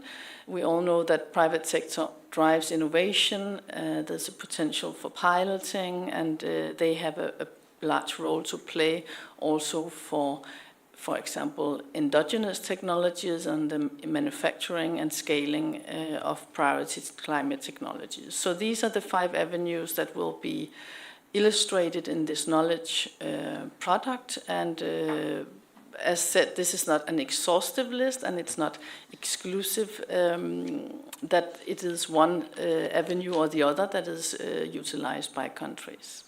So moving to next slide, then the knowledge product would provide some practical recommendations, and again, this will be structured according to the 5 avenues listed on the previous slide as well, but also including a section on the cross-cutting considerations. I should also say that each of these parts of the knowledge brief knowledge product would include examples and you could say small case studies from countries that have pursued the respective avenues for implementing their technology action plans. And next slide would be on conclusions of the policy brief, knowledge product, sorry, and also go through reaffirming the importance of country-driven strategies for mobilizing support. It is evident that where we see national champions driving the process towards implementation, this is where we see technology action plans being implemented. Then the intention would be also to emphasize the need for multiple types of support frameworks to ensure that GNAs lead to action and implementation and lasting impacts. It will also go into reflecting and highlighting on the diverse actors and interventions that contribute to implementation, and also that we do see an involvement of the technology needs assessments and technology action plans into investment relevant tools that are more likely to attract finance that we have seen in the past. And then lastly, also the knowledge brief might outline opportunities for a next generation TNAs building on lessons learned. So the next slide, I think this would be it, and I would like to hand back to you, Pemi. Thank you. Thank you, Sarah, for that overview of the proposed outline. As for the next step, the slide that is ahead of you there is on the next step, suggested plan of action between now and Tech 33, which includes the development of the draft knowledge product based on the proposed outline as presented, and any guidance we would receive at this meeting for consideration at the next Tech meeting. It also includes gathering additional implementation stories from interested actors, which may include country representatives and implementation partners. If this approach is agreeable, the activity group would consult with the Secretariat and UNEP-CC on effective means of collecting these stories. We also welcome suggestions and ideas that colleagues may wish to share at this meeting on this matter. With that, we conclude our presentation and invite you to consider the projected guiding questions in your interventions. I think if we can put the guiding questions there. Thank you. Thank you very much, Pemi and Sarah, for the presentations and the information provided.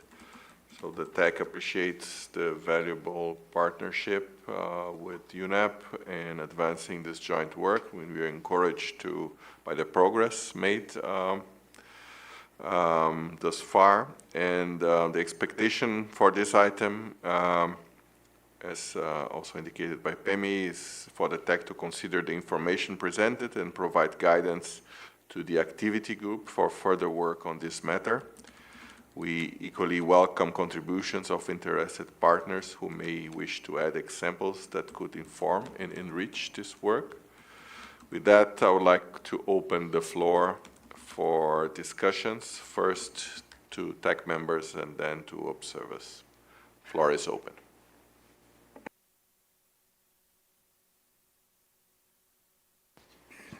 Fred, you have the floor.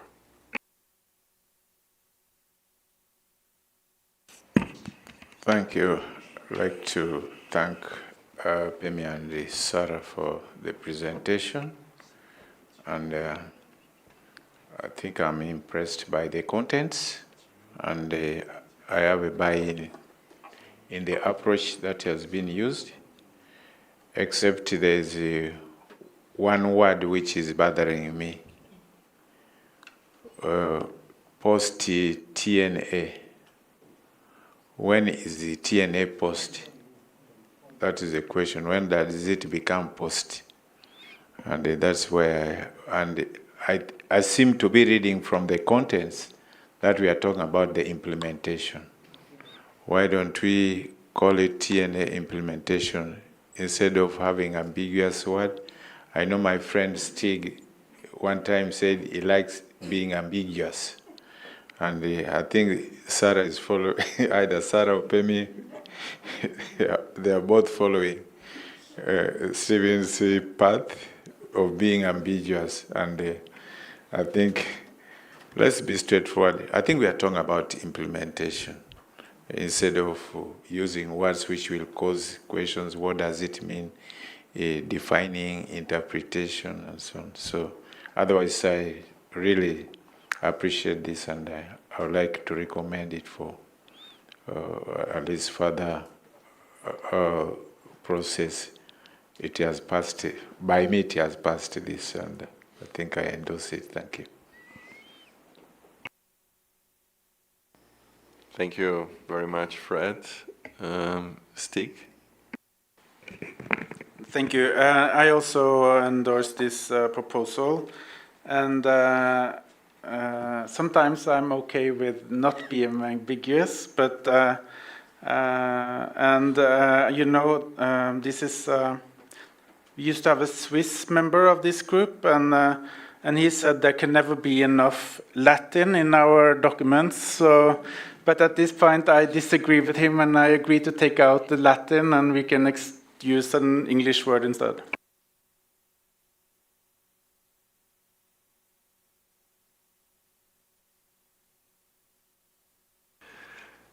Ariesta. Thank you, and good morning, colleagues, and congratulations, Sarah, and also the working group, activity group of TEC on TNA. The work is ongoing, and of course, from citizen side, we would be happy to provide the contributions in terms of the follow-up of or implementation of the TNA outcomes and TAPs, as have already evidenced that we have a number of the technical assistance that coming from TNA that's conducted by country, and for example, Tunisia. Also, we have Belize, and the last one is actually Uganda, which resulted in a technical system that now is being processed as a GCF project proposal. So happy to provide the information going forward. Thank you. Thank you very much, Ariesta, for contributing to this work. I see no further requests for the floor. So thank you, colleagues, for your consideration and input.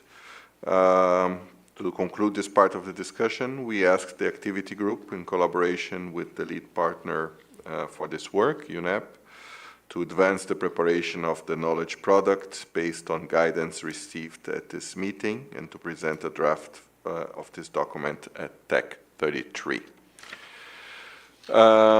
We should now break, exactly, that's what I was going to say.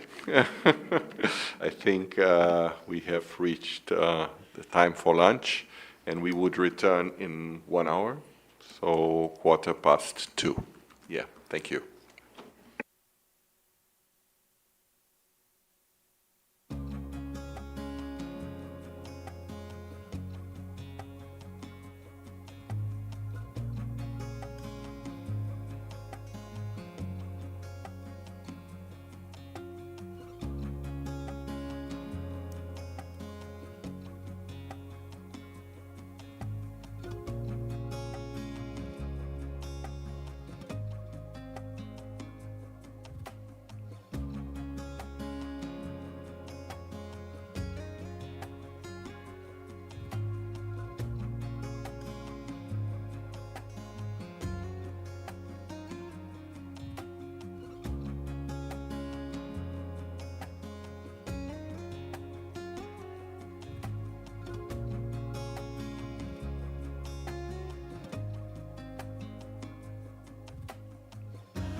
project. I invite Sarah from Copenhagen Climate Center to make a brief presentation. Sarah, your slides projected on the screen, and the floor is yours. Thank you.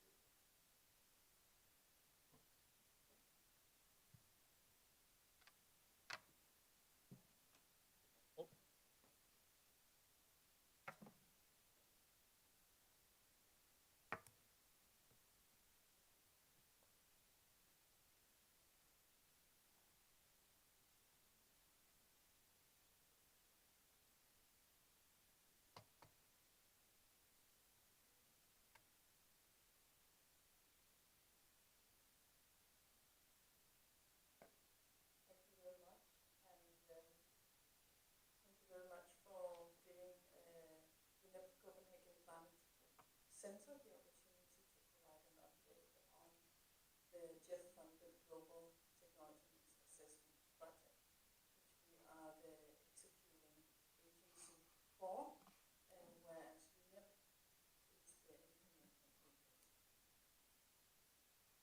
So I would like to provide you with an update of where we are at with the Global TNA project.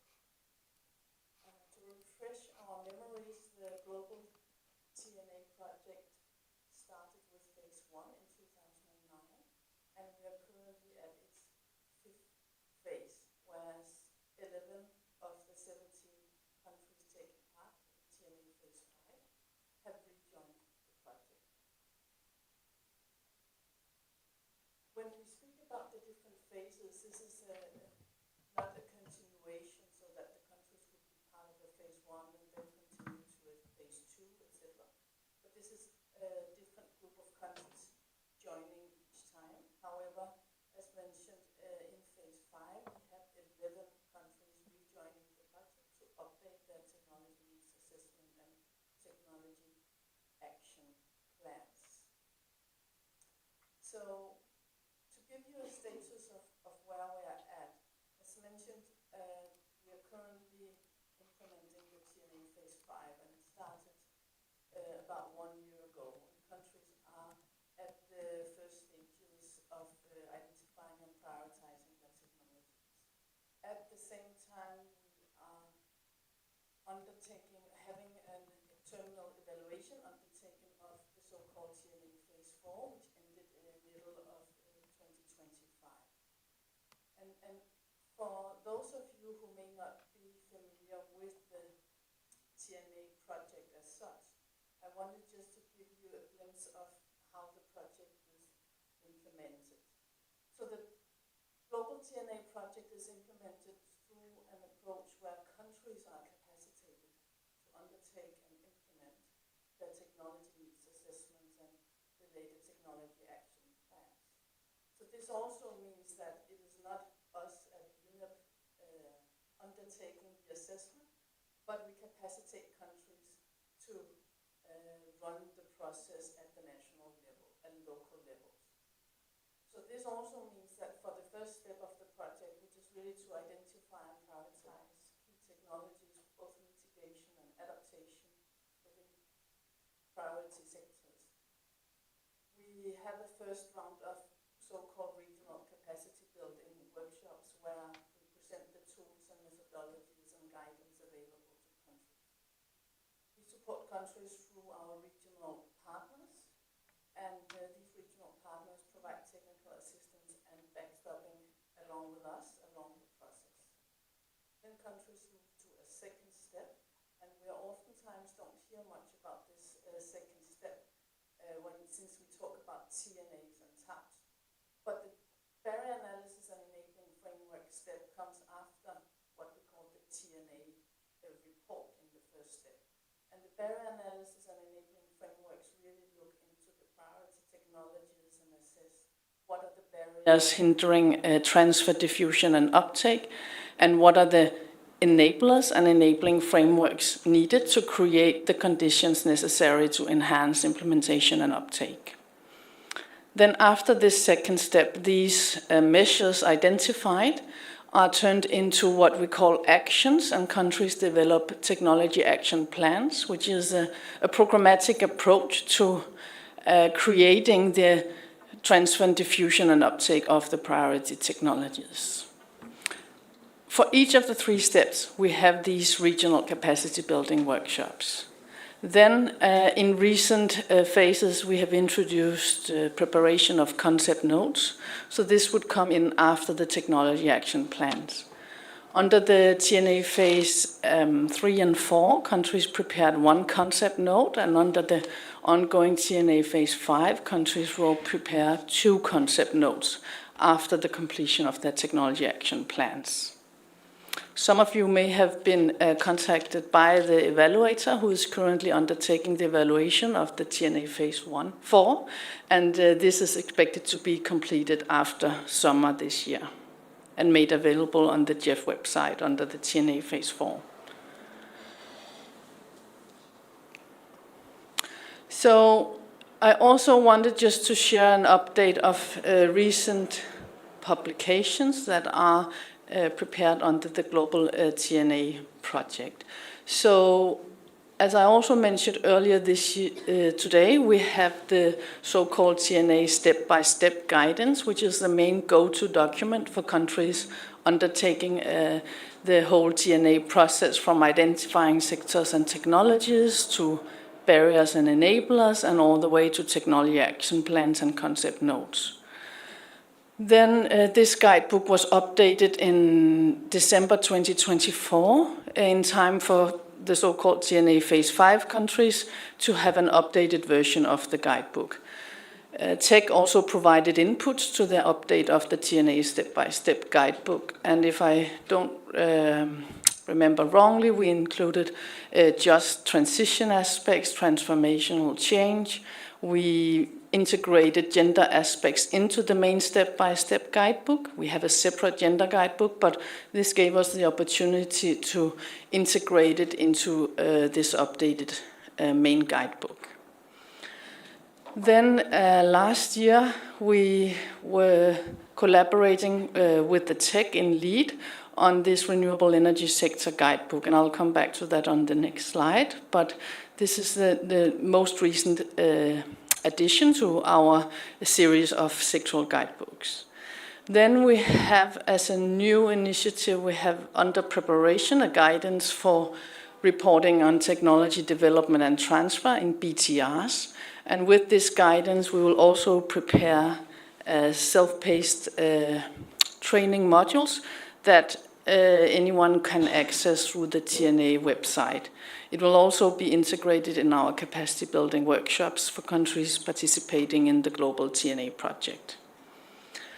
Then at a continuous basis, we prepare these so-called TNA stories. This is the story booklet, brochure, and in that we share stories from countries who have completed their TNA process and have moved forward towards implementation. Then we also have the Climate Technology Progress Report, and I will present that to you later today or tomorrow, depending on the agenda. On the Renewable Energy Sector Guidebook, which was a TEC product and that we, together with UNIDO, supported the preparation of, we have used this in our regional capacity building workshops for the phase 5 countries, and these workshops are held across regions Asia, Pacific, Africa, and Latin America, and also shared through the national inception workshops in the countries participating in the phase 5. The guidebook is also made available on the TNA website, of course, in addition to it being available on the TT Clear. We've also disseminated it through events at the COP and also recently last week at the Vienna Energy Forum. And I think Ditram was there to contribute to that session, which was led by UNIDO, and we also contributed to it. So, if I can move it. Yes. I also wanted to provide you with an update of what we started in a few years back. In 2024, we provided a first information note on what we call implementation tracking. And this implementation tracking is an effort where we send out a survey to countries. We go through different funds databases on approved projects and compile what has been approved in terms of projects, building, or being informed by the technology needs assessments and their technology action plans. And what you see here on the screen are the recent numbers from November 2025. And I believe we would update these numbers within the coming few months, since I've also been made aware that the Adaptation Fund innovation window has a requirement that those activities should be aligned with the country's TNAs. So this means we would see an increase in projects coming from the Adaptation Fund. Also, of course, there's been recent approval through the GCF, so this is also not included here. But I think it gives some indication also of the sectors that have been most successful in achieving implementation of their priority technologies through submitted projects to these three funds. And also you can see the distribution of projects between mitigation, adaptation, and cross-cutting. So more than, or actually half of the projects are for adaptation, 13 projects are for mitigation, and 4 are cross-cutting. Then you also see at the very right corner that the majority of approved projects are from Asia and Pacific, with Africa and then Latin American and Caribbean region coming in afterwards. In the largest circle here, you can also see that it's quite evident that it takes time before TNA results or the technology action plans are implemented. The blue part of the largest circle you see here are those coming from TNA Phase 1. And this ran from 2009 to 2013. Then we have the TNA Phase 2 countries. And then actually a smaller share are those coming from the Phase 3 countries, whereas we see an increase in those from Phase 4. And while I am not certain of explanations of why TNA Phase 3 countries are perhaps slightly lagging behind in implementing their technology action plans, I was giving this some consideration, and perhaps this might be due to the project being implemented throughout the COVID period, and hence there was less opportunities for countries to reach out throughout the process of implementing their TNA project.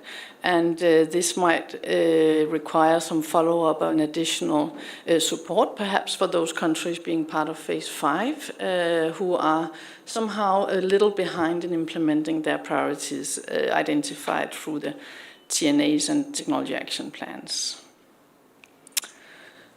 I wanted to give you just one example, a recent example from Fiji, which was part of TNA Phase 4. Again, it's quite positive that we see that TNA Phase 4 countries have been more quickly moving to implementation than what we saw from TNA Phase 1 and 2. And this might be because of the TNAs are more widely known than they were before. It is recognized as, for example, from the Adaptation Fund, but also not least from the GCF and the GEF as a valid requirement and indicator of being a country-driven national priority when putting forward proposals. And hence countries are at a stage where the TAPs are more easily turned into full-scale project proposals and hence approval for implementation. And this example is from Fiji, who focused on one of their technology action plans on ecosystem-based technology solutions. And this shaped a 5.7 million adaptation fund project, which is now going forward and being implemented. You can find more information on this specific project and on others in the recent TNA Stories brochure. I also wanted to share with you what is the most recent thinking and what is going on beyond the TNA Phase 5 at the moment. For current consideration, we are planning to invite countries to express interest for joining a so-called TNA Phase 6. It will continue to have an overall framing of NDC update and implementation, however, not leaving out other processes and strategic priorities of countries, also, of course, including the NAPs. And what we have been thinking is that we would like to propose an updated concept which would allow countries to not only join the project to undertake a sort of, we call it a standard TNA TAP, but also can choose from options where there would be an opportunity to do a subnational TNA and technology action plan, or focus on a more sectoral deep dive TNA, or an option could also be to have more emphasis on the business model development and enhance private sector engagement for implementation. And these options are identified based on the needs expressed by countries where they would like to put more effort when undertaking or updating their TNAs. And this is not possible within the current standard budget for a national TNA. Hence, countries have the opportunity to join the project, but selecting one of the other options or several of those. More details on these are given on a last slide in this slide deck, and you may visit that in the presentation available online. It also has some budget estimations, which can be useful. So next step for the TNA Phase 6 preparations is that we will inform countries. We usually circulate an email to the GEF operational focal points, including copy to UNFCCC focal points and the NDEs of the opportunity to join a TNA Phase 6. We also, of course, discuss this with our colleagues at CTCN, who is also happy to share the message that we are now starting the preparation of a Phase 6. Then we would invite countries for sub-regional virtual meetings to discuss the proposed options and collect feedback from countries for potential updates to what we propose. And then countries are invited to submit letters of endorsement. The ambition is to prepare a PIF for submission ahead of the GEF Council meeting scheduled for December 2026. So a note on countries and available budget would be that, as we have heard also this morning from the GEF, countries are eligible to join the global TNA project using the global set-aside if the country is a CITS or an LDC and have not yet been part of the global project. Other countries are invited to join using their star allocations. As mentioned, we have 12 out of the 17 countries part of Phase 5 who have allocated star allocations to join the project. I think this is one of my last slides. I wanted to mention the collaboration that we have under the Global TNA project with the TEC and the CTCN. As you are aware and have seen, we collaborate on the different guidebooks. We have prepared a TNA gap assessment for the TEC, And also we have on a regular basis side events, exhibitions and workshops in collaboration with the UNFCCC and of course the TEC. Then we have a Global Technology Needs Assessment Project Steering Committee, and in that committee we have the pleasure of having Stig present from the TEC, and we would welcome if any TEC member, perhaps from the non-Annex 1, would like to join the committee as well. And the committee meets twice a year, and it's like a 1.5 hour virtual meeting on a half-yearly basis, yes. And this is all I have, and as said, this one is available in the slide deck that you can find online, and it provides more information on the different options proposed under a potential phase 6 of the Global TNA project. So I will hand it back to you, Chair. Thank you. Thank you very much, Sarah, for the presentation. Congratulations on the work done. And well, the expectation for the TEC is to take note of this information, but I would also, pause here for a moment in case colleagues would have any reflections, any comments or questions concerning the Global TNA projects and the information provided by Sarah. Stig. Thank you, Sarah, and this is very interesting and very useful, and it's also good to see that the TNA is still, the Global TNA project is going in new phases, even though the PSP, as we have seen earlier, doesn't really exist anymore. But I have, usually this is a question that Ambrosio asks you, but I will do that instead, since in his behalf he's telling me what to say. No, I'm joking. So earlier today we talked about the TNAs and the NAPs. And last year, or in the last meeting, we talked about the link with the BTR and funding needed and funding received, and that the TNA actually can also contribute into the BTRs.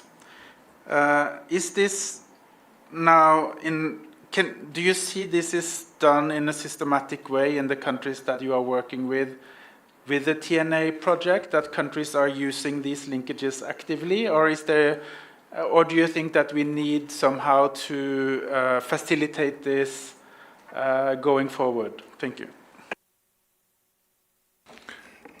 Thank you, Stig. Before giving back to Sarah, I just request if other TEC member would like to take the floor and also pose a question or comment. No, then please, Sarah. Thank you for the question, Stig. I'll try to answer it the best I can. So on the linkages with other processes, we see to a larger extent countries using the approach and the methodology from the TNA project to also, for example, prioritize actions under the NDC process. So oftentimes we also see an overlap between the working groups naturally that works on the NDCs and the TNAs. So what we see is it also depends on when the TNA comes, at which point it comes to a country, and where it is at the NDC update process and implementation. So if the TNA comes in before an update of the NDC, then we see that the NDC process is actually to a larger extent using the information generated through the TNA. If a TNA comes after a recent NDC update and the country is preparing implementation, then we see that the TNAs are informing implementation pathways for how to reach targets. So it can come in at dual stages, and we do see that countries are aware of this to a larger extent. On the NAP process, we see this to a smaller extent, and I can't say the reasons for that, but perhaps we can also put more emphasis on this when we work with countries. But of course, engaging directly with the NAP community, in a sense, is somehow beyond our reach at the moment in countries. On the BTRs, we are currently undertaking an analysis of how technology development and transfer are received and needed, are reported on in BTRs, and we will have an assessment report or analysis coming out on that later this year. And it's interesting to see the different approaches countries are taking in this regard. And what we aim with this updated guidance and training is to have a perhaps more consistent approach amongst countries, and also to guide countries better on what they report where.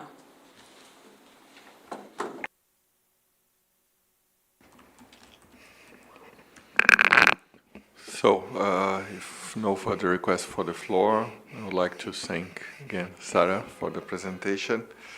And also, I think we heard an invitation from Sarah with regards to participation of in non-Annex 1 country in the steering committee of the Global TNA project. So, in case there are interests, please contact the Secretariat so we can make sure that this vacant seat is occupied soon. Thank you again. So as the last part of this agenda item on TNA, we would like to invite your views on the development of key messages and recommendations for the COP and CMA from the Workstream 2 of the TEC Rolling Work Plan for 2023-27, which includes the activity on TNA and the work on long-term technological transition pathways. For context, please note that as per the monitoring and evaluation framework for this rolling work plan, at least one set of key messages and recommendations from the work under this work stream is expected by 2027. The TEC has produced or contributed to several key knowledge products under this work stream.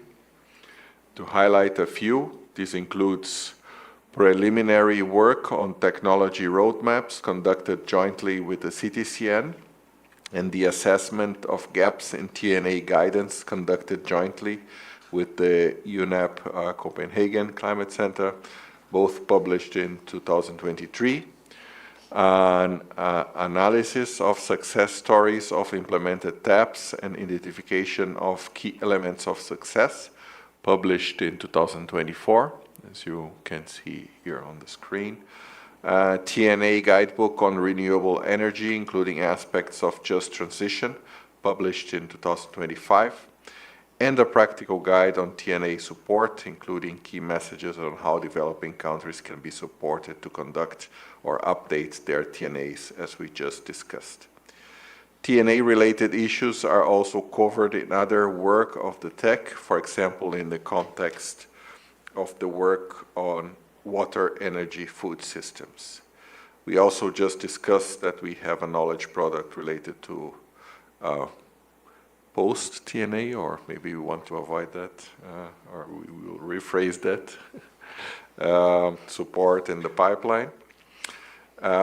In the light of this rich body of work on TNA and technology planning tools by the TEC, and to comply with the agreed target under the M&E framework, we would like to invite you to discuss and agree on the scope and timing of key messages and recommendations from the Workstream 2 of the current rolling work plan.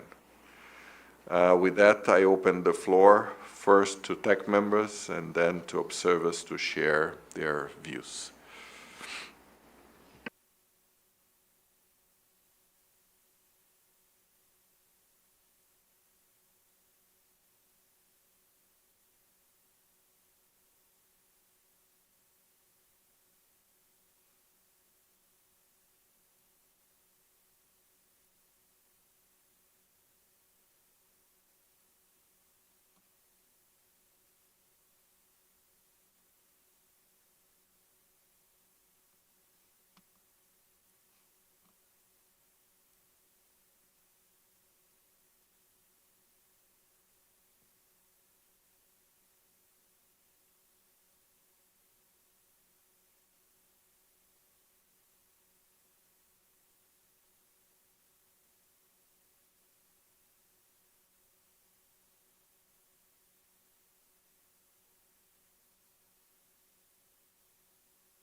Anyone wishing to take the floor? Stig? Thank you. In my view, it's even though we have the option of having key messages and recommendations, that doesn't mean we have to have key messages and recommendations. That's the first point. And I think that we can come back to this at the next meeting when we are actually doing the report to the COP and the CMA, because in the two documents that Pemi and I presented, there are no key messages and recommendations. So in a way, then we have to have a bigger discussion on it. Maybe we can do that in the activity group, but and I also see great potential for the new work program, but that's not recommendations. Of course, that's a different avenue, but and I think I will come back to how we can work on, for instance, TNAs in the next work program. But for now, I think we can give this task to the activity group, and then we can discuss it again in September. Thank you, Stig, for the suggestion. Anyone else wishing to take the floor, react to the suggestion by Stig, or put forward another idea? As no one is willing to take the floor, maybe I would then perhaps suggest that we consider the proposal made by Stig, that activity group takes on the task of considering messages and recommendations to be eventually presented at the next TAC meeting. If that is okay with you, we would go as proposed. See no objections, so thank you very much. Yeah, and I think I will hand over to my vice chair for continuation of the items here. Celine.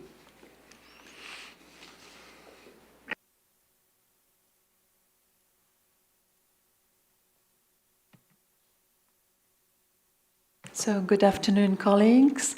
With the extra time taken this morning on the items, we've rejuggled the schedule for this afternoon, and now would like to work in the following way on the following items. So start with water, energy, food systems. Then continue with gender mainstreaming, then look at the artificial intelligence topics and incubators and accelerators, digital technologies, and then Pedro will chair and guide you through considerations on the next work plan. So we will start now looking at water, energy, food systems. So item 4C1. And so as per activity C1.1 of the rolling work plan, the TEC is to build on its previous work on climate smart agriculture and analyze gaps in the water, energy, food nexus, and identify relevant adaptation technologies, including indigenous, innovative and digital technologies to strengthen adaptation planning and NDC ambitions in the agriculture sector. So the TEC, in collaboration with the Food and Agriculture Organization of the United Nations, agreed to develop in 2027 a toolkit on enhancing technology development and transfer, addressing barriers such as access to finance and strengthening evidence-based solutions related to agri-food systems and adaptation. So now I would like to give the floor to the tech co-lead of the open-ended activity group, and the representative from FAO to present the draft outline for the toolkit and an approach to test it in 2 interested countries. So the co-lead, the tech co-lead was Pemi, and the person from FAO is Irina Moltsoglu. So I would like to invite Pemi Gasela now to. Thank you very much, Vice Chair. I will give an update from the activity group on the draft toolkit guide for scaling up climate technology solution in resilient agri-food systems, and then Irene will then take us through the actual content. The TEC agreed to develop, in collaboration with FAO, a practical tool kit by 2027 to enhance technology development and transfer in agri-food systems, address identified barriers, and strengthen the availability and application of evidence-based solutions relevant to agri-system and climate-resilient development. The toolkit aims to support countries and relevant stakeholders in translating identified climate technology needs in agri-food system into structured, actionable, and investment-oriented pathways. The toolkit seeks to address these gaps by applying value chain-based and context-specific approach to identification and prioritization of climate technologies, linking technology option to investment planning and financing instrument, addressing the enabling conditions, including institutional coordination, market readiness, innovation systems, as well as integrating inclusive approaches, including gender-responsive and locally grounded solutions, supporting coherence between climate objectives and agri-food systems transformation strategies. I will then hand over to Irene to take us through the actual outline of the toolkit. Over to you, Irene. Thank you.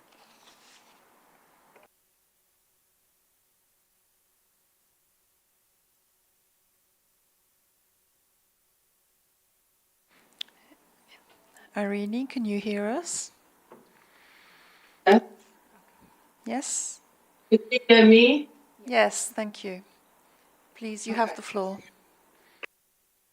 Thank you. So, good afternoon, everyone. I'll start on the contents of the toolkit. So, what we will be going through, first of all, is just a bit of background from the previous work, especially in terms of framing and the main findings from the previous knowledge product that was developed and the dissemination process, and also the overall purpose of the toolkit guide. And then secondly, we will walk through the content of the various sections. So next slide, please.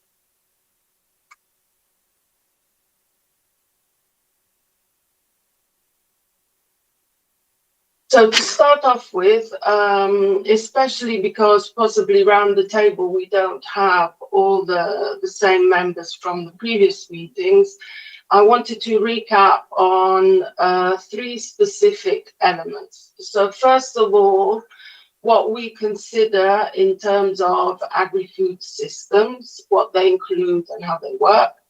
Secondly, some key elements on climate technologies. And then thirdly, some of the identified gaps that came out of the knowledge product and all the work carried out in the previous cycle, so between 2024 and 2025. Next slide, please. So in terms of agri-food systems, based on how FAO looks at it and considers it, what we think of when considering agri-food systems, it's systems that encompass the entire range of actors and their interlinked value-adding activities. So it is going from primary production of food and non-food agriculture products, as well as storage, aggregation, post-harvest handling, but all the way up to processing and then consumption. And secondly, it's the whole range. When we talk about agriculture, we're looking at crops, livestock, fisheries, aquaculture, and forestry. Because in fact, the contextualization of agri-food systems is very much country dependent and context dependent. So some countries might have more focus on crops and livestock, whilst other countries might be more dependent and reliant on fisheries and aquaculture, and other countries on forestry, or a mixture of those. So we tend to consider these as all the subsectors of agri-food systems. Next slide, please. So what I wanted to again highlight here that is very important. So we're looking at it from a value chain perspective. You see that the value chain is at the center of agri-food systems, and these are embedded within the stakeholder groups involved throughout the value chain, the environment, and the social setting of the systems. And then secondly, how technology is seen as one of the accelerators. So in this ongoing process of transformation of agri-food systems, be it due to climate change adaptation needs or climate change mitigation needs, technology is definitely recognized as playing a key role in the transformation. Next slide, please. Now, although in the tech setting, this is obviously, and within the technology mechanism, this is obviously very clearly understood, it is actually an important element that instead in the agri-food system setting, we have to reiterate and explain every time. So just to confirm that speaking to both sides, both agri-food systems and climate change, obviously we take on the tech definition or the definition within IPCC. So we consider technology in its multi-dimensional definition. So from be it equipment, technique, the practical knowledge, or the skills that are actually required to implement and uptake the technology. Also then in terms of the capacity side and the institutional side. So very important for agri-food systems and for the agriculture sector to be aware that this is how technology is being thought of. And when considering adoption, that is what is being requested. Next slide, please. Now, moving on then to what came out of the really significant effort that was the previous knowledge product that we developed in collaboration with tech. It definitely tried to fill the gap between these two separate worlds of agri-food systems and climate change, identifying what the gaps are, the needs are, and how the two worlds could be bridged and start working more closely. So in terms of the main conclusions drawn, first of all, as we were saying, climate technologies in agri-food systems are an essential means of accelerating leading progress. So this has been picked up in the documentation as we were shown, but really reiterating the fact that to ensure and enable adaptation, resilience, and mitigation within agri-food systems, climate technologies are one of the pathways and really an enabler to achieve this. Secondly, though, and I think this is really where also this guide toolkit is trying to move this point further, is that for effective implementation of climate technologies, they have to be embedded within the objectives of agri-food systems. So what we're doing here is really we're turning the issue around. We're starting from the agri-food systems, identifying the gaps, targets, and needs, and then really tying technologies to that to enable transformation. And thirdly, as highlighted within the definition, so when we are thinking of agri-food systems, we need to think about the entire agri-food value chain.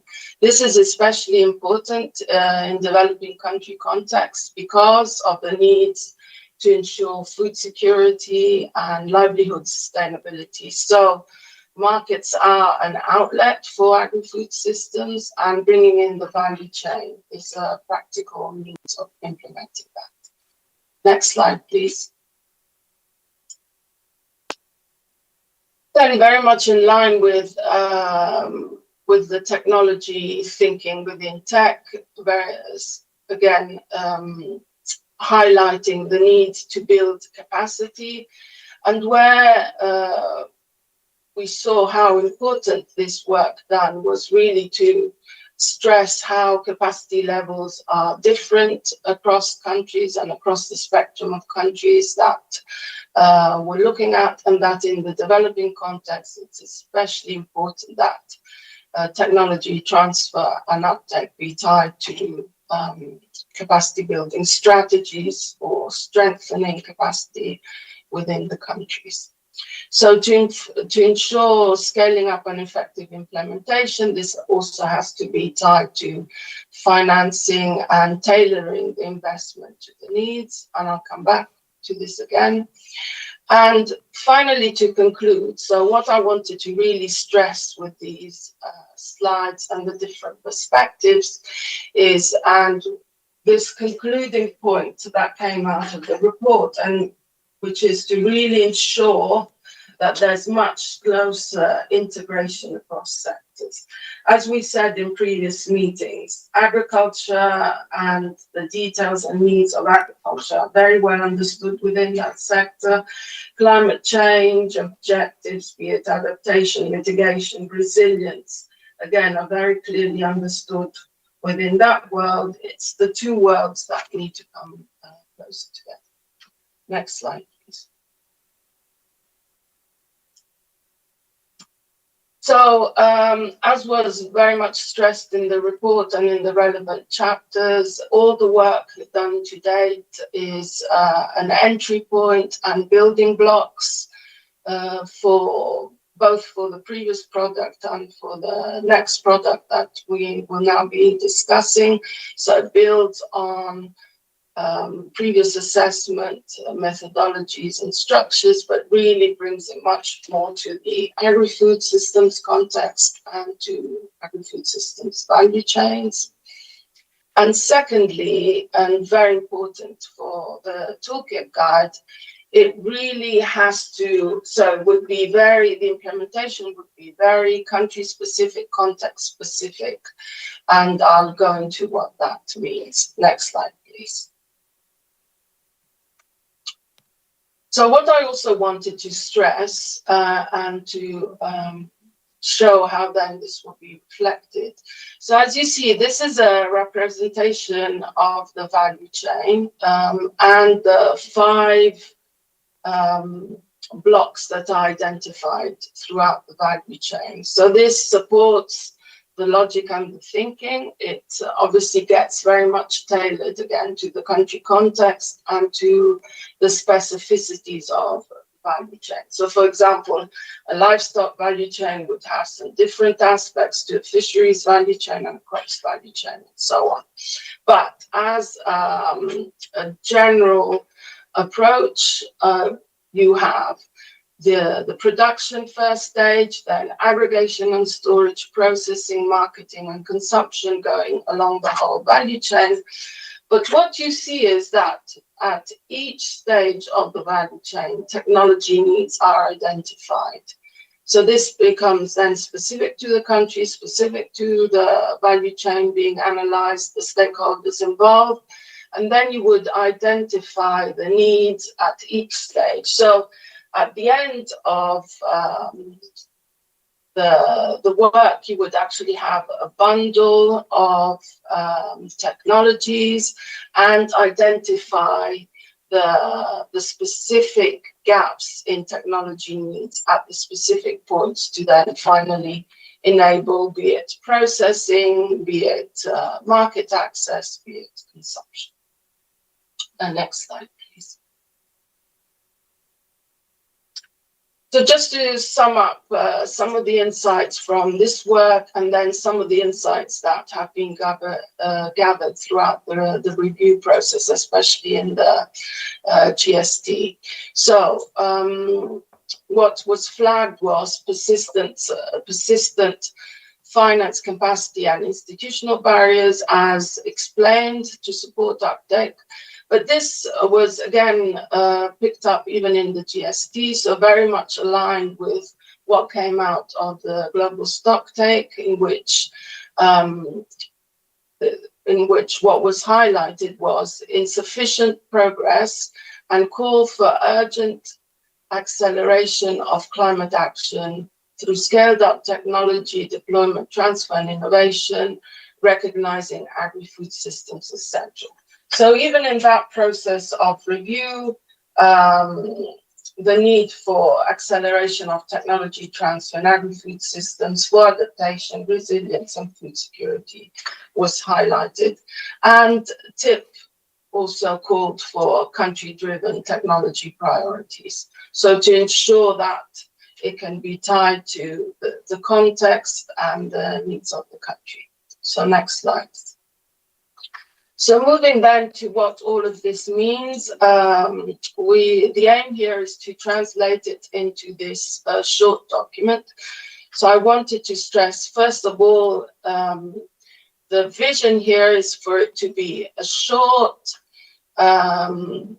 guidance document with a series of steps. So we're looking at an approximate length of 20 pages. The overall structure is to be around short introduction, overview, contextualization, as we've been over just now, but then defining the context, identifying which these technology gaps would be as outlined, and then going to a mapping between the agri-food systems and the technology and a potential way forward in terms of financing. So next slide. So the overall objectives of the guideline toolbox would be, or toolkit would be, to translate the global climate and technology goals into actionable pathways, but very specifically for the agri-food systems setting and the country context.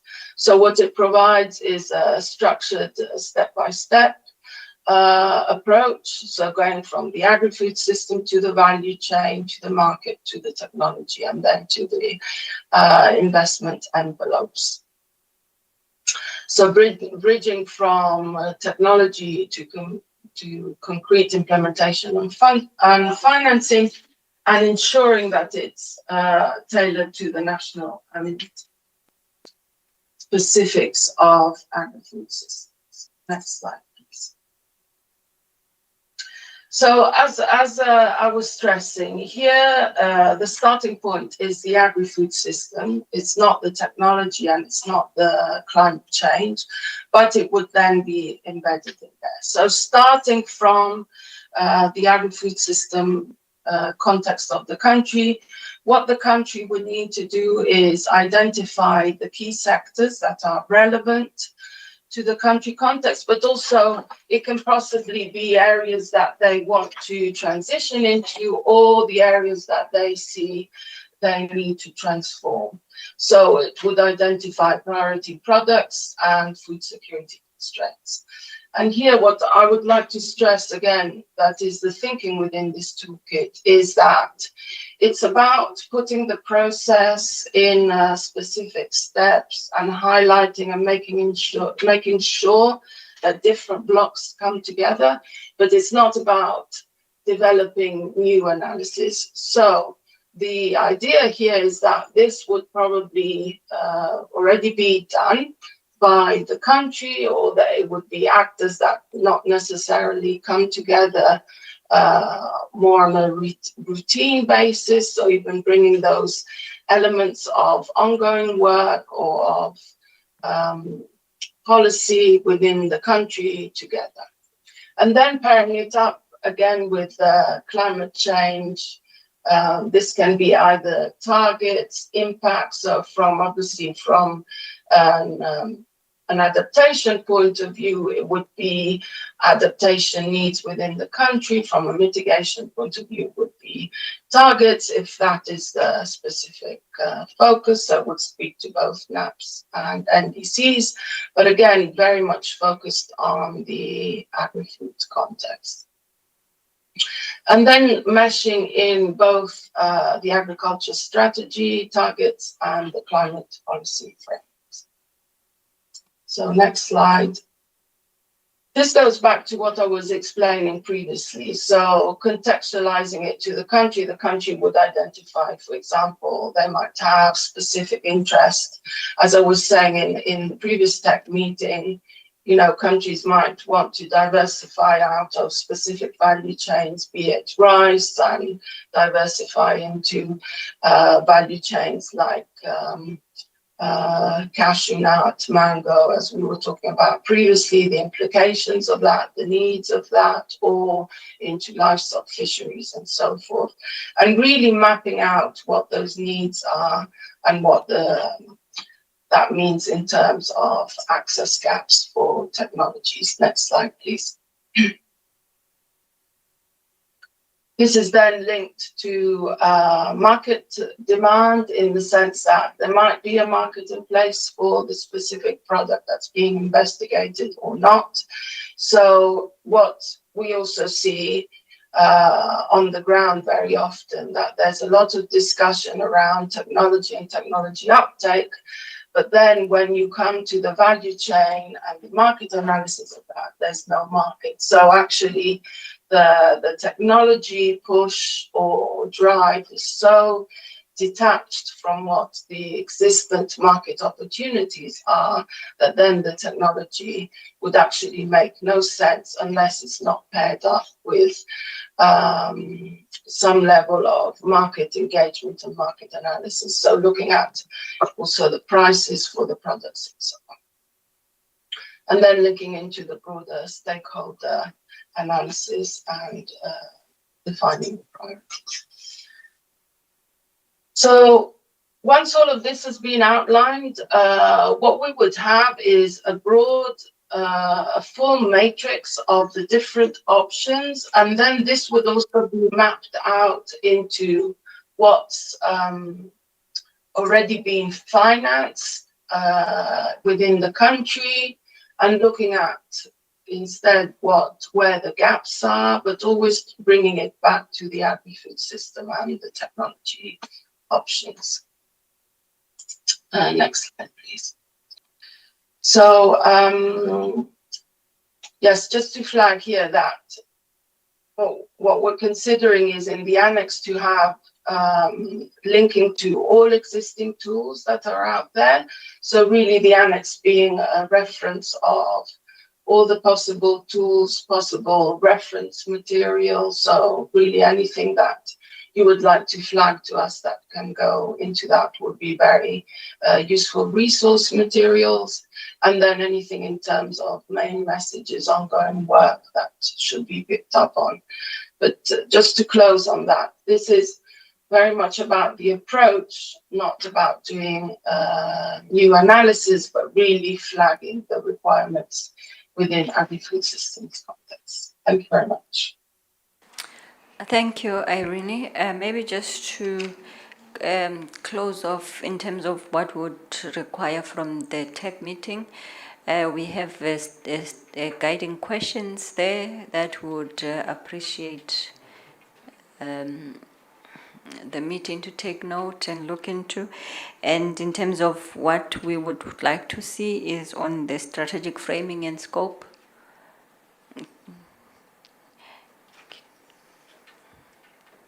Can I go ahead and wait for? It's a technology meeting and we're having technology issues. So it's good that we have this meeting so that we don't have these technological glitches. I'll just continue and the presentation will find me.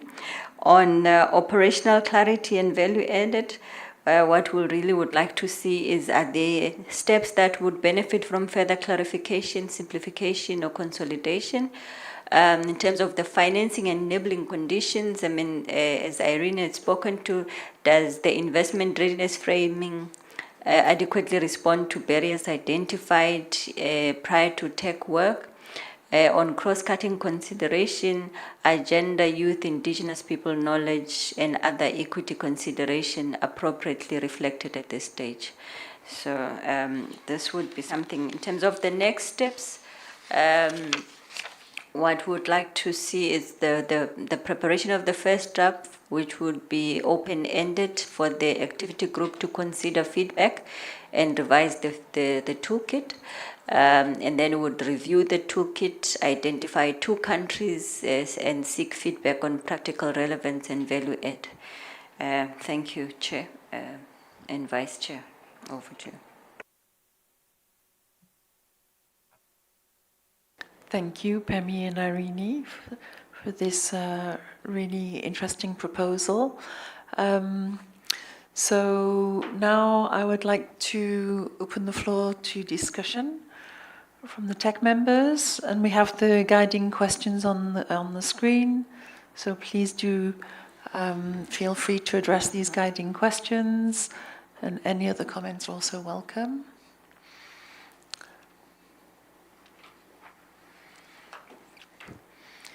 So I see Kaya and then Abdul Rahman. So first Kaya, please, yeah. And then Stig. Yeah. So yeah, first of all, thank you very much, Irene. I'm not part of the activity group, but I just wanted to really congratulate you on work well done. I think I also mentioned it at the last tech meeting, so I really love this systematic, comprehensive value chain approach.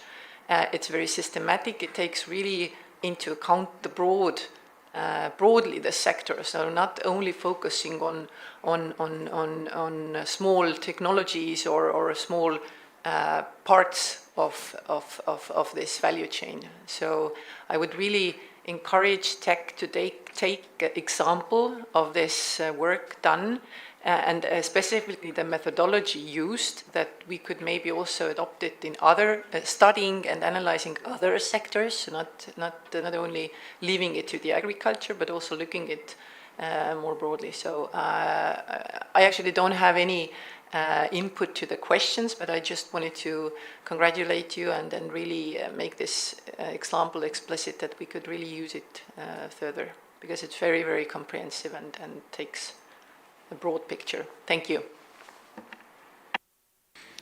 Thank you, Kaya. Abdul Rahman, you have the floor.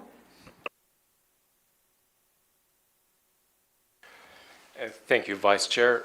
And thank you to you, Pemi, and thanks to the representative of FAO on the very insightful and well-structured presentation.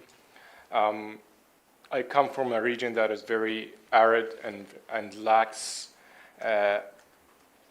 agricultural resources.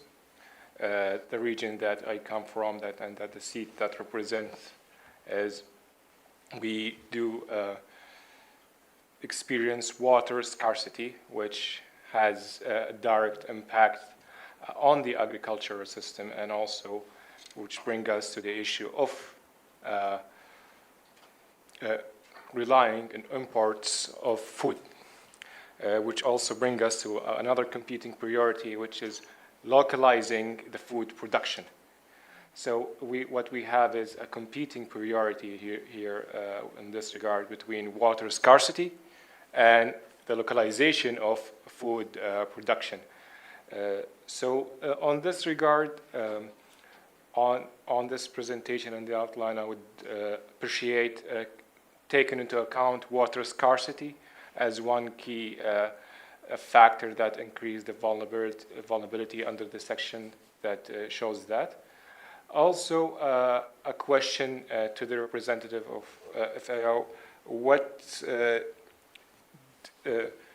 would like to hear your thoughts on the trade-offs between water scarcity and the localization of food production, and how we can leverage, get some insights on the trade-off between these two competing priorities in the toolkit that is supposed to be developed.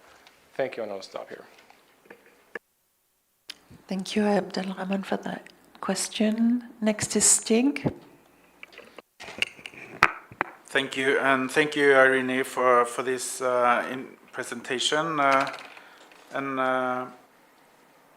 It's a very interesting discussion that Abdelrahman is taking up, and I think, in a way, the question should be even how can we get both of your priorities at the same time and not necessarily choose between them. I think that would be an even more interesting exercise, and it might even be a good idea to choose a country with similar traits that you described as one of the countries that we are using as an example, because this is something that everybody needs to address to some degree or other, but at the same time, it's a good idea to start with the ones who have the more extreme priorities, like water scarcity, as you are talking about. So I think that could be a very interesting choice that we do this. I was going to be a bit more concrete on the proposal itself. And I think that we have so much to cover in this document. So on the first question, here I would actually recommend not spending a lot of time on relevant decisions or program processes, because that is not the focus of this work. So instead of spending a lot of pages or a lot of time discussing what are the relevant decisions or not, we can just go to the topic directly and then address it instead of spending pages on something that we don't necessarily need for this product. And this especially, it goes to the section A. In theory, we could just delete 7, maybe even para 6, and then skip the whole thing. Just to, as I said, to have more space, because we can all go back and find the relevant decisions if we want to, but that's not necessarily the purpose of this exercise. Thank you.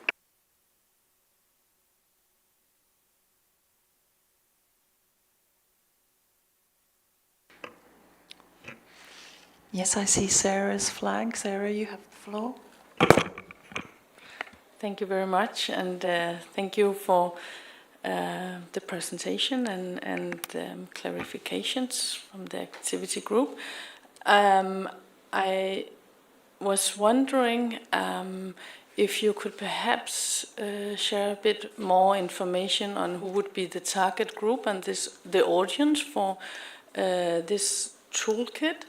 I think I mentioned at the previous tech meeting that it's very much aligned with the approach and the methodology that we have under the Global TNA project. So value chain analysis and related tools are part of the second step under the barrier analysis and enabling frameworks. So this is embedded in our guidance. However, would be very useful to hear more about how you envisage the tool being taken up by countries and who would be the specific audience for this. And I mean, from the side of the TNAs, we always welcome more guidance and more thorough guidance to countries, but it's also very useful to consider the additionality of existing guidance and to make sure that we add value to what is already there. Also knowing that, of course, we are not providing updates on the methodologies under the Global TNA project, but they are available to everyone to access on the Global TNA project website. Thank you.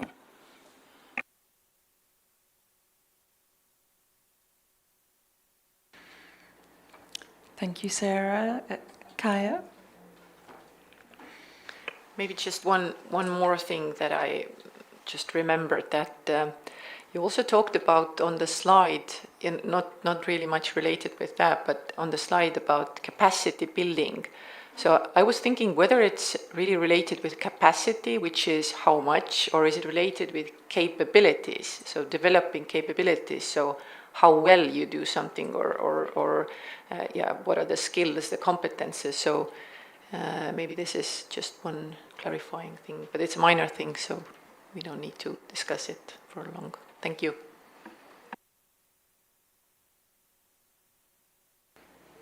Thank you, Kaya. So Irene Pemi. Oh, sorry, I didn't see your flag. Abdul Rahman.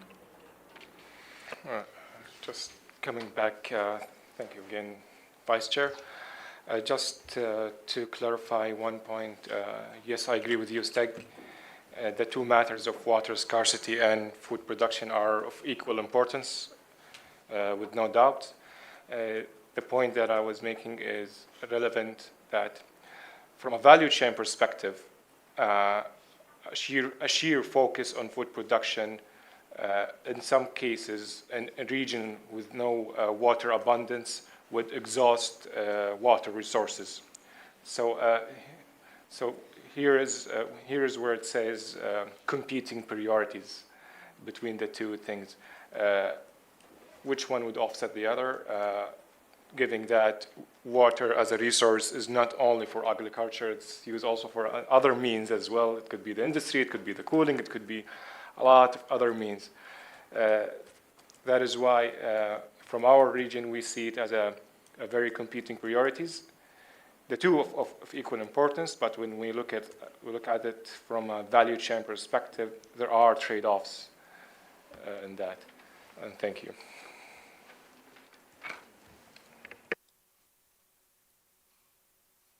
Okay, I see no flags up, so I hand it back over to Pemi and Irene. Thank you. I'll give most part of the response to Irene, but I think, firstly to thank the valuable contributions that we got. And from what we already gathered is that Saudi Arabia could even be one of the countries that we use in the case study already in terms of this water scarcity and the food production trade-offs. Then I will then give back to Irene to respond on the other questions or comments. Thanks. Thank you very much. Do you mind sharing the slides again? Which slide in particular would you like to have on the screen? 13. 13. Okay, thank you.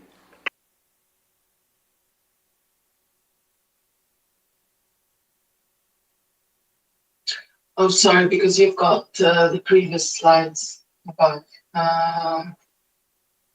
No, so. What's the title? If you can go forward by 2. Exactly. All right. Thank you very much.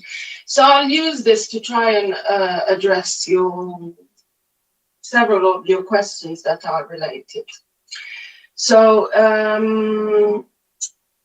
first of all, I would say yes, absolutely, in the sense that in that specific area of the world and all the countries around that basin, the constraints of water scarcity are very, very well known.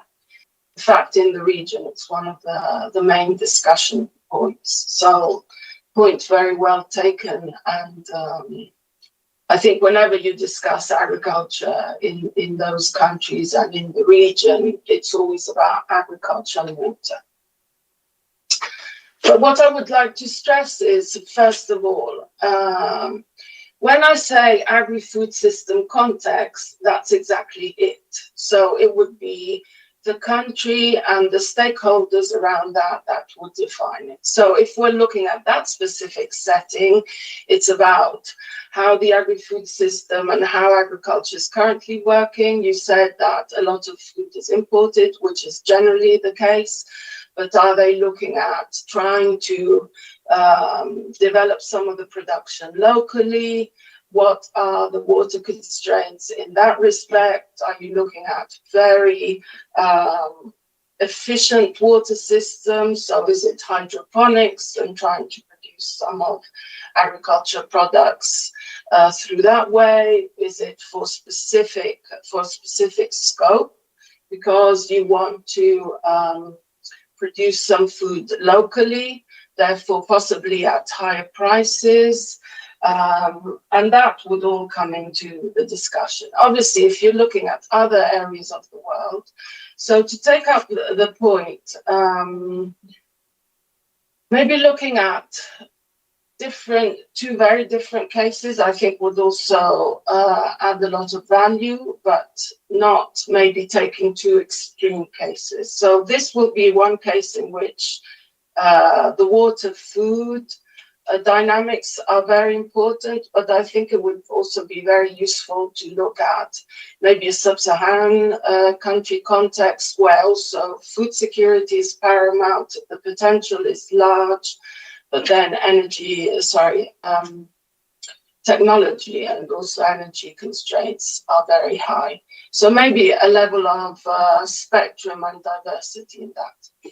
In terms of who are the stakeholders, so normally the way we work, the two entry points normally for us the entry point is agriculture, obviously, but then in this case we would pair it up with agriculture and climate, but then it would also be very much contextualized to the country context.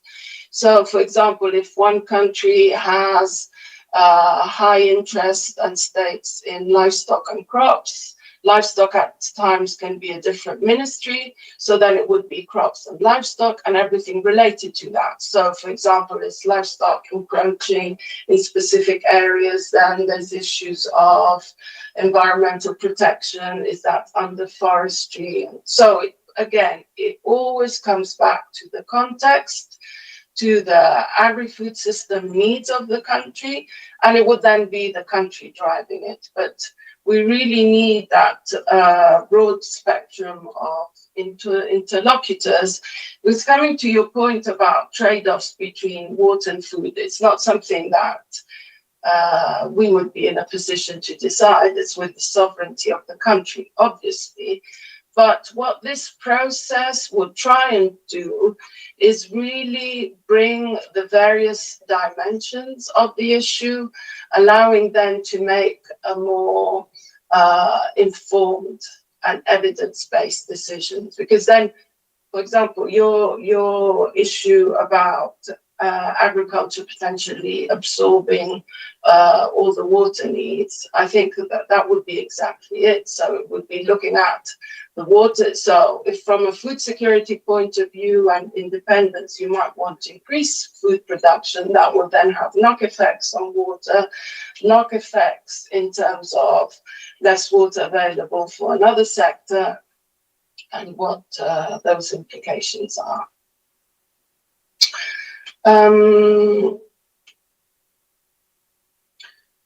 So the way I would tend to see this, as we have been explaining throughout, is that it's very complementary to the ongoing work, but it does really start from the agri-food system side, from the agriculture sector, and all the surroundings of the agriculture sector. So bringing all those dimensions in.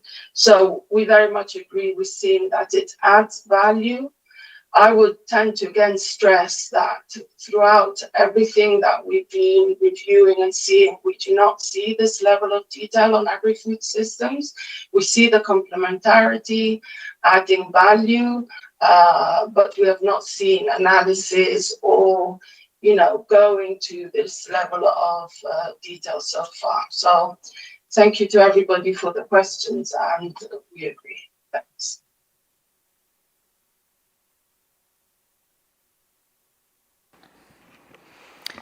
Thank you, Irina. Thank you, Pemi. And I heard from the TEC members that they are very enthusiastic about your holistic approach and the use of agri-food chains. And indeed, if Saudi Arabia agrees to be a case study, it'd be interesting to see where you think you're positioned in that food chain, not necessarily in the production at the beginning, but at the consumption level of the agri-food chain. So all the possibilities are open with this holistic approach to the analysis.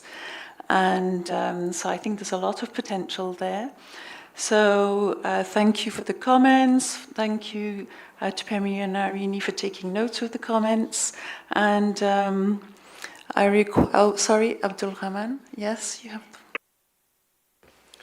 Just for the selection of which region to be taken as a case, I think it would be better to have a focus on the entire region, to have a holistic view, given we, in that region, we share similar challenges.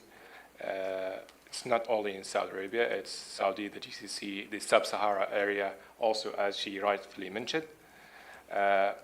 Given that in some other Arabic countries, they have even larger constraints, not the same magnitude that we do face in the GCC area. So to have a better reflection of the reality, maybe a focus on the Arab region would be better reflection of the magnitude of the case, and not only the Saudi Arabia. Thank you. And the beauty of this approach is that it can also take into account cross-border value chains. So I think so it promises to be very interesting work. So I request the open-ended activity group to prepare the first draft of the toolkit for consideration at Tech 33. And I understand that there were 2 interested countries as well that had maybe been identified. So I'll let the activity group continue consulting with them, yes?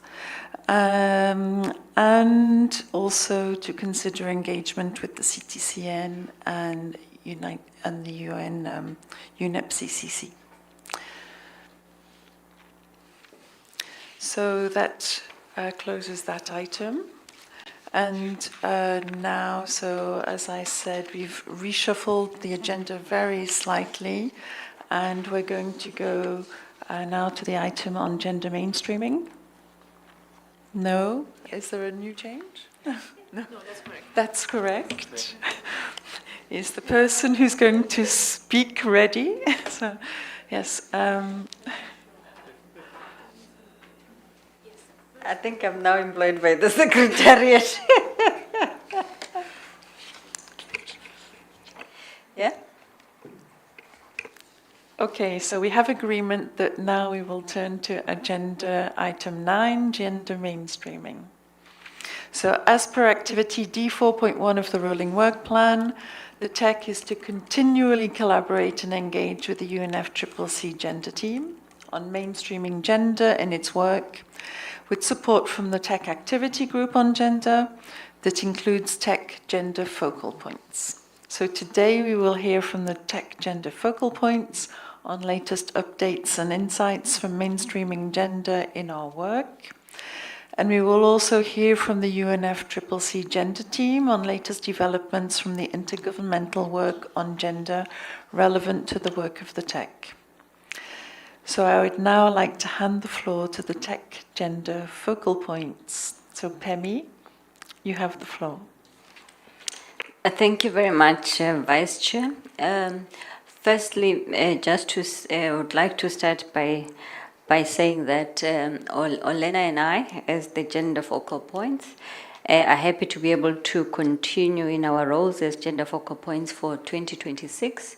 And maybe just, a disclaimer there that when we started this role last year or 2 years ago, it was just only the 2 of us, and now we have 5 women in the TEC, so I guess we're doing something good, if I can say that. At the onset, would like to highlight the importance of this discussion on the gender mainstreaming at TEC 32. On the one hand, the Belém conference led to the adoption of decisions that provided a renewed emphasis and stronger guidance for gender-related consideration in the work of the TEC, namely the Belém Gender Action Plan, GAP for short, and the Belém Technology Implementation Program, both adopted as part of the Belém political package. We will hear more about the Belém GAP from the UNFCCC gender team shortly. On the other hand, the TEC is starting the process of development of its new rolling work plan, one that should draw from and build on the experiences, good practices, as well as challenges and lessons learned from efforts on gender mainstreaming to date. With this in mind, we would like to highlight a few points related to the work of the TEC on gender mainstreaming, including information on gender-related targets since our last meeting. Let me start with the gender-related indicators. On the inclusion of gender consideration in the TEC policy recommendation, in the annual report for 2025, 2 sets of policy recommendations were included, one on artificial intelligence for climate action and the other related to buildings and infrastructure. Both of these included reference to gender-related issues to varying degrees, drawing from policy focus, TEC publication on the same topics.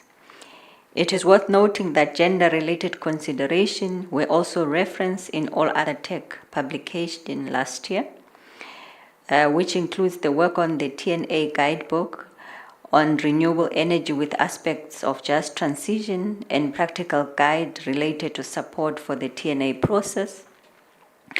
With regards to gender balance in speakers at TEC events, would refer you to the report on monitoring and evaluation of TEC work in 2025 for details.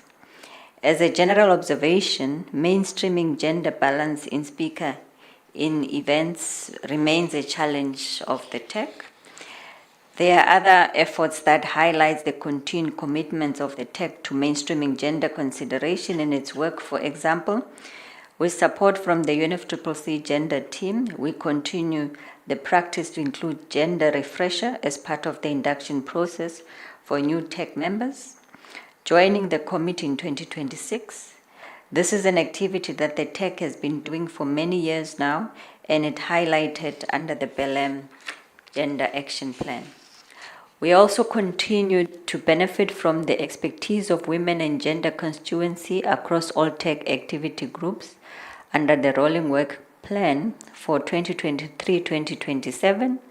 This is another point highlighted under the Belém Gender Action Plan regarding the work of all constituted bodies. We are also happy to see a steady growth in gender and technology roster of experts at the CTCN maintains, and would recommend a better utilization of the roster to inform the technical work of the TEC on gender issues in the future. Looking ahead, would like to reiterate our strong recommendation to integrate gender consideration in TEC policy work on climate technologies and innovation, whether as the main focus or key component of such activities. The work of the TEC on gender-responsive sustainable urban mobility in 2024 and the gender consideration included in the technical paper on artificial intelligence for climate action in 2025 are a great example of such efforts and strongly encouraged as the TEC makes progress in the design of its new rolling work plan. We remain committed to advancing gender mainstreaming in the remainder of the TEC rolling work plan in 2026 to 2027 and to help ensure gender issues remain a priority for the future work of the TEC. Thank you.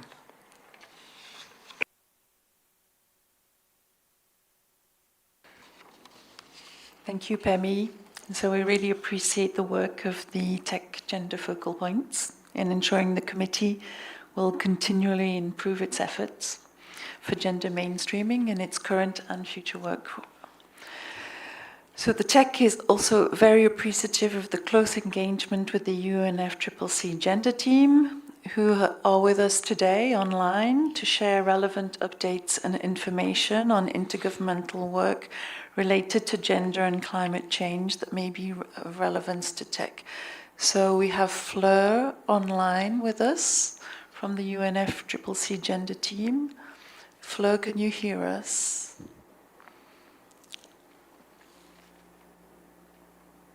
Yes, I can. Can you hear me? Yes, we can hear you.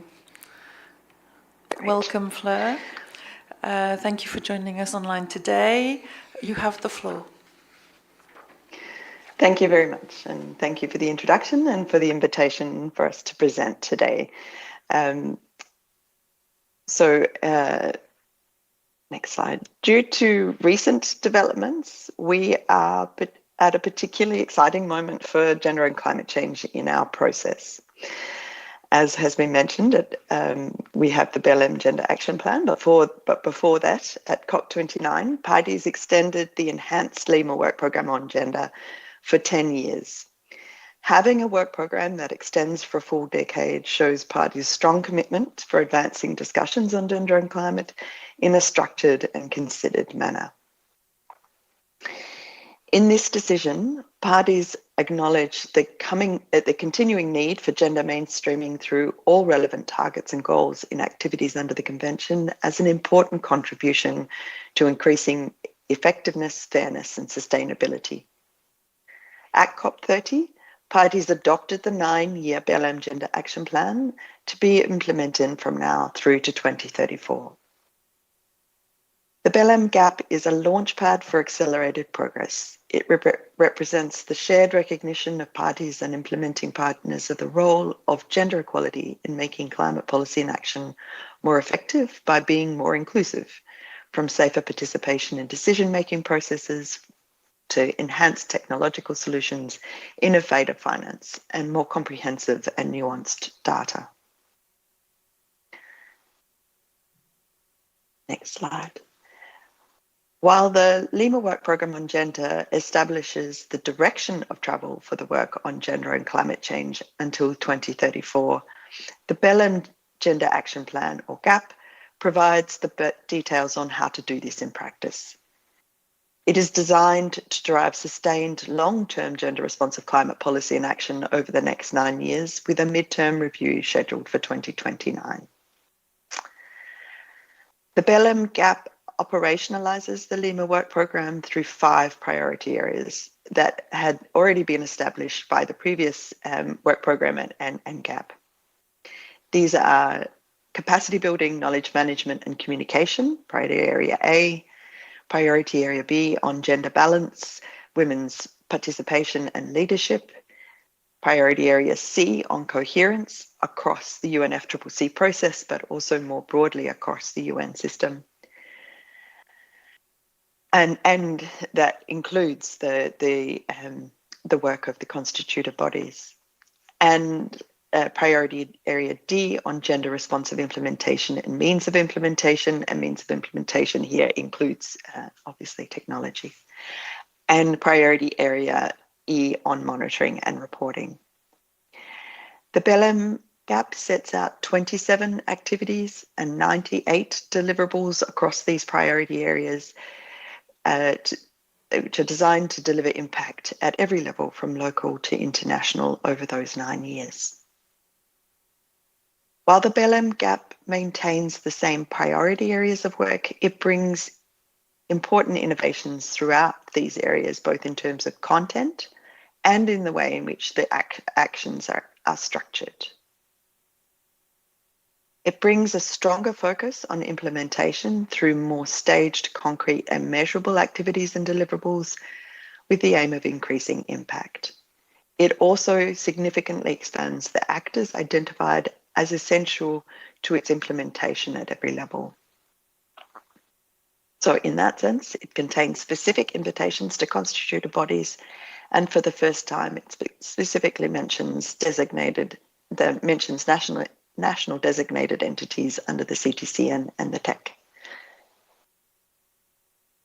Several mandates under the Enhanced Lima Work Programme and the GAP that reference constituted bodies and work programs are a continuation of mandates from the previous work programme and action plan, and reflect work that the TEC has been advancing for a few years. For example, the request to include information in the body's regular reports on progress towards integrating a gender perspective into the PICS process, and the mandate for the Secretariat to continue to provide capacity building support to all constituted bodies in integrating a gender response perspective into their work on request.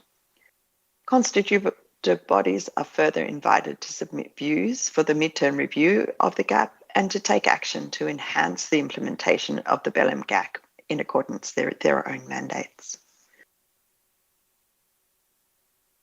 The BELEM GAP clearly identifies these actors who would be most effective in contributing to achieving the purpose of each of the activities and deliverables, either as a leading or a contributing actor. In this and the next slides, actors are identified by the coloured squares next to each deliverable. Priority Area C contains various deliverables mentioning constituted bodies who are identified as a dark green colour, which hopefully you can see, and the Secretariat with the light blue. Kemi, in her introduction, mentioned deliverables, what are known as deliverables C.1.1 and C.3.3, which are, I won't focus on those, I'll focus on the remainder. So considering that the TEC is planning its work through for 2026 and 2027, it's particularly relevant to consider deliverable C.2.1, which foresees an interactive dialogue between the chairs of constituted bodies and facilitators or chairs of work programs to strengthen gender integration into their work, which is to take place virtually by August 2027. Both chairs of constituted bodies and gender focal points of those bodies are invited to contribute to this deliverable. Deliverable C.3.1 asks constituted bodies to support implementation of the Lima Work Programme and GAP on an ongoing basis, identifying constituted bodies as leading and the Secretariat as contributing. This would involve reviewing the deliverables and identifying any that may align with the work of the constituted body.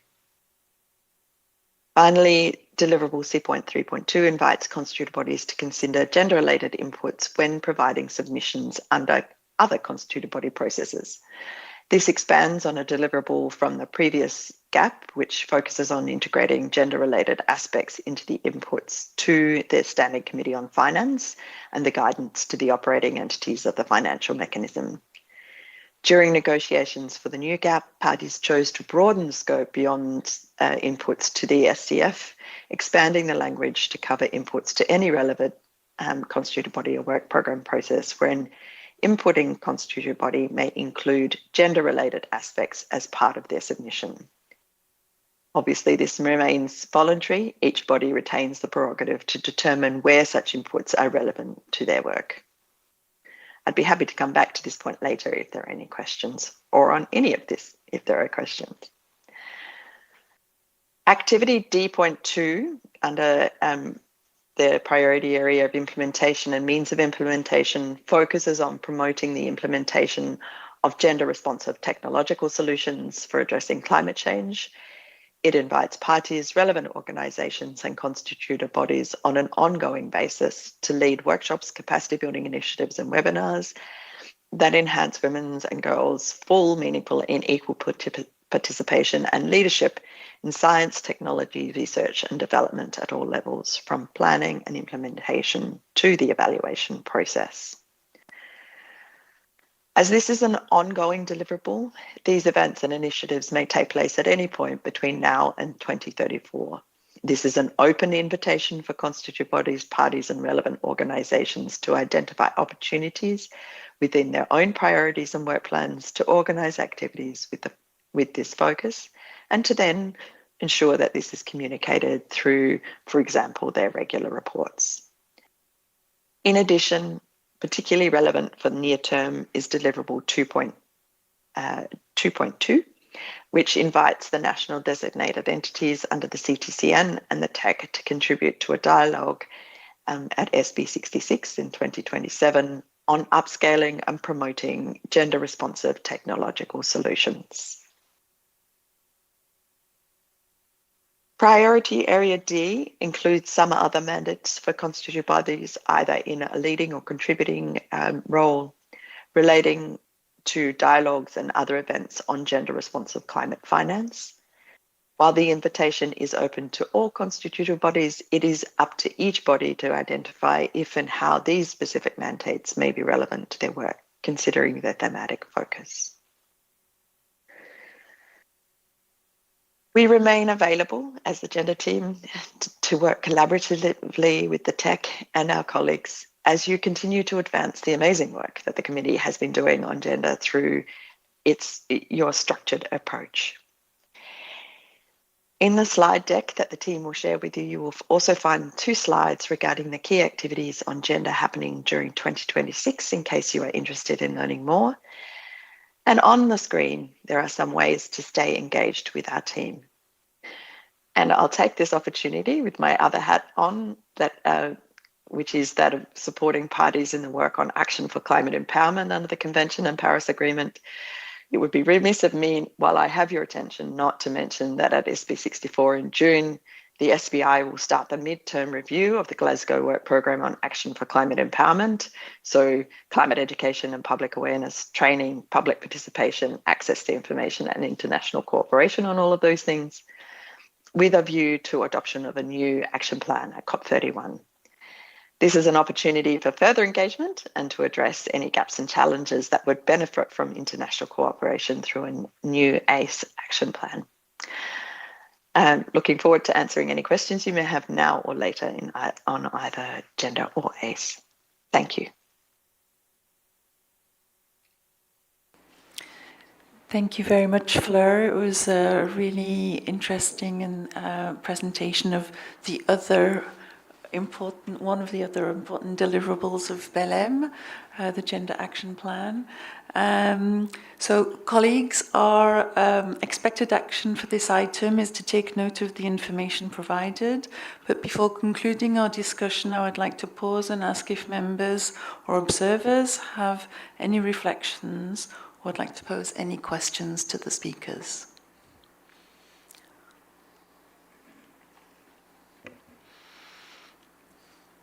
Yes, Benjamin, the floor is yours. Thank you, Chair. And I want to say thank you to the Secretariat for promoting the mainstreaming of gender in all constituted bodies. I can recall in Poznan Fred, you can remember 2008, when Liberia called for the inclusion of gender into the UNFCCC process.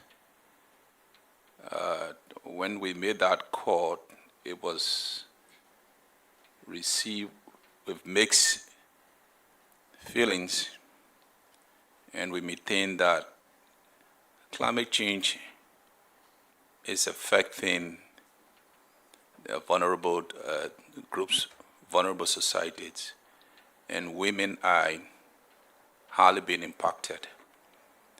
And thereafter, today we have gender as an agenda in the UNFCCC process. We fought hard for the Lehman Work Program, and 9 years after today, we have the Berlin Action Plan.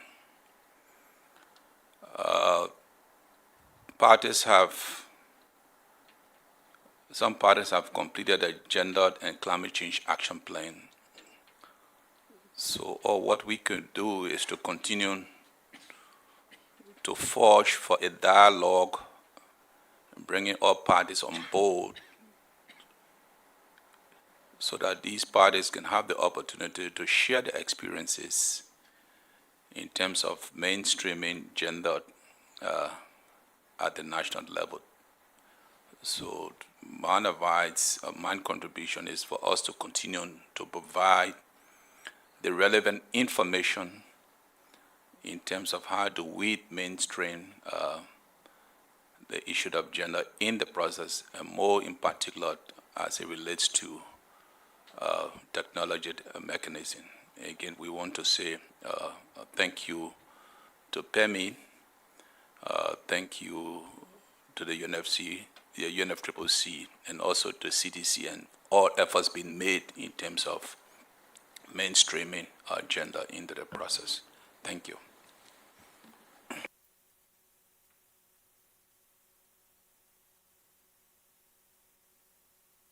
Yes, as I see no flags from tech members, I'd like to invite Yungo to take the floor. Thank you, Chair. Youngo welcomes the tech's continued attention to gender mainstreaming and wishes to offer a perspective we believe strengthens the existing framing. We note that gender and youth are often treated as parallel but separate considerations in the UNFCCC processes. We would encourage the tech to recognize the intersectionality of these dimensions. We would encourage the tech to recognize the intersection.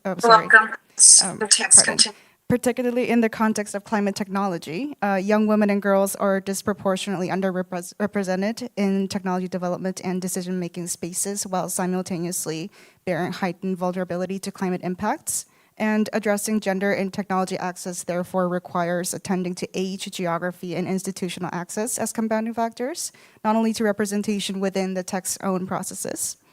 We also wish to reiterate a point Youngo raised at Tech 31 on the matter of terminological consistency and alignment with broader UN system language in tech knowledge products. So we believe this to be important for their credibility and uptake. This applies equally to gender-responsive language as well.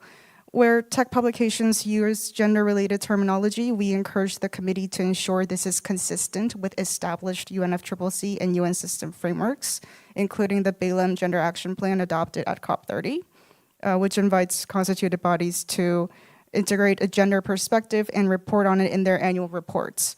And in this regard, we also wish to highlight that particular momentum of 2026 as the Year of Action for Climate Empowerment, or ACE. And policy coherence requires that ACE is actively mainstreamed across constituted bodies, not only affirmed in principle. These elements are directly enabling conditions for gender-responsive climate technology access. We therefore encourage the tech to engage substantively with the midterm review of the Glasgow Work Programme on ACE at SB 64, and to consider including a dedicated ACE-linked activity in the next work plan as a concrete outcome of that engagement. We would also encourage the tech to consider gender not only as a matter of who participates in meetings, but of who has access to and benefits from climate technologies, who gains access to finance for technology development and deployment, and whose knowledge is reflected in the tech guidance. The AI for Climate Action Award presented at COP30 offered a really good illustration of this, with the winning solution having been developed by a young woman and demonstrating the depth of innovation that exists when women are given the platform and the resources to lead. This is precisely why institutional support structures that reach beyond the formal processes and into communities are so critical. And we believe these to be substantive questions that gender mainstreaming and knowledge products should and can address. We would also like to draw special attention to Indigenous and traditional knowledge. Youngo looks forward to supporting this work and remains committed to engaging constructively with the tech's gender mainstreaming agenda going forward. Thank you.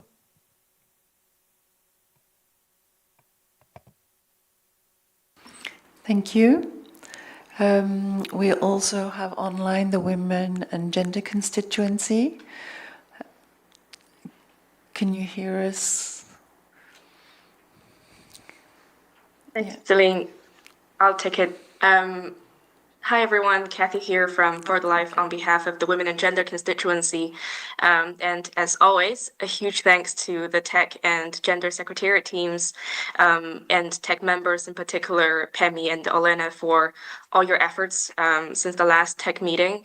And also thank you, Fleur, for walking us through the relevant mandates from the new Gender Action Plan, including, of course, mandates for constituted bodies and the Tech specifically. And also want to mention that the incredible tip that we adopted in Berlin has paragraph 6C that decides that the tip shall be gender responsive, enhance gender equality, empower women, and recognize the special needs and circumstances of children and youth and persons with disabilities and local communities. So that's, of course, another important mandate that is applicable to the technology mechanism. And of course, really looking forward to, from our constituency side, collaborating and supporting all of you in implementing these mandates, as always. And going back to tech itself, it's of course great to see that there are some improvements in gender responsive composition of tech's membership. But from the Secretariat's last annual report on gender representation in constituted bodies members, among the 17 constituted bodies that were counted, tech again ranks the bottom 3 in terms of percentage of female members. Last year we were 23%, and if we exclude back then the 4 vacant seats of the tech is still bottom 5. So a bit of a reality reminder of where we're at. And I think that is also a reminder that I think you've been hearing me saying this in technology since 2020, and you've been hearing many of our other colleagues saying this long before that, that having a line in the jar, recognizing this and encouraging better representation is critical, but it's the minimum bar, and we need to do better continuously together. And from our constituency side, we'd really like to encourage the tech to take note of this, that we have made progress, but we need continuous improvement. And we encourage the tech to work with the Secretariat and CTCN colleagues to identify in the immediate term 2 to 3 practical actions to actively engage women and gender members of parties, of NDEs throughout the year in activities and the work of the tech and the wider technology mechanism. So we're not just thinking about, when parties think about who do we nominate for membership, the first person they come up with happens to be a man. So to wrap up, would like to echo again what our Incredible Gender focal points have mentioned and recommended in the presentation to build on progress made in this cycle of the work program, work plan, and ensure continuous focus and efforts as we design the next rolling work plan. Thank you. Thank you, Kathy. So we've taken note of of the suggestions by Young Go and the Women and Gender constituency. Thank you very much for those interventions. And I see Fred has his flag up. Just a brief one. Thank you very much, Chair. We are aware that the UNFCCC Secretariat has got a gender action plan in the process, and also I'm quite aware that CTCN has got a gender policy. Now we are talking about mainstreaming, integrating gender issues in the tech and embracing it. Looking at gender as a cross-cutting issue, is there a way of this process here linking it with the work of this, the policy of the city, gender policy of the CTCN, and also during the discussion of the joint work plan, find a way of having a process of integrating gender in the technology mechanism, other than the tech having a separate approach and then the CTCN having its policy and implementing its policy. I'm just trying to see if can we explore ways of having one path as a technology mechanism for addressing the gender agenda. Because when you talk of technology and you look at the developing countries, it is a relief to women especially, because women are sort of beasts of burden in our countries, whereby the men folk sit at home lazily, and it's the women who carry their children on the back, a hoe on the shoulder, and then a pot of water on the head, and the man is waiting for the meal at home when the woman comes from the garden. So when we talk of technology that can address the issues of water, food security, energy, we are actually talking about the gender aspect, because the moment we introduce these technologies into the communities in developing countries, actually we are saving women, and we are giving them some time to do other things other than having the burden of providing for the households. So looking at that aspect, I think there's a way the tech as the implementing wing and the tech as the policy wing, and then the citizen as the can come up with one a sort of pathway of addressing gender issues other than having different separate approaches and so on. But that is a food for thought. I'm talking about this because this is a moment when we are moving closer, the tech and the citizen, in implementing most of our activities. So when we go into the implementation of the TIP, we should find a way of making sure that gender is being embraced by both the tech and the citizen, so that we don't seem to be addressing it separately. Thank you.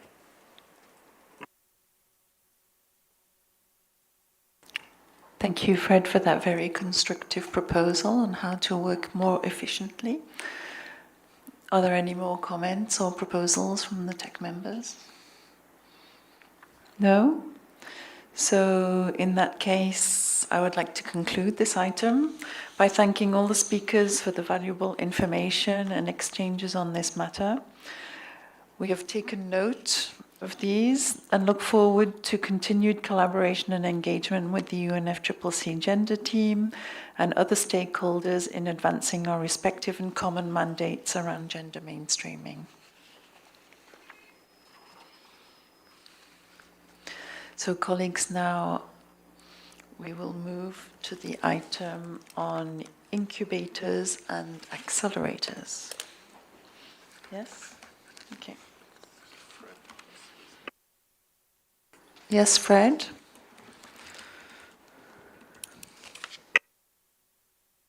Sorry to come back on this. When we talk of mainstreaming gender from the point of view of the tech, what gap have we seen that is not being addressed by the Gender Action Plan of the UNFCCC, and also from the point of view of the citizen gender policy? Because if we say mainstreaming gender, from the COP decision, countries have got their gender focal points. Each country has been asked to come up with a gender focal point. Now, when we talk of mainstreaming from the tech point of view, what exactly are we talking about, based on the fact that there are already gender focal points that could help in mainstreaming gender issues? And then also the citizen has got, the tech has got, the citizen has got the gender policy, which also is related with the mainstreaming of gender. Can we explain exactly what we mean by that? Are we using the already ongoing process, the existing system, or we are reinventing the approach or the wheel? When you said mainstreaming, I got a bit lost because. Thank you, Fred, for bringing that up. So the Secretariat proposes to fill you in on a number of elements which start to answer your question. Thank you, Chair, Vice Chair, and thank you, Fred. Just highlighting some background that the TEC has adopted an approach to gender mainstreaming in 2019, following guidance by the COP, and since then, the TEC continually engages with the UNFCCC Gender Team to reflect emerging guidance and mandates. So in a way, it's a very dynamic. We have some basic guidelines and approaches on how gender mainstreaming should be done, including inclusion in the technical work, gender balance in tech events, which are also reflected in the monitoring and evaluation framework, as well as informing the technical work of the TEC under its rolling work plans since 2019. In addition to that, as I mentioned, The Secretariat supports the TEC, including through the gender focal points that are appointed for every 2 years in the TEC, to receive this emerging guidance that comes through the COP. And reflected in the work of the TEC. And there's also an agreement by the TEC to have an update on gender mainstreaming at every meeting, and through that, make sure that they stay aligned. This is just to highlight how the TEC approaches the gender mainstreaming issue and how it continually updates the approach in consultation with the UNFCCC gender team. As for the CTCN, we do have a joint work with them. The approach is not integrated as in the current rolling work plan, but we do have joint activities with them. And the big example of that is the global roster of gender and technology experts that is maintained by the CTCN, but has been consultatively developed, and you will also hear about that in the joint day. These are just factual kind of history of how the TEC has been approaching the matter and engaging with the gender team, but of course it's up to the committee how they may adjust their approach going forward, including in deliberations around the next rolling work plan. I hope that's helpful. And the strategy or the approach for gender mainstreaming is available in TT Clear under the TEC category or directory, under the documents, under the strategic documents. So you can see that it was adopted in 2019, available and kept up to date in a way. Thank you. Thank you, Vice Chair. Yeah, the explanation was thorough, but my major concern is who are our target as the TEC, who are our target.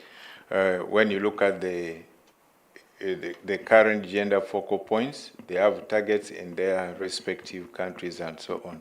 Are our targets different from the targets of the UNFCCC, that is the COP, that emanated from the COP decision, and then also the target of the CTCN, because the CTCN implements technology, interacts with the communities, and so it targets the beneficiaries of the technology, the stakeholders in the technology. So are our targets as TEC different from the targets of when we talk of mainstreaming, because mainstreaming means we have the targeted people. So who are we targeting? Have we identified the gaps which we need to address? I think, to me, that is a concern. Are the targets different? Thank you. Does anyone want to respond to this question? Stig? Yeah, thank you. And of course, it's this just shows how important it is to regularly update ourselves on gender mainstreaming work in the TEC. And as you say, Susan, we've been working on this for a very long time, and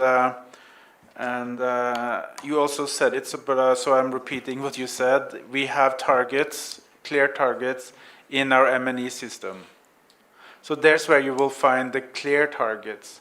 But we also have soft targets, and that is on how to reflect the guidance from the COP in our documents, and also, of course, under the guidance of the gender focal points, where they see that they need to provide further guidance.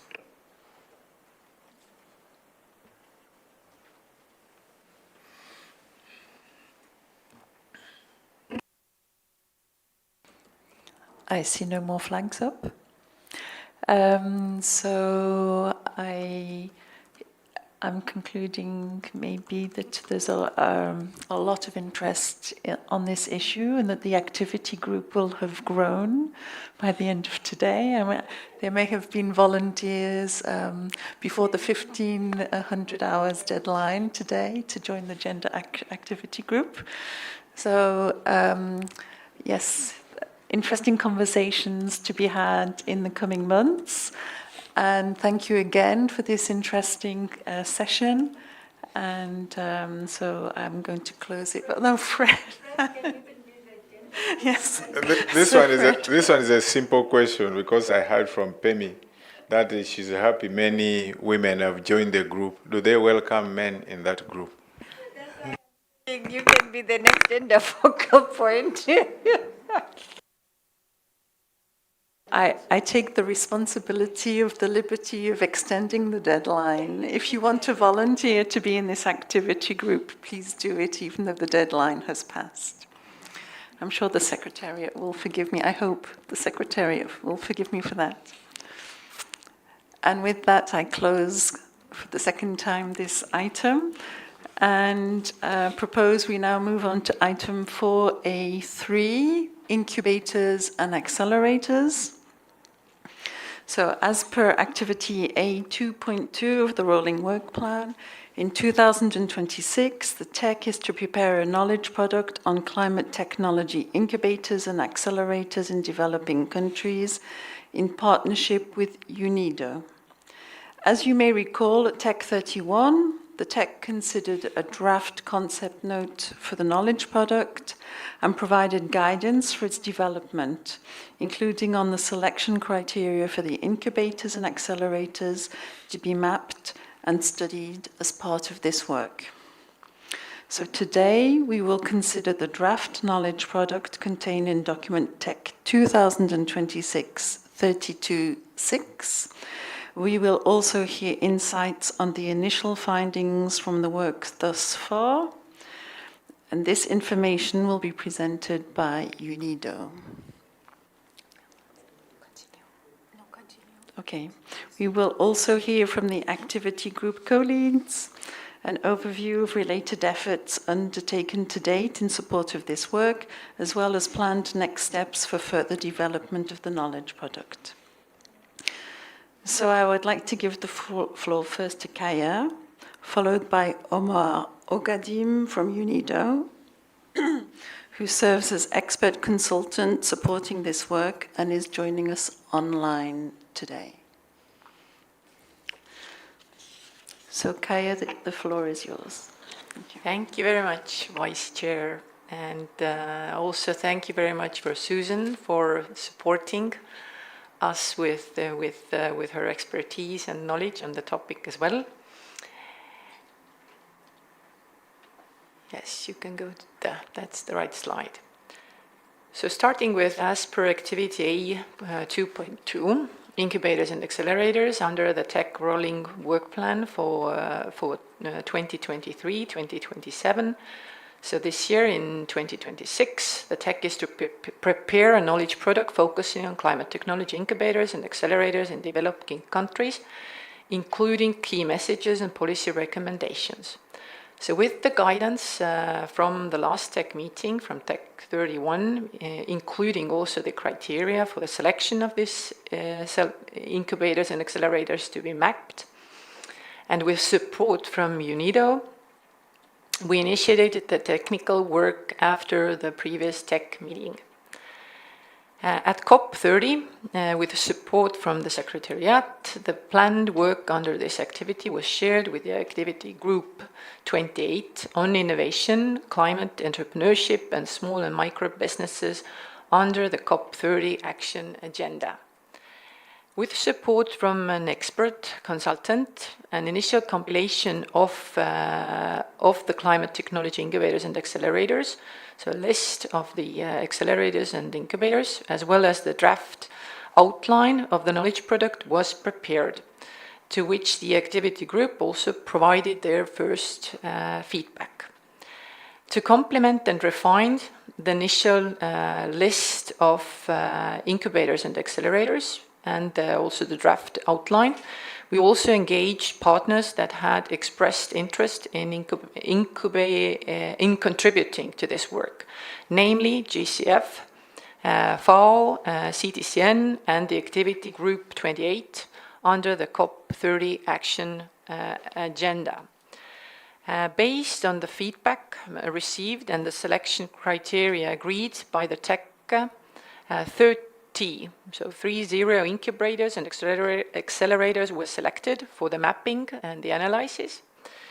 And then this first draft contained in document TEC /2026/32/6 provides an outline of the results from the mapping of these 30 incubators and accelerators. In addition, a number of preliminary findings emerging from this mapping are formulated that can be taken as a basis for the development of the policy insights in this knowledge product. So in terms of the dissemination activities, with support from CTCN, TEC and UNIDO, representatives were also able to present this work.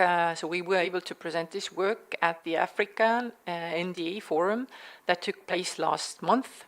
You can also see the photos on the screen.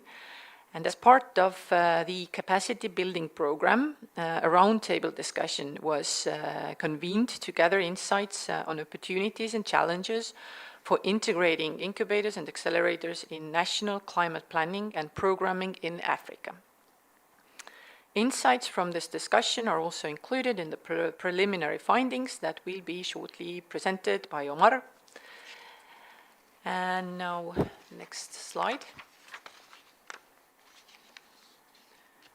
So to provide an overview of the status of the work as projected, so as you can see on the slide, regarding the outline of the paper, the drafting on of chapters 1 to 3 of the knowledge product is completed, but yes, you still maybe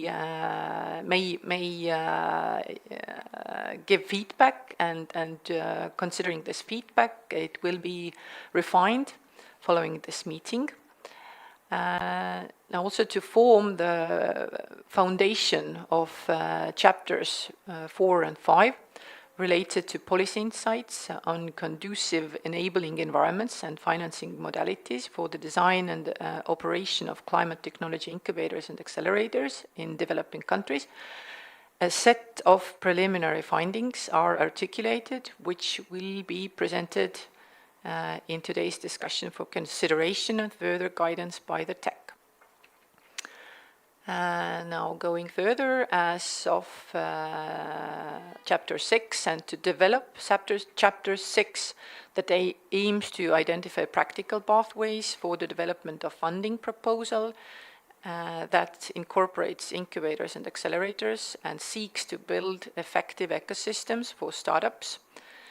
Further research, stakeholder engagement and analysis is intended to be conducted, and also engaging with the climate funds and other relevant financial institutions.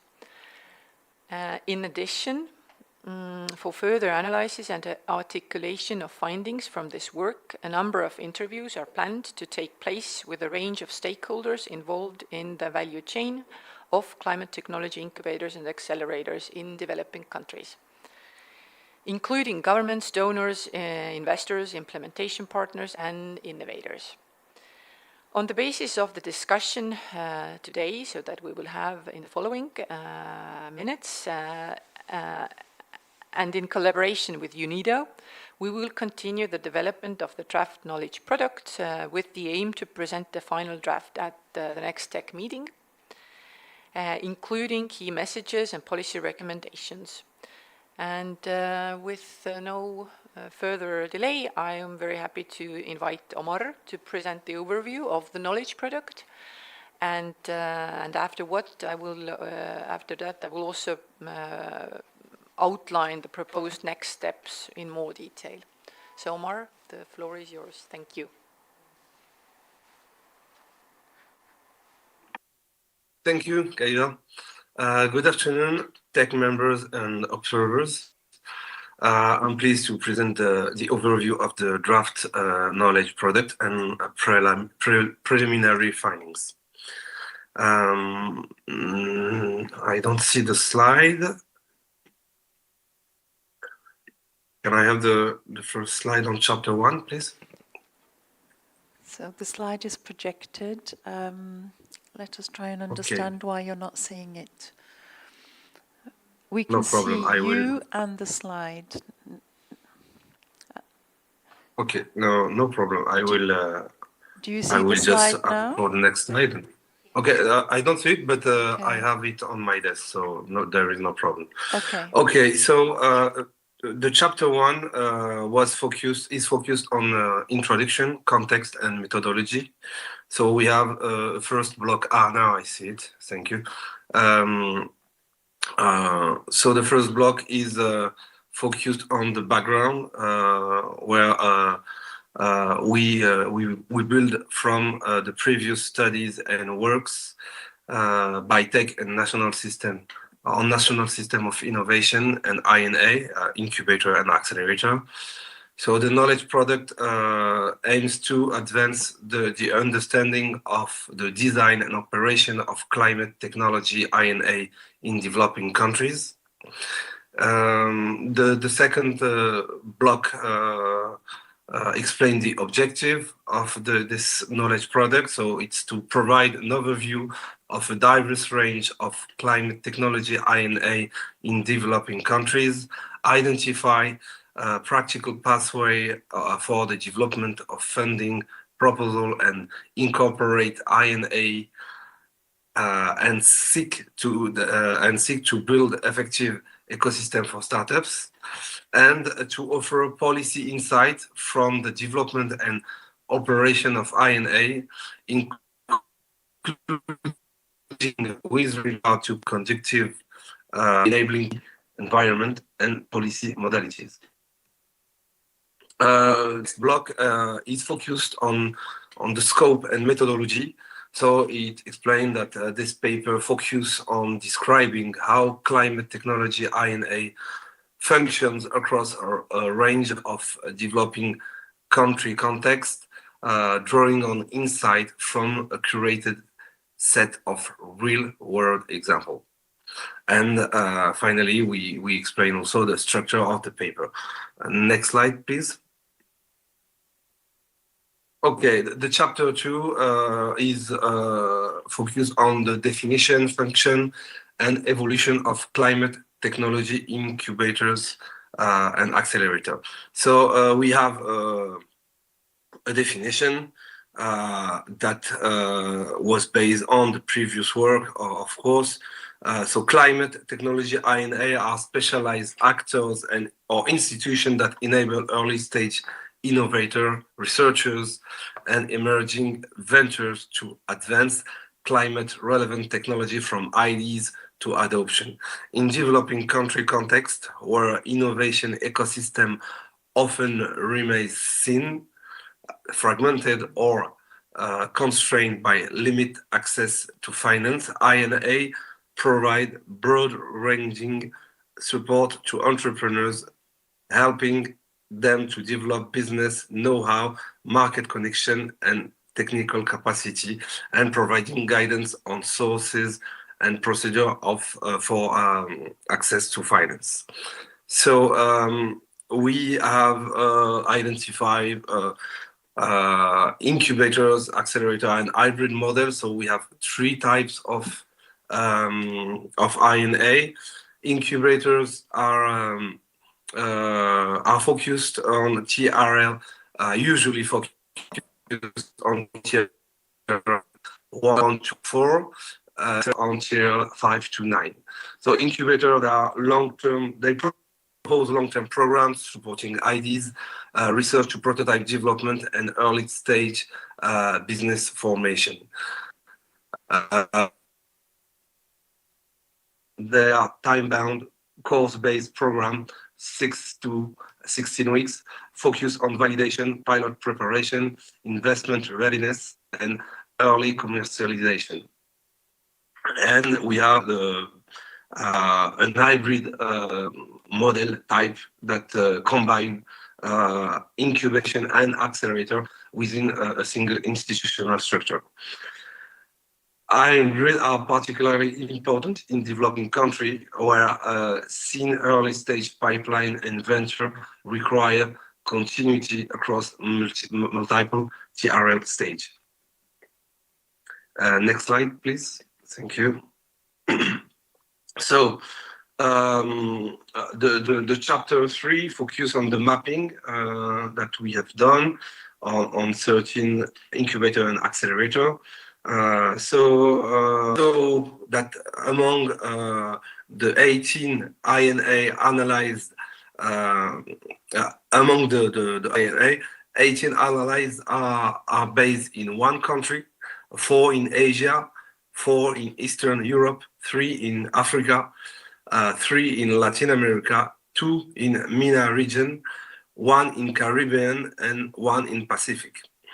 Among the 12 INA analyzed that based in multi-country, 7 are in one region, 3 in Caribbean, 2 in Caribbean, 1 in Asia, and 1 in Pacific, and 3 are in multiple regions. We have also mapped 2 global INA model and analyzed them: the Adaptation Fund Climate Innovation Accelerator and SPRING. We had no regional or multi-country INA analyzed so far in Eastern Europe. Next slide, please. Okay, still in chapter 3. Most of INA, as you can see, are accelerator in our mapping. So we have 17, followed by hybrid models. And about the distribution of the 6 main focus sector, 20 of the 30 INA are focused on renewable and clean energy, 14 in energy efficiency, and 11 in smart agriculture, mobility, water, and waste management. Next slide, please. Okay. We see now the financing model and the technology readiness level. The TRL are mostly focused on between 3 and 6, so prototyping, validation, and pre-commercial demonstration. And about the financing model, we see that most of INA are funded by public or multilateral sources. And about the financial support that offer the INA, the majority of it consists of grants, seed equity, 9 for the grants, 4 for seed or equity funds, 2 for the loans, and few integrated financing mechanisms like guarantees and working capital. Next slide, please. Okay, so we have also here the analysis of the main services, the main categories of the services offered by INA. So they can be regrouped in 5 categories: the personalized support, training and education, funding, market access and networking, and last one, technical support and infrastructures. Mentoring, trainings, grants, investor matchmaking, market access, and capacity building are the most common services. Next slide, please.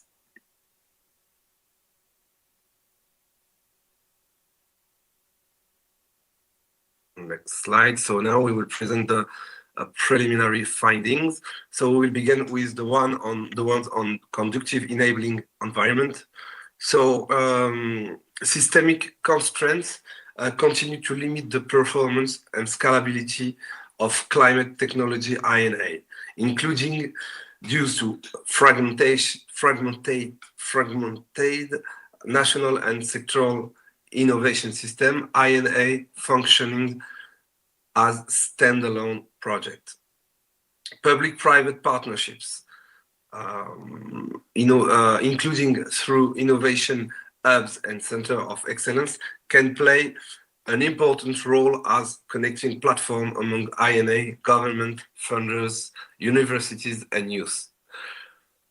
Though alignment with climate goal remains scattered, steadily growing focus on digital transformation in startup ecosystem offers opportunities for connecting technology I&A to climate objective. Private sector engagement in entrepreneurial experimentation comes with opportunities and challenges, and conducive regulatory frameworks are keys to ensure climate alignment and impact.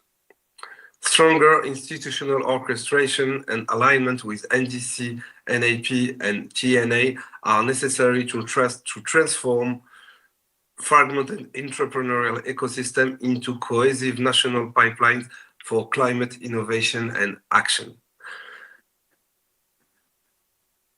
And finally, most I&A support between TRL 3 to 6, so from proof of concept to full-scale prototyping and field demonstration, often falling short of operational demonstration and implementation. Next slide, please. So now we have the preliminary finding on conjunctive financing modalities. The financing and business model patterns of climate technology I&A in developing countries reveal an ecosystem that is grant-dependent, structurally undercapitalized, and shaped by public and multilateral investment imperatives. There are few examples of blended finance or corporate accord that support climate technology I&A in developing countries. Purely private sector-led model remain the exception. Multilateral and regional support programs continue to play a key role in supporting I&A in developing countries with cost effectiveness, including through digital virtual services. If regulated effectively to align with national climate and development agenda, private sector-led I&A are well positioned to advance sector-specific climate innovation in renewable energy and climate-smart agriculture, for example. Concessional finance from institutions such as GCF and GEF continues to play an important enabling role, particularly for early-stage climate venture that face limited access to risk-tolerant capital. And finally, directing climate-aligned investment towards I&A and related support ecosystem and capacities would allow this structure to respond to both climate and business societal needs. Thank you. I will then hand over to Kaija Feskoja for next step.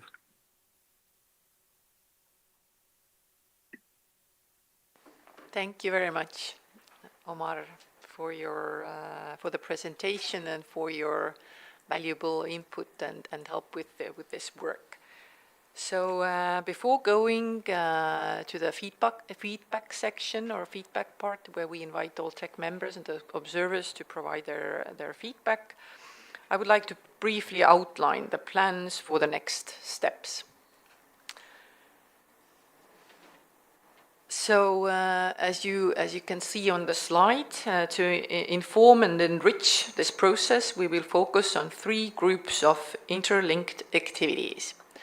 So first, the idea is that the mapped incubators and the accelerators will be studied further and to gather more insights and lessons learned.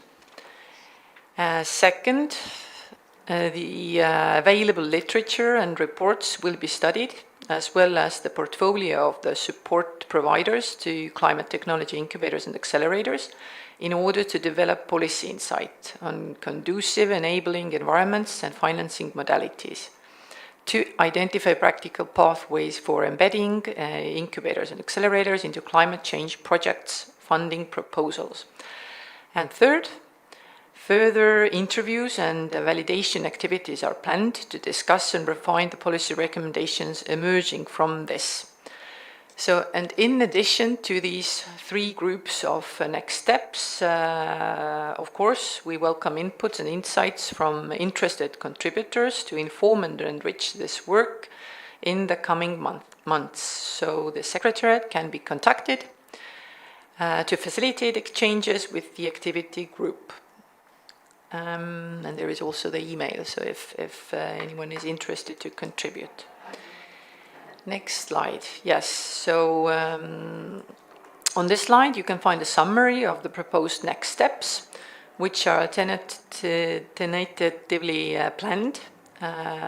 We look forward to receiving your feedback and guidance on the presented draft, the preliminary findings from this work, and the proposed next steps. And as an addition, I would also like you tech members and all to think about to whom we will then address these key messages and policy recommendations that we will be putting together, because I think it's very relevant already to think about it if we draft these key messages and recommendations. Thank you very much. Thank you, Omar. Thank you, Susan. And now looking forward to your feedback. Thank you.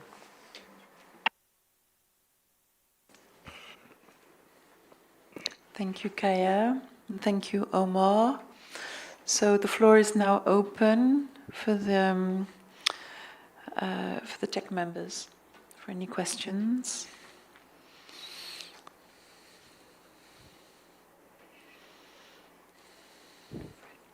Fred? This time it may not be a question, but I think just sharing some. I think earlier that was the very first day when we met here, that was yesterday, we mentioned issues related to national system of innovation. And I mentioned that when we were in Nairobi for the African ND Forum, not in Nairobi, in Tunisia, the issue of national system of innovation was part of the items for discussion, including incubators and accelerators. We all know that at least the accelerators and the incubators are part of the national system of innovation. Therefore, when we want to talk about incubators and accelerators, we should also consider that we create more awareness on the subject of national system of innovation, because as it has been presented, you find that very few people understand this subject, right from national system of innovation, incubators, and accelerators. Even amongst the LDCs, when we discuss technology, you find that initially the understanding of national system of innovation, the incubators and accelerators, the level of understanding has been quite low, but it is picking up. So in this regard, I would request that we find a way of making sure that we create more awareness and sensitization as we think of upscaling or implementing national system of innovation, introducing incubators and accelerators. We should also understand that it is expensive to manage incubators, as it came from our interaction with the NDEs.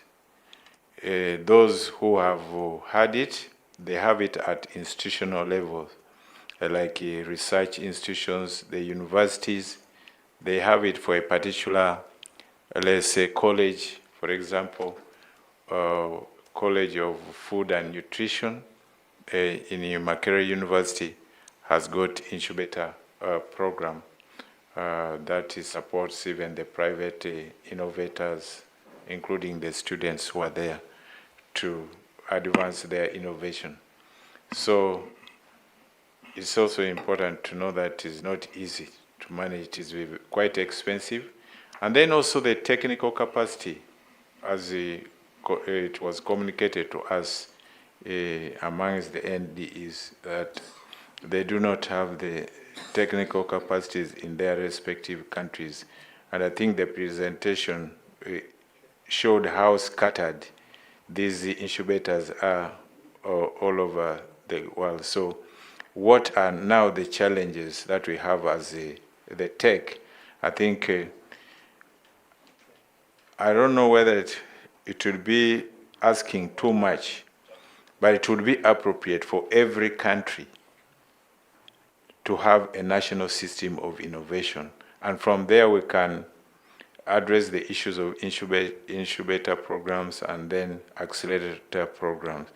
But unless we encourage all the countries to have this, it will be very difficult to really develop endogenous support and develop endogenous technology, because we shall keep on depending on expensive technologies.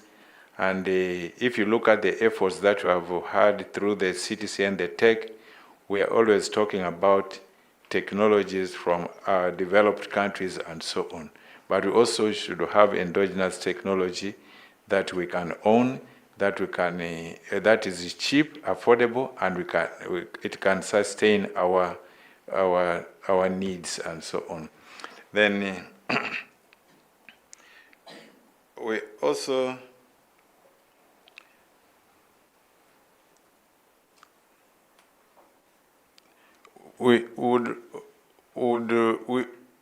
our concept focus should really now, as the tech, explore ways. We have been told about the existence of some funding from some financial institutions, but this is not a knowledge to most of these countries. So in this aspect, we would like to get really the sources of funding and share with the guidelines on how these funds can be accessed for at least implementing these incubators and accelerators. And I don't know whether it is easy to implement independently the incubators and accelerators without having a national system of innovation. Can it be very effective? So maybe in some cases, some countries may prefer to establish incubators and accelerators without having a national system of innovation. So it's also important to explore and find out whether this is preferred in some countries. But I think in totality, it's very important to have incubators and accelerators under the national system of innovation, which may be a bit expensive, but I think it is what would be appropriate. Thank you.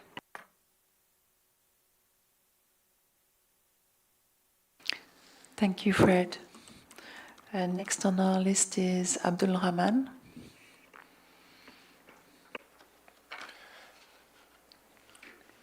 Thank you, Vice Chair, and thanks to the group for the document developed before us.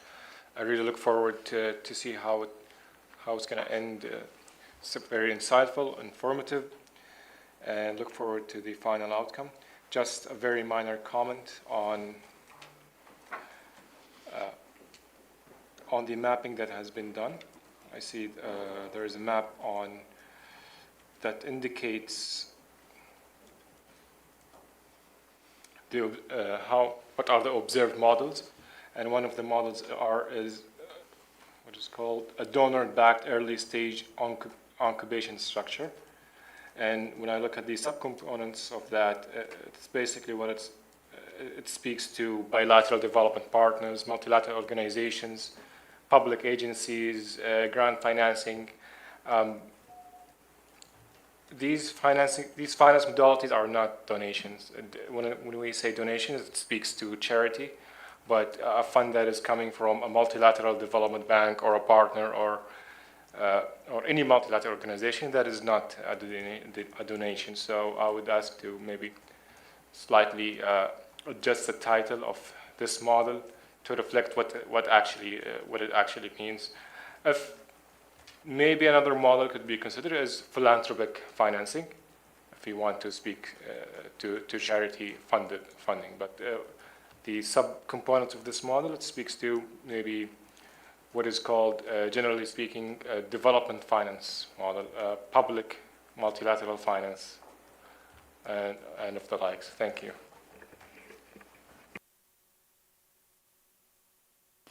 Thank you, Abdul Rahman. Next on the list is Dietram.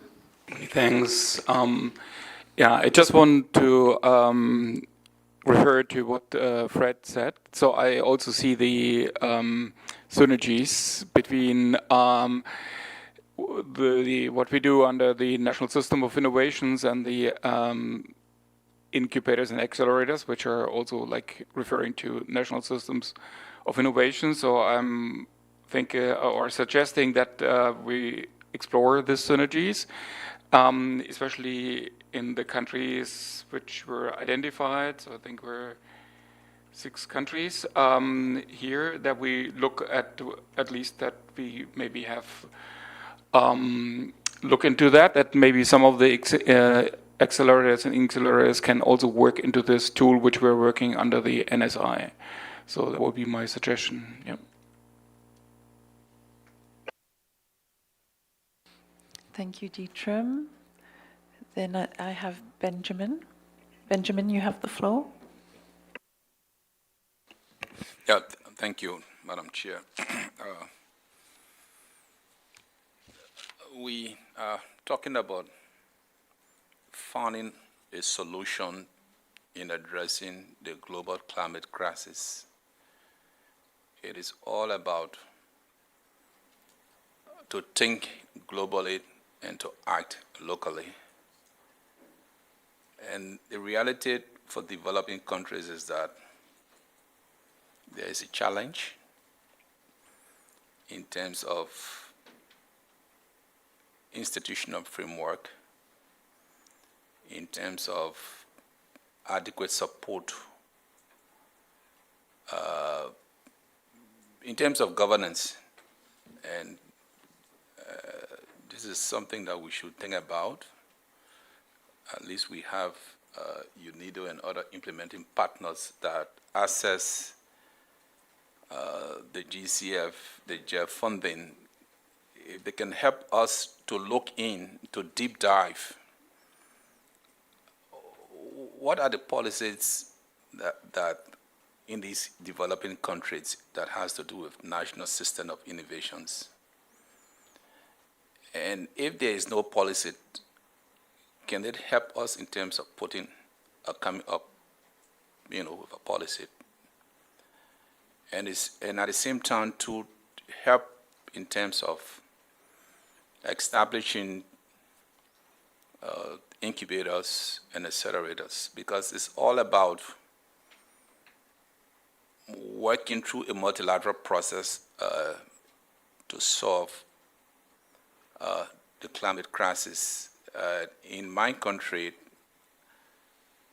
I know UNDP took the lead in terms of establishing an incubator at the state-run university, and it was good. But again, when you establish these, incubators, accelerators, at times again,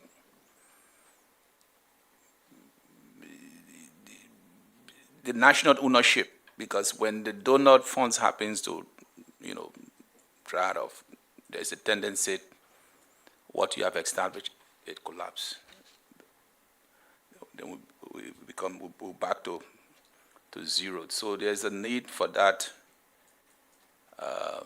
interaction, engagement, that is the tech, the CDCN, the implementing partners. to see progress that have been made, especially for developing countries in addressing national systems of innovations. And how do we, sustain, if there's assistance, how do we sustain that assistance? It is all about generating local ideas, finding local solutions. At the same time, how do you maximize those solutions that can be used by the greater population? And for Africa, I think it's a challenge. We will need that guidance, we will need that support. Because many times we look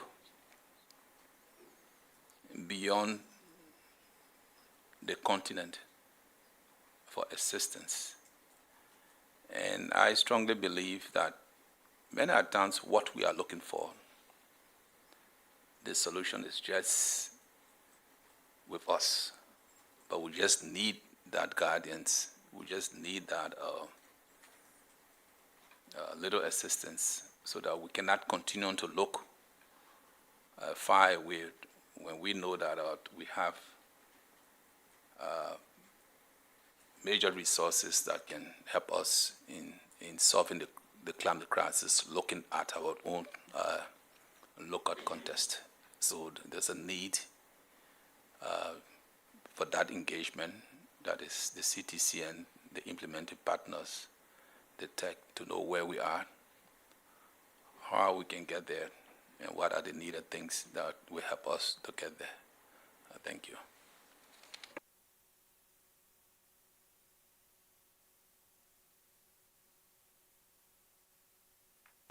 Thank you, Benjamin.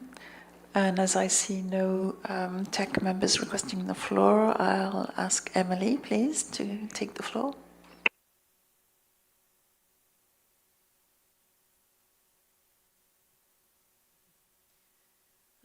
I know that we are approaching to the end of today's meeting, but since it's my first intervention, I would like to congratulate Celine and Pedro for the new role of as a chair and tech chair. And congratulate you from the work that has been done. This section was being very, very interesting. I would like to say that I see many, many synergies with what the Belém Technology Implementation Program can be on the decision. I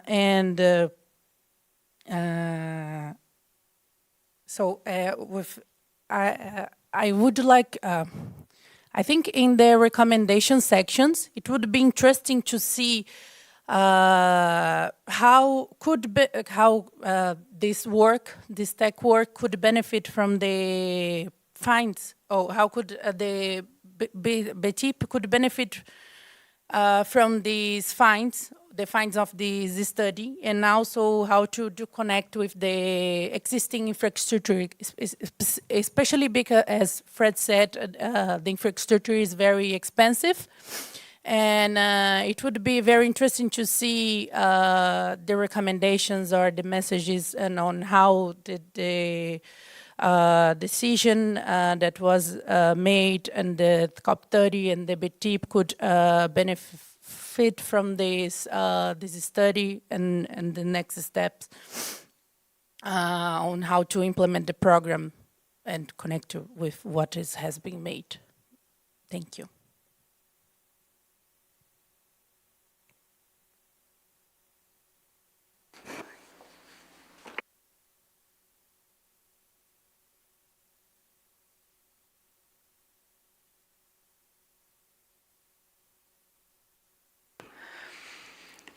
Okay, thank you, colleagues, for all these observations and comments.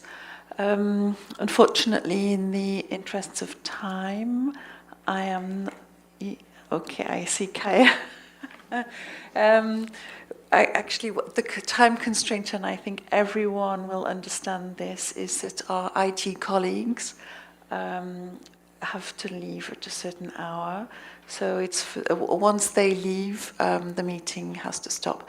So if you have a very quick response, yes, okay, thank you, Kai. So thank you very much, Fred, Abdurrahman, and Benjamin, and Emily. I think I think it's very valid, very relevant what Fred you raised, and also the misinterpretation of the donor thing. This is easy to fix. But Fred, Emily, and Benjamin, I think your comments related with the bigger picture, and as this paper, this document is limited, so we're not able to solve everything with it. But what just a good idea that I got, I actually had a similar idea with Dietram suggested that we should actually use the NSI tool also for doing the bigger NSI mapping of maybe these countries as well. And we can recommend that. But as another comment, I think what would make sense is not to have just maybe policy recommendations as an outcome of this document, but to focus the recommendations on the broader NSI, so that we think about, in terms of the recommendations, not only as policy recommendations, but while looking at as a bigger picture of the national system of innovations. And I very much also think the sustainability issue is very relevant that Benjamin raised. But this again could be fixed if we just take a focus, a more bigger focus, maybe with the recommendations to look not only very shortly or limitedly, but try to be more bigger in terms of the national systems of innovation when we do the recommendations. Thank you.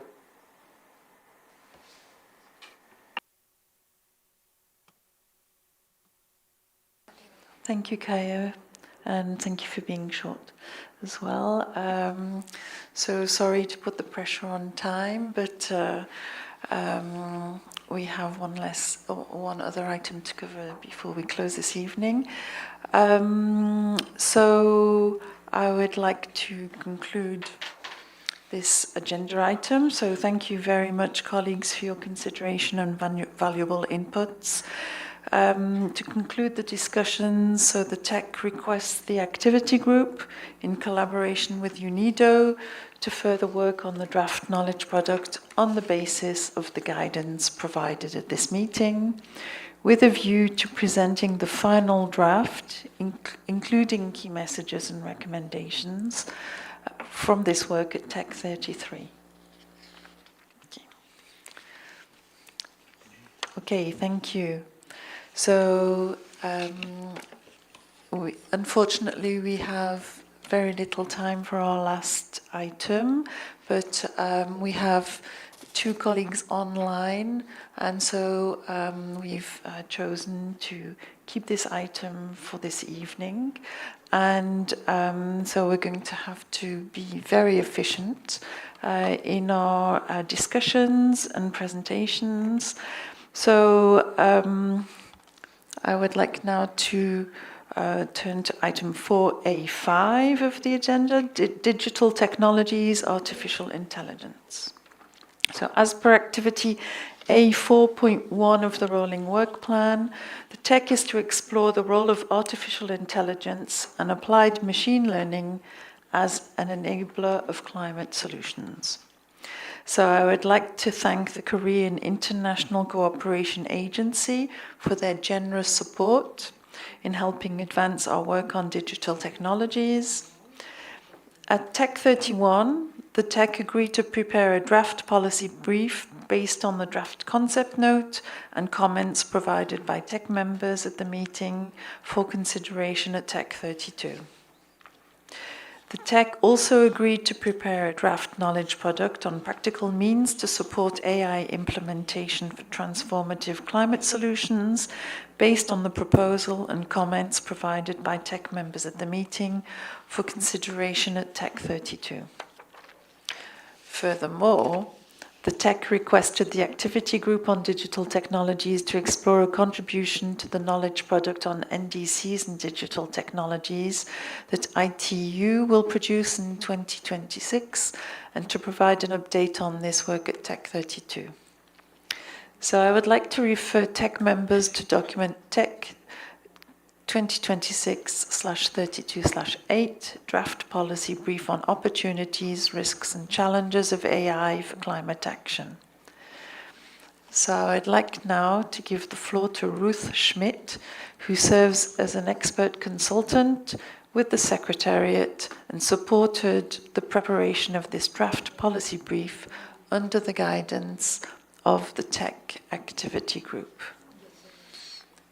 So Ruth, you have the floor. Do you hear us? I hear you. Can you hear me? Yes, very good. Thank you for being with us today, Ruth. And you have the floor. Thank you so much. And good afternoon, everyone, to the TEC members and observers and the chair. Apologies, it's such a long day for you all. So I will be trying to stick to the time so that you can enjoy the rest of your evening. So as mentioned, I've been supporting UNFCCC as a consultant on 2 knowledge products. The first, which I would like to present today, which is a draft policy brief on opportunities, risks, and challenges of artificial intelligence and its role in climate action, especially with a focus on developing countries. So as we all know, the escalating global climate crisis demands urgent and transformative solutions. And AI and applied machine learning have the potential to serve as a powerful enabler for both climate mitigation and adaptation. However, the development and deployment of AI-powered climate solution is challenged by several factors in developing countries, particularly in LDCs and SIDS. And so, drawn from the findings of the technical paper on AI for climate action, this policy brief identifies strategic opportunities, structural barriers, including the digital divide, data scarcity, as well as inherent risks, such as environmental risks and ethical risks, and outlines key policy recommendations. So before I highlight some examples of how AI can support climate adaptation and mitigation, I would like to emphasize that most of these examples make use of machine learning algorithms that address a specific problem in countries, which is also known as purpose-specific AI, rather than using generative AI, for example, as a more resource-intensive form of AI. So for instance, in early warning systems, AI integrates climate models and satellite imagery to substantially improve forecast accuracy and extend lead times for extreme weather events like floods, for example, and initiatives like the Google's Flood Hub supporting the EW for All, so Early Warning for All initiative, have provided riverine flood forecasts up to 7 days in advance in data-scarce regions, like, for example, in Ethiopia. Then in resource management, AI-powered precision farming, exemplified by projects in Kenya. You can see a picture on the right with farmers and farmer extension services looking at a smartphone that provides localized weather information. And in this project, data from weather station and soil sensors, as well as farming practices and local languages, were gathered to provide localized crop yield predictions, which is vital for food security. Finally, for urban resilience, computer vision models can automate the rapid assessment of damaged structures after a disaster, like the HASTE project in the Caribbean, to guide recovery and infrastructure planning. Now, on the mitigation front, AI shows potential for decarbonization.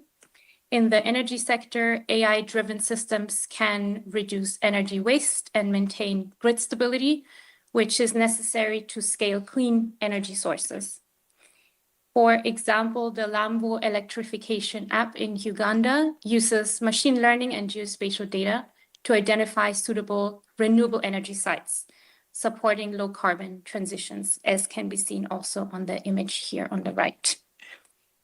Then in transport, AI tools like the Value or Open Air project in India analyzes real-time data to optimize traffic routes, directly reducing emissions.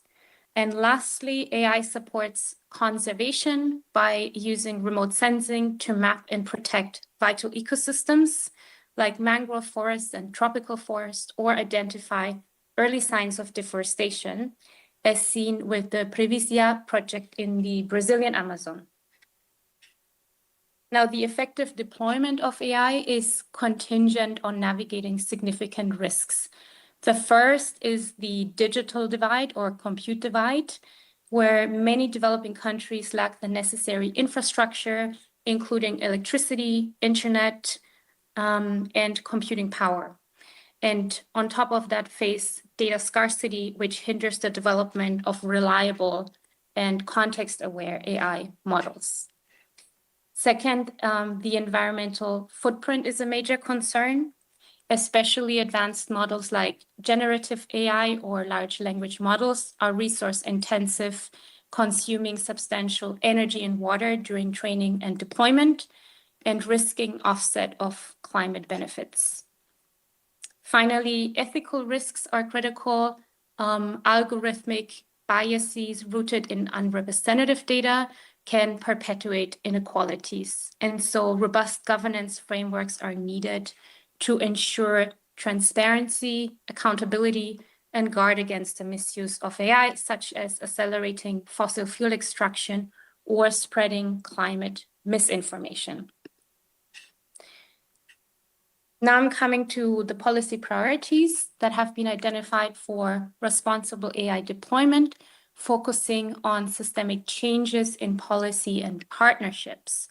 First, there is promotion of open source AI to encourage applications suitable for the tasks, so purpose-specific AI, and ensure local ownership. To integrate AI into national strategies, specifically targeting areas like early warning systems and resource allocation.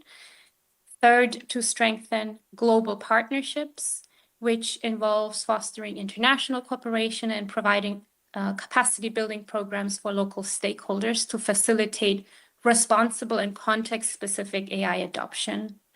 And finally, to invest in local innovation. This means supporting R&D tailored to local context and constraints, including creating local AI innovation hubs. This second set of recommendations addresses critical challenges related to sustainability and ethical governance of AI.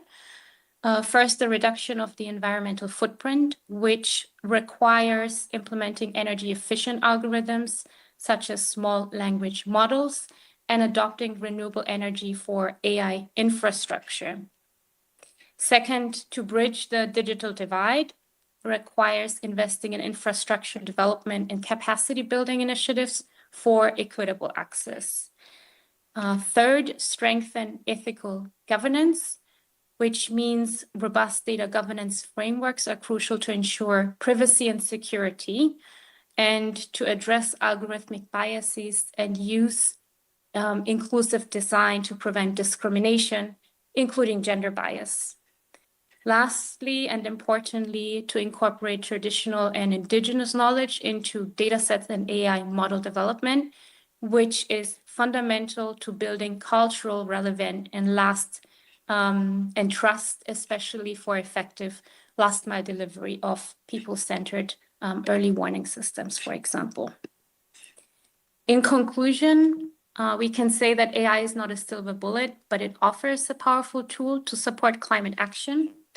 And the sustainable adoption of these technologies is critically dependent on navigating the complex structural hurdles outlined, from closing the digital divide and managing the high environmental footprint to establishing robust ethical governance. So the recommendations in this brief are a call for coordinated, inclusive, and ethical action. And by focusing on these prerequisites, policymakers, funders, and implementers can work to responsibly use AI's potential for climate action in developing countries. With that, I will hand it back to the chair, or Tae-yoon, I'm not sure actually. So thank you, Ruth, for this presentation. I would like to now open the floor to TEC members for discussion.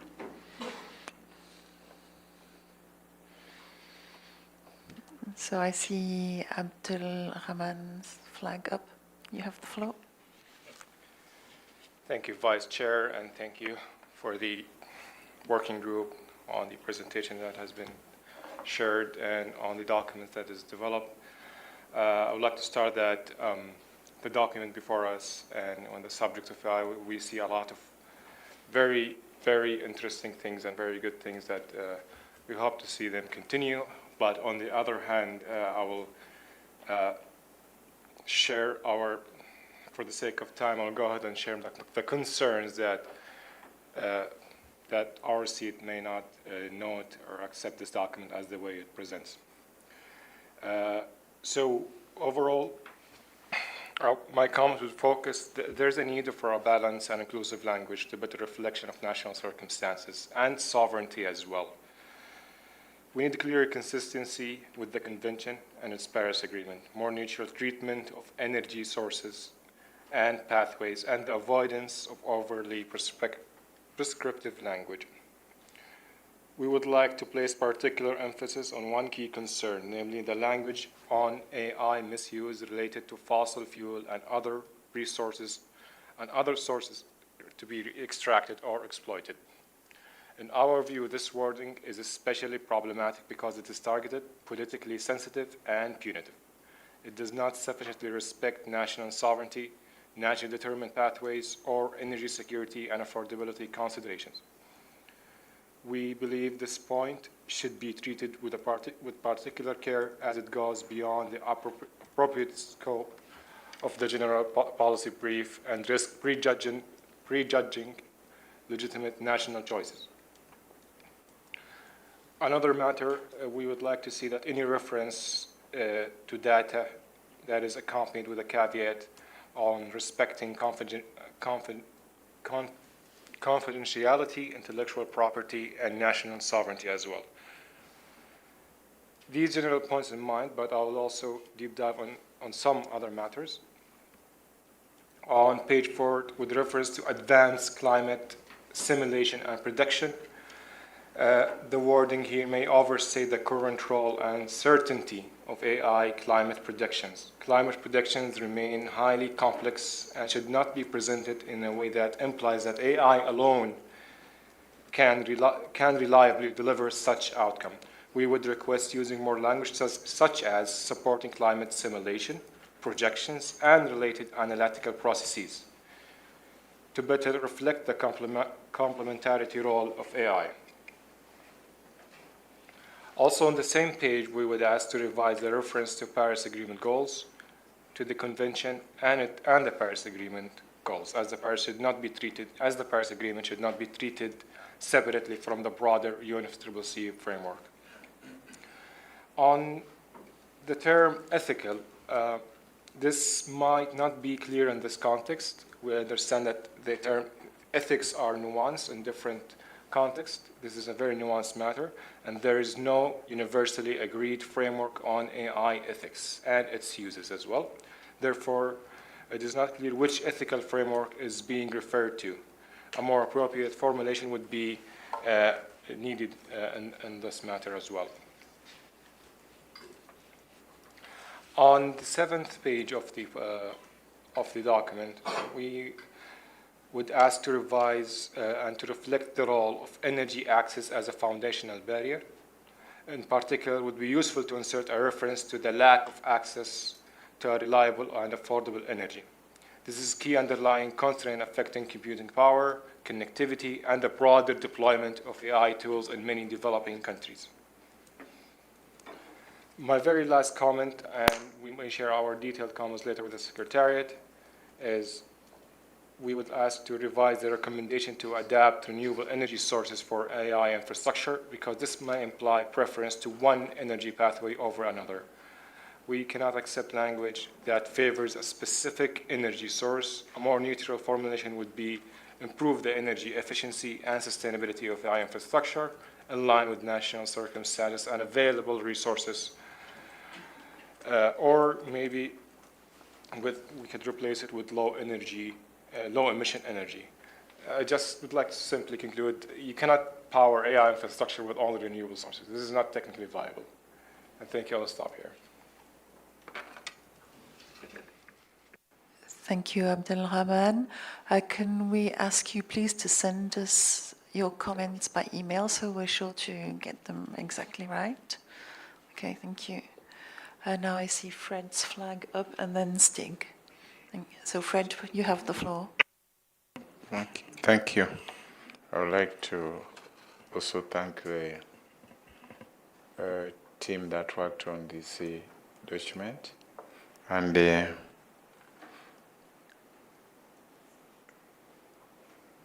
it's now that I'm reflecting on how we initiated the issue of AI for climate change. And I think at first we're thinking of AI use from a humanitarian point of view, addressing our technology needs in developing countries for adaptation and mitigation. And with the current events, I ask myself that with the use of AI, I think there's need for global regulation on the production and the use of AI. First of all, we talked of various risks of AI, security of information. We also talked of the energy, but all those now seem to be, to me, they seem to be minor. The most prominent thing I'm thinking about is the misuse of AI, diverting the focus from the intended purpose, like addressing climate change. The AI can be modified to perform other functions. The case in question is the drone. The drones can help collect information, and they also can use AI for analyzing some of this information and so on through machine learning and so on. But when you see what is happening now, is AI is an instrument of mass destruction.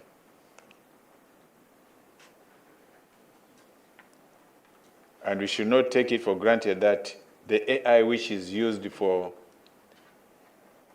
to address climate technology needs of developing countries may not be able to be modified for other purposes that are detrimental to us. So there's need for that regulation at global level and also at national level. There should be control they use. There are those that can be multi-purpose. The AI that are multi-purpose, how do we regulate them? How do we guard against them being used for other very risky ventures and so on? And I think it's time now we start thinking deeper into using the AI. But for us in climate change, we always know that when we want to collect relevant information, when we want to analyze information for the purpose of addressing climate change, we can apply AI. But how do we guard against this AI also being used for other dangerous purposes? And that is now the question that comes to my mind. But I know we have benefited a lot using AI. It is being applied for climate change purposes in our countries. Information sharing, early warning systems, AI is being applied. But apart from that, we should also be aware that it can be abused. And once it is abused, the repercussions are very bad. And therefore, there is need to strengthen control regulations on the use and production of AI. Thank you. Thank you, Fred. Next on our list is Stig. Stig, you have the floor. Thank you. First, I would like to make a procedural comment, and that is, of course, and I am sure this is what was the intention, is that all written input should be shared with the entire tech email list, not just by the chairs, otherwise it doesn't really count. Because there's no bilateral dialogue between the chairs, and so that was just a small one, and I'm sure that was the intention all along. Second of all, when I listened to you, Abdul Rahman, I think that many of your points should be easily integrated in the document without too much problems. So when we see the actual textual comments, there are ways to at least accommodate the most important ones that I heard. And for Fred, what you just said is actually in the document. So I don't think anybody disagrees with you. I think I saw it at least two places or three places in the document. So I think that should be at least of course we cannot agree in the tech on international regulations, but we at least pointed to your concern in the document. Thank you. Thank you, Stig. And since you brought up the point, we were going to read out the email address, but I'll read it now as Stig has brought this issue up. So please send your comments to tech, so TEC, at unfccc.int. Okay. Next on our list is Dietram. Yeah, so I just wanted to say that I think we had great success as a tech with the AI so far, and I would just strongly encourage us that we continue the pathway we have started. And I think that also includes, in particularly, that we look at all the advantages and disadvantages of AI. And I mean, one of the, I think we cannot change what AI is doing anyway. So like this is a movement which is unstoppable, and AI will develop regardless of what we do, but we can have an influence on the impact of emissions, and it is energy. AI is very energy intensive, and I think we are sitting here, and then it is potentially a driver of emissions, and I think our task is here to avoid that as we serve the Paris Agreement, which has a clear target to lower emissions. So I think our focus should be that we put a really strong emphasis that whatever energy is served with the lowest possible emission sources. Thank you, Dietram. And as I see no other flags up and we are short on time this evening, so I would like to then give the floor to Ruth for any comments, brief comments, before then we move on to the next part of this agenda item. Thank you so much. And yes, very much appreciate the constructive comments and absolutely agreed. It is extremely important to weigh the benefits, but also the risks, especially, as mentioned, energy-related, but also weapon-related when it comes to AI. I think it's important to make the distinction between what is described here as purpose-specific machine learning applications, for example, in agriculture, and to look at risks there. Happy to share also some insights from my previous work, which we have developed a responsible AI assessment to specifically look at these risks with experts, domain experts, to assess at what level, so to say, risks are at and how to counteract these. I think a nuanced perspective and assessment is always necessary. In order to say, without making it too long, absolutely agree, and it's something that should be reflected in a document. So happy to take up the comments, and I believe we can accommodate them in the current version. In the sake of time, I would also suggest to go to the next agenda point, which actually might cover some of the comments just shared. Thank you, Ruth. Before we go to the next document, I'd like to give the floor to Ying Yan, who has put his flag up. Thank you, Vice Chair. Just a small comment. I just realized maybe in this document there's not mentioned which called the AI illusion, because now we use AI for some research, and we found that often we saw some fake information produced by AI. I think that's a risk we need to mention in this document. So I just, for that comment, thank you. Thank you, Yin Yan. So we've taken note, and now, so I'd like to give the floor again to Ruth to present the next document. So it's document TEC 2026-32-9, draft knowledge product on practical means to support AI implementation for transformative climate solutions. So Ruth will present this draft knowledge product, which she has prepared under the guidance of the TEC Activity Group. So Ruth, you have the floor. Thank you so much. And you've already stated the title, so I can skip that slide. But what I want to highlight is that this knowledge product really, as compared to the draft policy paper just presented earlier, serves as an action-oriented resource that focuses on concrete AI implementation pathways. And so it targets key audiences, including policymakers, local innovators, and support providers, ensuring the benefits reach vulnerable regions. And so the guidance here, excuse me, is grounded in robust research, including UN reports, research articles, and primary data from a survey and expert interviews. And so the survey, in this case, gathered real-world practices and lessons learned on AI for climate action. I want to emphasize that we reached a big audience with over 1,000 participants of the previous awards in the Tech AI Forum for the survey.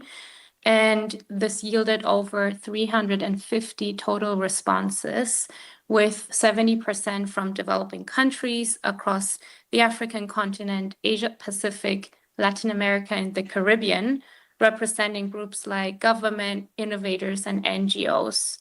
And to complement the survey, 11 structured expert interviews were conducted, and these focused on technical, policy, and financial requirements for scaling AI solutions.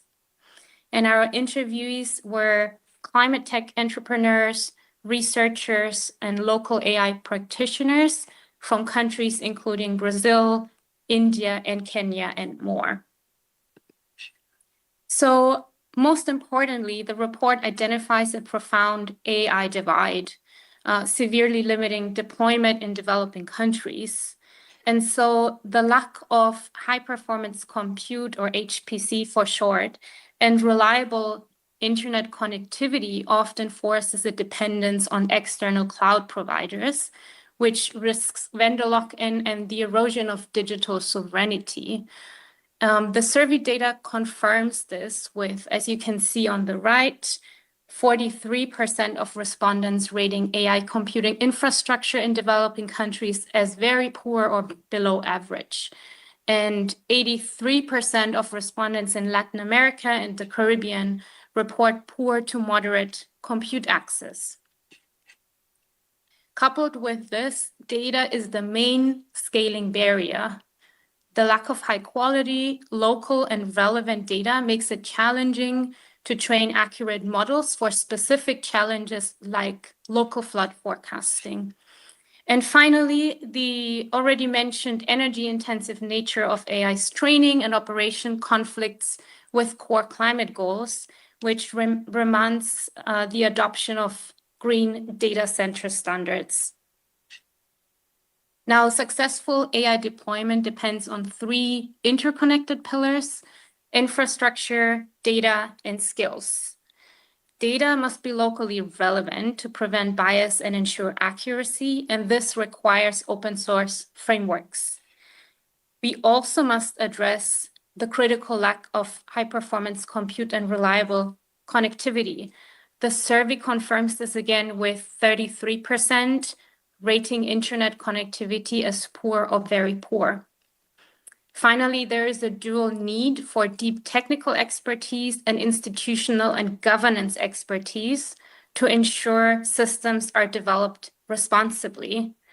And on the right in that graph, you can see the top ranked challenges from a scale of 0 to 8, with the most pressing obstacles identified by stakeholders through the survey that are related to data access, quality and sharing, limited and short-term funding, funding cliff, which means after an initial seed funding, there's often a funding gap, the so-called funding cliff for continued funding, and digital infrastructure and compute access, all of which require emphasis, requires urgently to shift existing support models. To illustrate these barriers and the practical solution, I want to highlight 2 case studies that came out of the AI for Climate Action Award in the forum. The first project focuses on developing an AI platform for localized flood forecasting and early warning system in Trinidad. They encountered significant risks of vendor lock-in and bureaucratic data inaccessibility.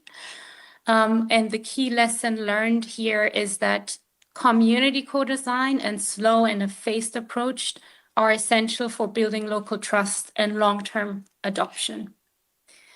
The Saphir system in Laos provides farmers with data for smarter irrigation.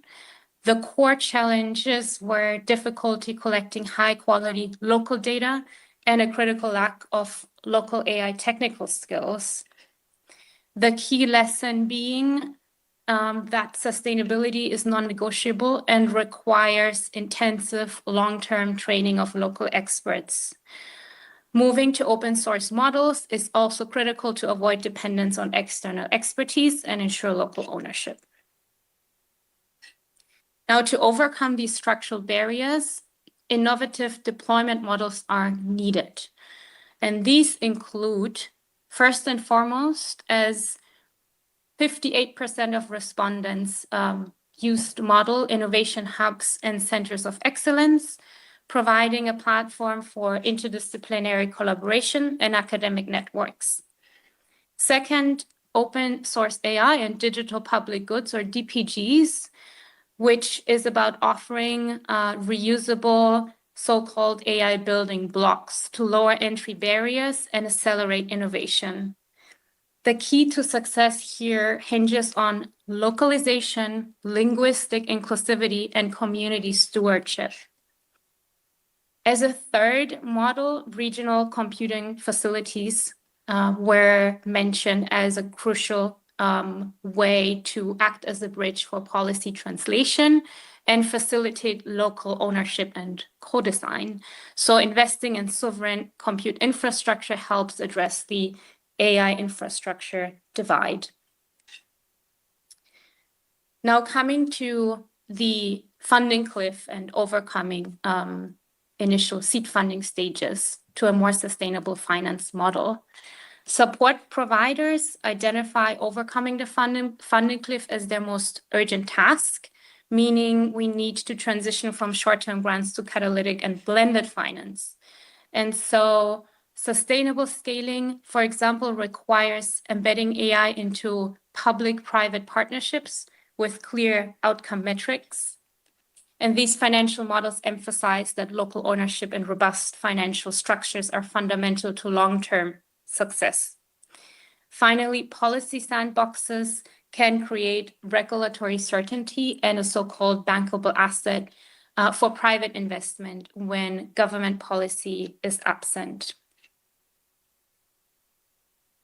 Now, finally, as the last slide, the knowledge product highlights a clear call for a systemic shift, namely to prioritize strengthening national data systems and establishing agile, policy-driven governance frameworks that secure data and prevent the erosion of digital sovereignty.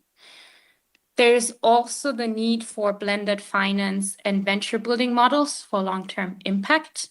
And above all, success hinges on fostering deep local ownership and co-design to ensure AI solutions are empowering, contextually relevant, and truly sustainable. And so achieving transformative climate solutions requires that open data systems, regional compute facilities, and blended finance mechanisms transition from isolated initiatives into standard components of climate technology strategies. And with that, I would love to hand it back to the room for questions and comments. Thank you very much, Ruth, for this presentation. So I would like to open the floor for comments and discussion. So, sorry. So I give the floor to Gyanga Kim from KOICA, please. Thank you, Chair. It's Kyunga. And first of all, my congratulations on your appointment for the new Tech Chair and Vice Chair. Before turning to the knowledge product on the AI implementation, KOICA would like to take this opportunity to express its sincere appreciation to the tech members for welcoming KOICA's participation in the AI for Climate Action Initiative activities as a partner to UNFCCC Tech. The outcomes we have achieved together in 2025 from the AI for Climate Action Forum in Dar es Salaam to AICA Award and the COP30 Masterclass have been very fruitful. We believe these results are meeting the ultimate goal of this initiative, assisting developing country partners in adapting to and mitigating the climate change through the power of AI technology. This objective is also closely aligned to the Republic of Korea's new government strategy, which envisions the global AI basic society, a world in which the benefits of AI are shared universally, not concentrated among a few. KOICA looks forward to further strengthening this cooperation in the years ahead. Turning to the draft knowledge product, KOICA welcomes the document and commends the quality of the work undertaken by the Secretariat and the activity group. As a partner of this initiative, we would like to suggest that the product would benefit from the inclusion of additional case studies to enhance the geographic and thematic diversity. A broader evidence base would offer readers a richer set of practical references and strengthen the product's value as a global resource. So KOICA would be pleased to support the identification and development of additional cases, should that be helpful. And lastly, on a personal note, I sincerely hope that all the tech members enjoy wonderful memories during your time here in Korea.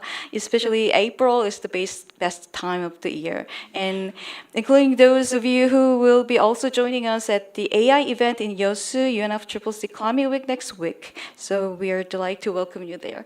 Thank you.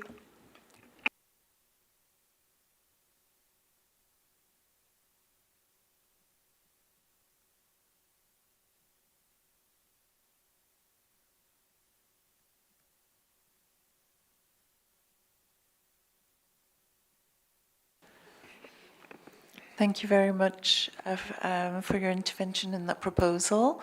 And my apologies for not pronouncing your name correctly.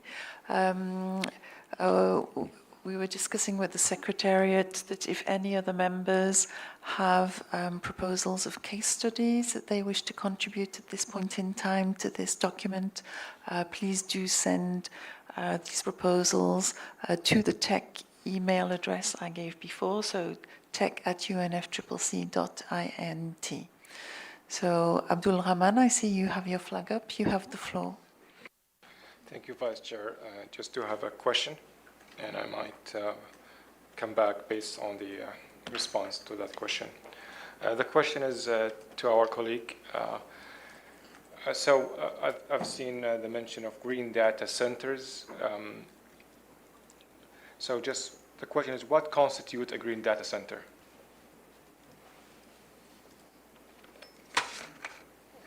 Thank you.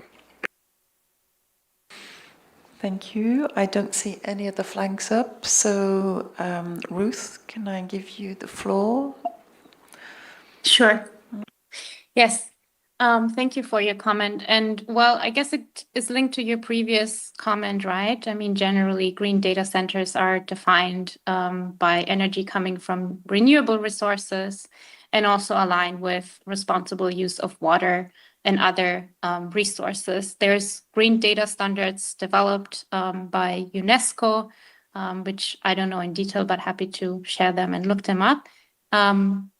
So this is something that came up often in conversation. However, I would like to revert it back to you based on your previous comment, whether that is something that can be demanded as a universal request, or if that is something that should be a recommendation rather than a demand, right? Because it is also a matter of access and I guess a sensitive, how do I put that, mandate, right, to request. So would be curious what you think about that.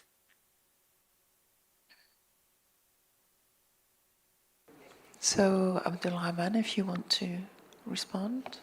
Yes, thank you for the response.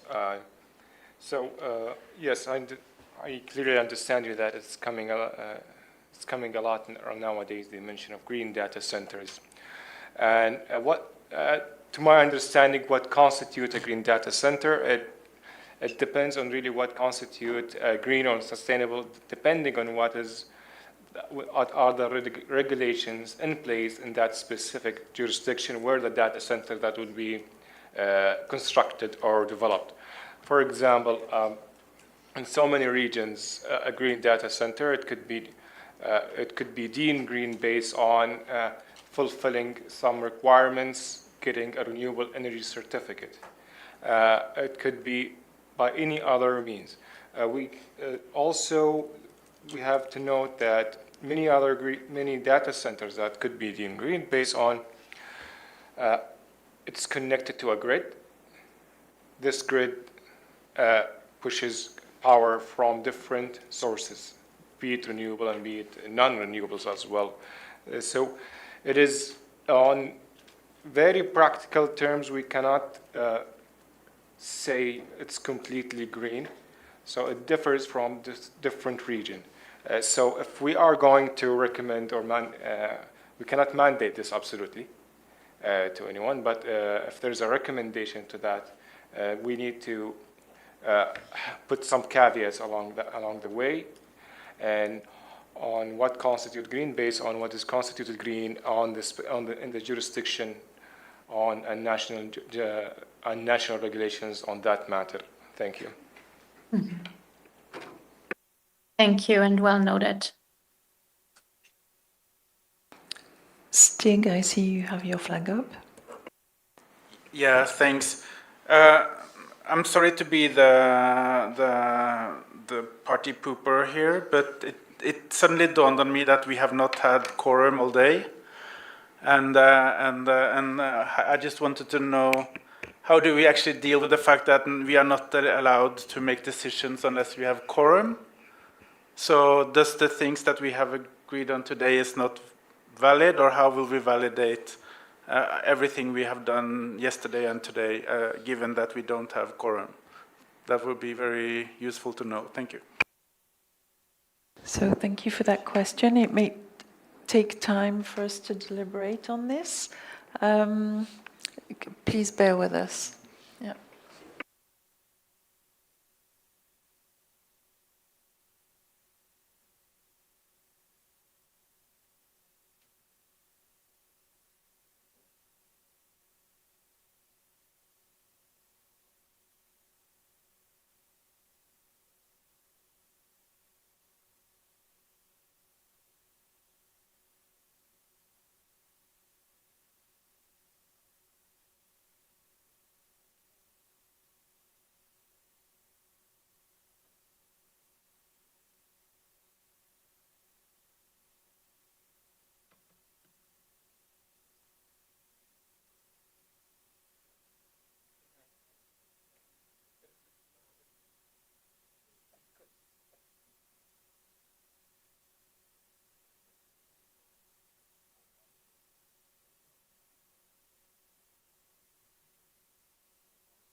Colleagues, please, I would invite you to please take your seats.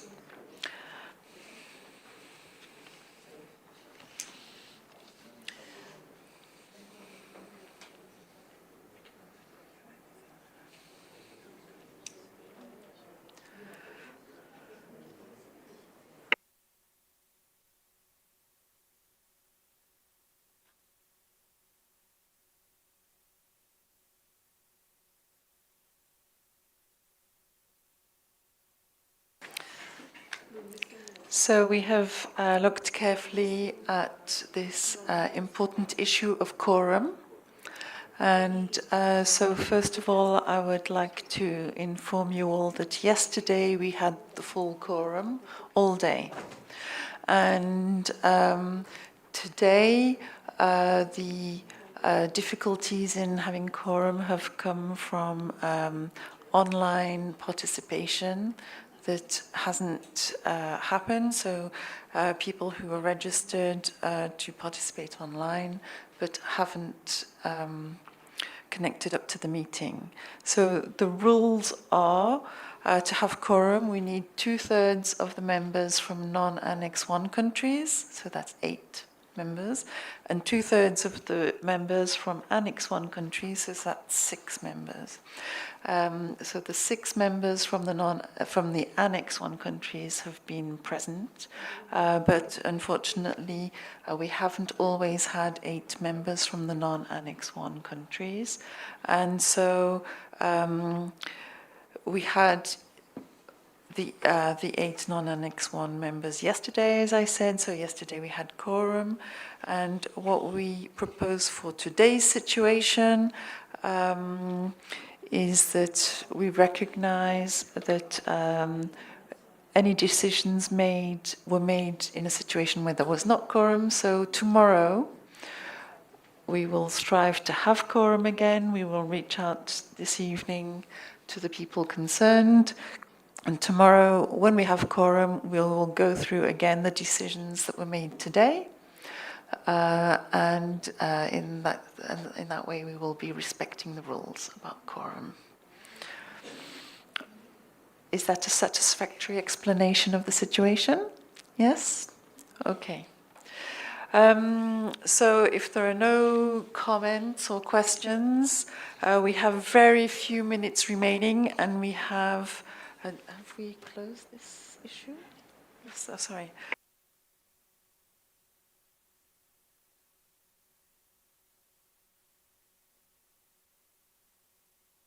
So we come to the last presentation of the day. And so I would like now to refer all the TEC members to document TEC 2026-3210. So it's the draft annotated outline for an ITU TEC joint publication on digital technologies and NDCs. So TEC 31, the TEC considered the presentation made by a representative of the International Telecommunication Union, proposing possible cooperation with the TEC on a joint knowledge product on NDCs and digital technologies to be produced in 2026. So the TEC agreed to collaborate with the ITU on this matter and requested the open-ended activity group on digital technologies to explore a contribution to the knowledge product and provide an update on this work at TEC 32. So following a suggestion by the International Telecommunication Union, the activity group agreed to propose this work as a joint publication. So we have online Ana Gabriela Fernandez Vergara of the International Telecommunications Union. And I would like to invite you now, Ana Gabriela, to present the draft annotated outline. So, can you hear us? Anna? Yes, thank you. Yes, thank you. And we can hear you. So you have the floor. Perfect. Thank you so much. Good afternoon, everyone. I'll try to make it as painless as possible. I know that we are My late in the apologies, afternoon for Anna. you. We have a point of order in the room, so I have to interrupt you. Okay. So, yes. my understanding that we do not have quorum, so how are we going to decide on this item now? We propose to decide on this item tomorrow morning. This item? Yes. Okay, along with the previous items? Yes. Thank you, that is clear. Okay, okay. Sorry for not explaining that. Okay. Any more questions? No? So in that case, Anna, this time you really have the floor. My apologies for interrupting you. No problem at all. And maybe first of all, let me congratulate the chair and vice chair for this new appointee, and looking forward to maybe connecting in one of the major events for this year. Now, if you allow me to start the presentation, I see that you have the slides up. So as mentioned, this is the ITU Tech joint publication around digital technologies and NDC. We are proposing today the draft annotated outline of what this publication would look like. You have in the screen the document number in case you want to peruse it, and maybe you have already. The next slide, please.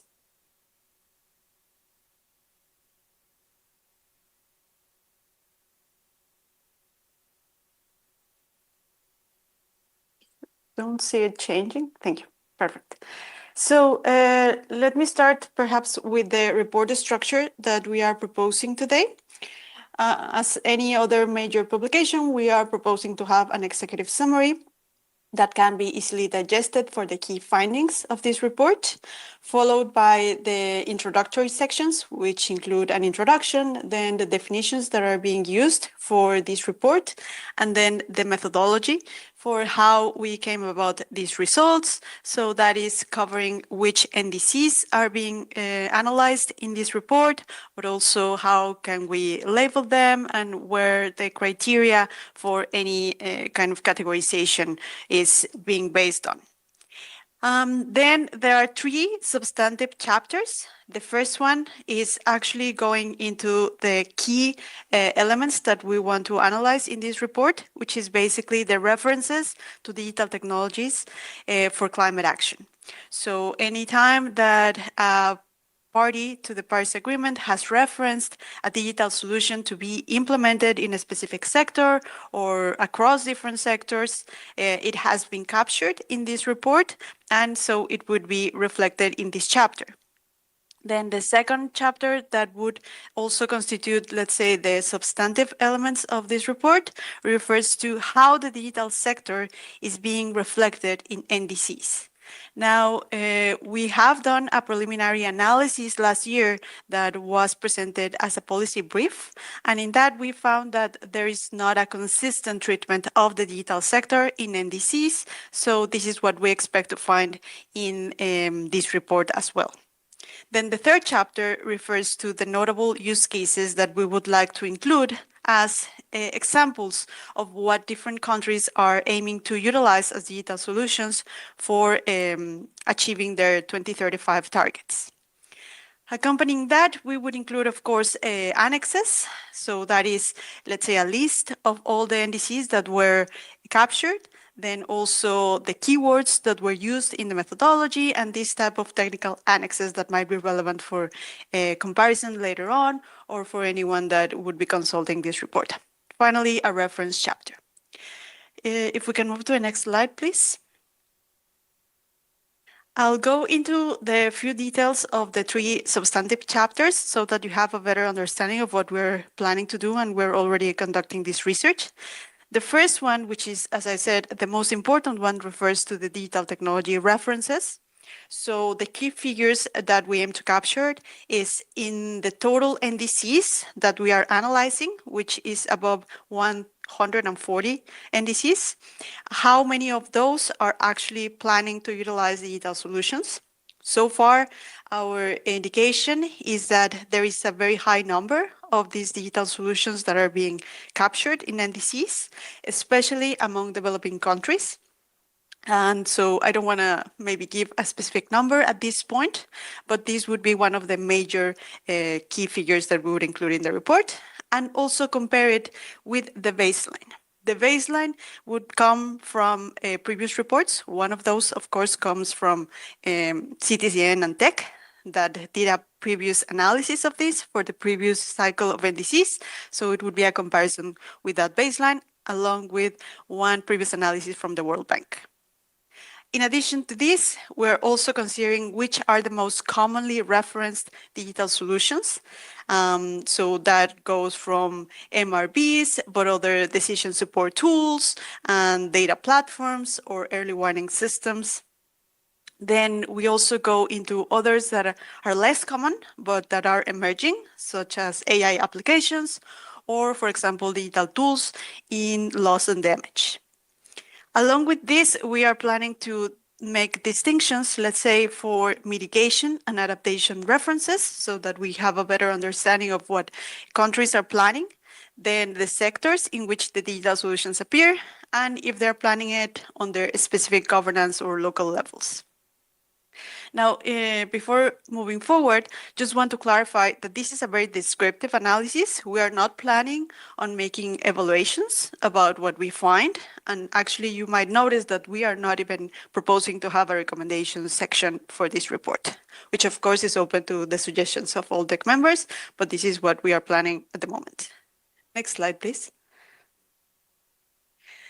Then the second chapter, as I mentioned, first, before I go to the next chapter, there are additional indicators that we want to include, such as implementation characteristics in NDC language. So that relates to the targets or any quantified references specifically related to the digital measures and digital solutions.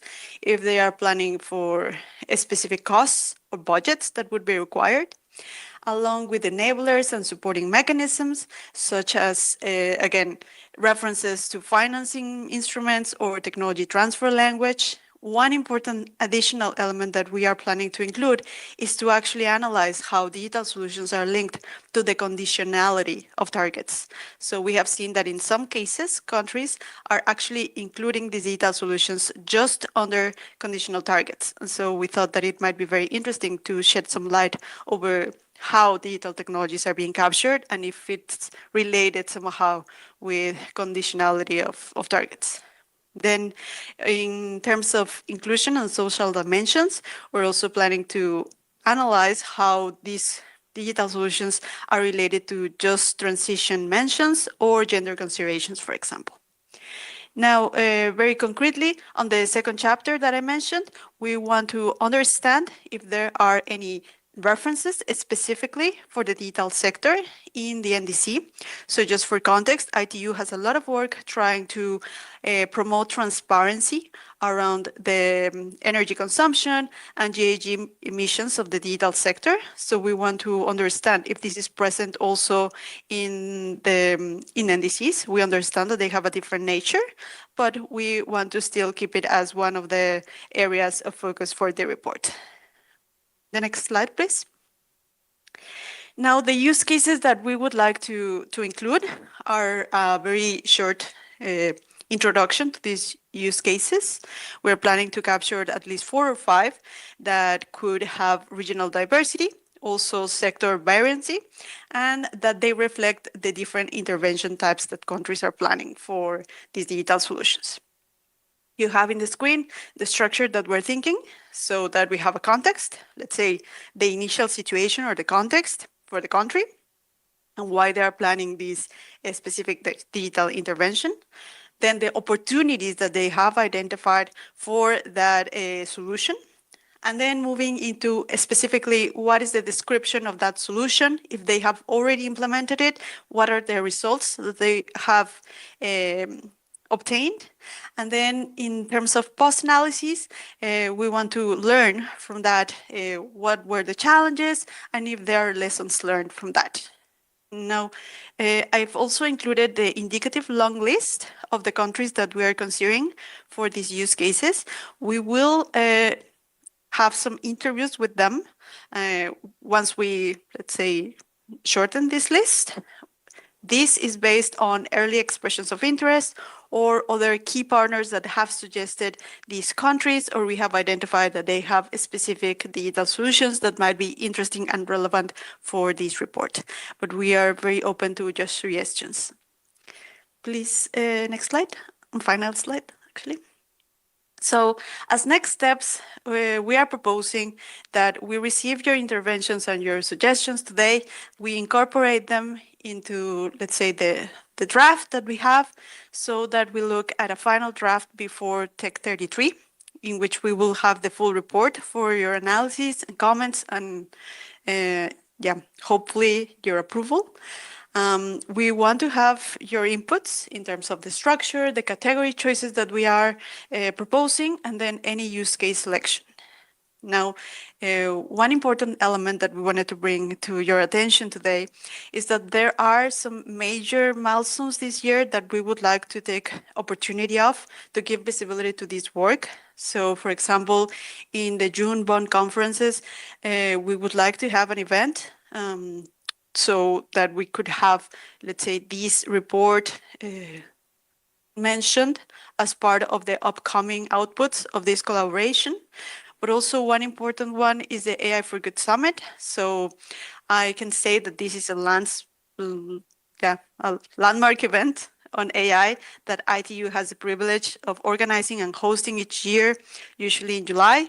And so you are all invited to participate. We would like to maybe have also a reference to this report and any other products that are coming up from DEC. So please let us know. We would be happy to explore that with you. And then finally, considering that we will have a final full version for Tech 33, we hope that this report can be presented at COP31. So this is something that we would like to flag early on, because we would like to maybe submit for an official side event so that this report can be launched there. And also, just for your information, ITU is in discussions with Turkey about a ministerial dialogue on AI and energy and different elements. We are still discussing the focus, but this could be something very relevant for tech members to be aware of. So that's all from my side. Thank you. I'll hand over back to the room. Thank you very much, Anna, for this very clear presentation. I would just like to remind the tech members that we won't be deciding anything tonight, but I'm still going to open the floor for the discussion now while Anna is present. And I see that Stig has his flag up, so I'll pass the floor to Stig.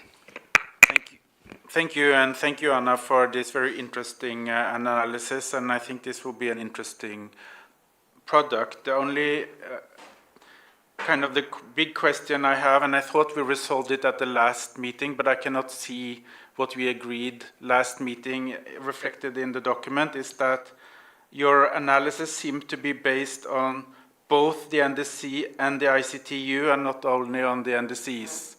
So there is something missing with our definition of the base material we are analyzing. And that was, I think we fixed that in the last meeting, but I don't know why it's not in this document. And but it can be easily fixed if we fix this as defining it, that this analysis includes both the NDC and the ICTU. And then you can call it NDC after, but after we have seen that, that's not the important part. But the ICTU part is where you describe and explain your NDC. So for instance, for Norway, the NDC would be 70 to 75%, and that's it. That's the entire NDC. But we have 20 more pages explaining how we get to that number, and that is the ICTU. And that is per the decision made in Katowice, and I think that even though it's easier just to call everything NDC, we are supposed to follow what we have agreed as parties. I know other parties, there are other ways of organizing your NDC. You have the NDCs with co-benefits, you have NDCs with adaptation targets and so on. But as long as we say NDC and ICTU, we have covered all the different options. Thanks. Thank you, Stig. Abdulrahman, you have the floor. Thank you, Anna, for the presentation that has been presented. First, I would like to commend you on some of the really good points that has been found. First is the strong reinforcement of NDC as national instruments. Second is the comprehensive mapping of digital technologies with climate actions, including MRV system, early warning system, and relevant AI applications on the matter. Some caveats to be there. Just I understand this is a descriptive document, but just to avoid any misunderstanding, maybe we could introduce something in the outline that ensures that the study highlights that NDCs are not directly compatible, and also the emphasis that the absence of digital elements in the NDCs does not imply gaps, but may be useful for countries who need it. Also, on the under the methods section, maybe add a subsection to highlight the limitation of comparability. Just to highlight that any differences in NDCs are due to national priorities and capacities on that matter. Also, the title with regard digital sector in the 2035 NDCs, we would like to change that to digital technologies in NDCs. We don't see the relevance of specifying a timeline here. And to your comment, Steg, what constitute an NDCs? Maybe we can come back to this maybe tomorrow. We really, my understanding that there's a definition to the NDCs coming from Norway that could be different than what constitutes an NDC from other parties. This is something we need to maybe revisit and to just have further understanding on what is meant for that. Thank you, and I'll stop here. Thank you, Abdelrahman. Stephen, you have the floor. Thank you very much, Vice Chair, and thank you also from my side for this excellent work. So a very brief comment. I note that you've received many expressions of interest of the inclusion of use cases from a great variety of countries, including a number of non-Annex 1 Eastern European states. And I think it would be very helpful if that geography, that region, is also reflected in the next iteration of this work, simply because there are fewer non-Annex 1 Eastern European countries compared to other regions. They're sometimes overlooked, but it's very good to see that they're present here, and I would encourage you to take up that area as well as the other regions which are represented in this long list on page 11. Thank you very much. Thank you, Stephen. Dietram, you have the floor. Many thanks. And first, I would like to thank also ITU for the continued collaboration. I think we had really good meetings when I was still chair at the COP30. So there were several meetings, several side events, and I think it's fantastic to see that this is continued and great to see the product developing. I just have one remark. I think it's really important to clearly define what is digital technologies as a baseline in the document. So I just would like to recommend that. Yeah.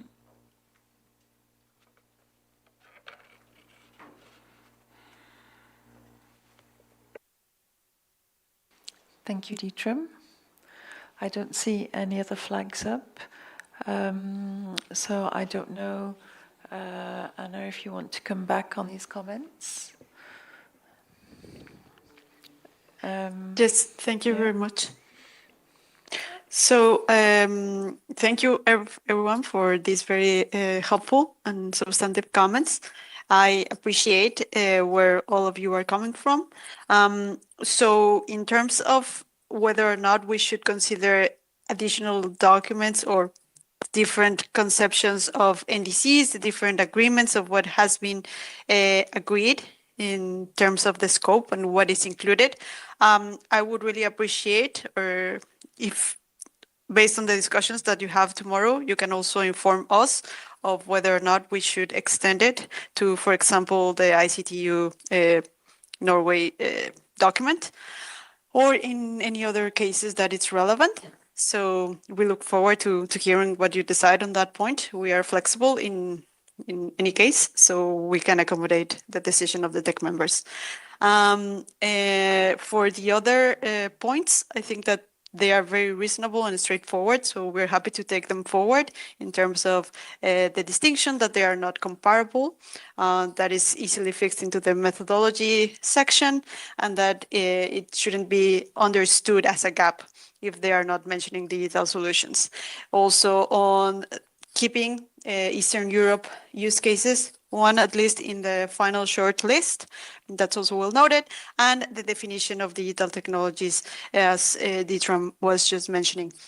For that, we are planning to use ITU's standard on what is a digital technology, and we hope that that is agreeable. Thank you very much, Anna, for that feedback. So since there is no decision to be made this evening, no, so Ditram's put his flag back up. Yeah, so maybe just some addition. I think one particular part is, I don't exactly know what is your definition of digital technologies. One question I had in mind when I asked the question was like if, for example, AI is included in digital technologies or not.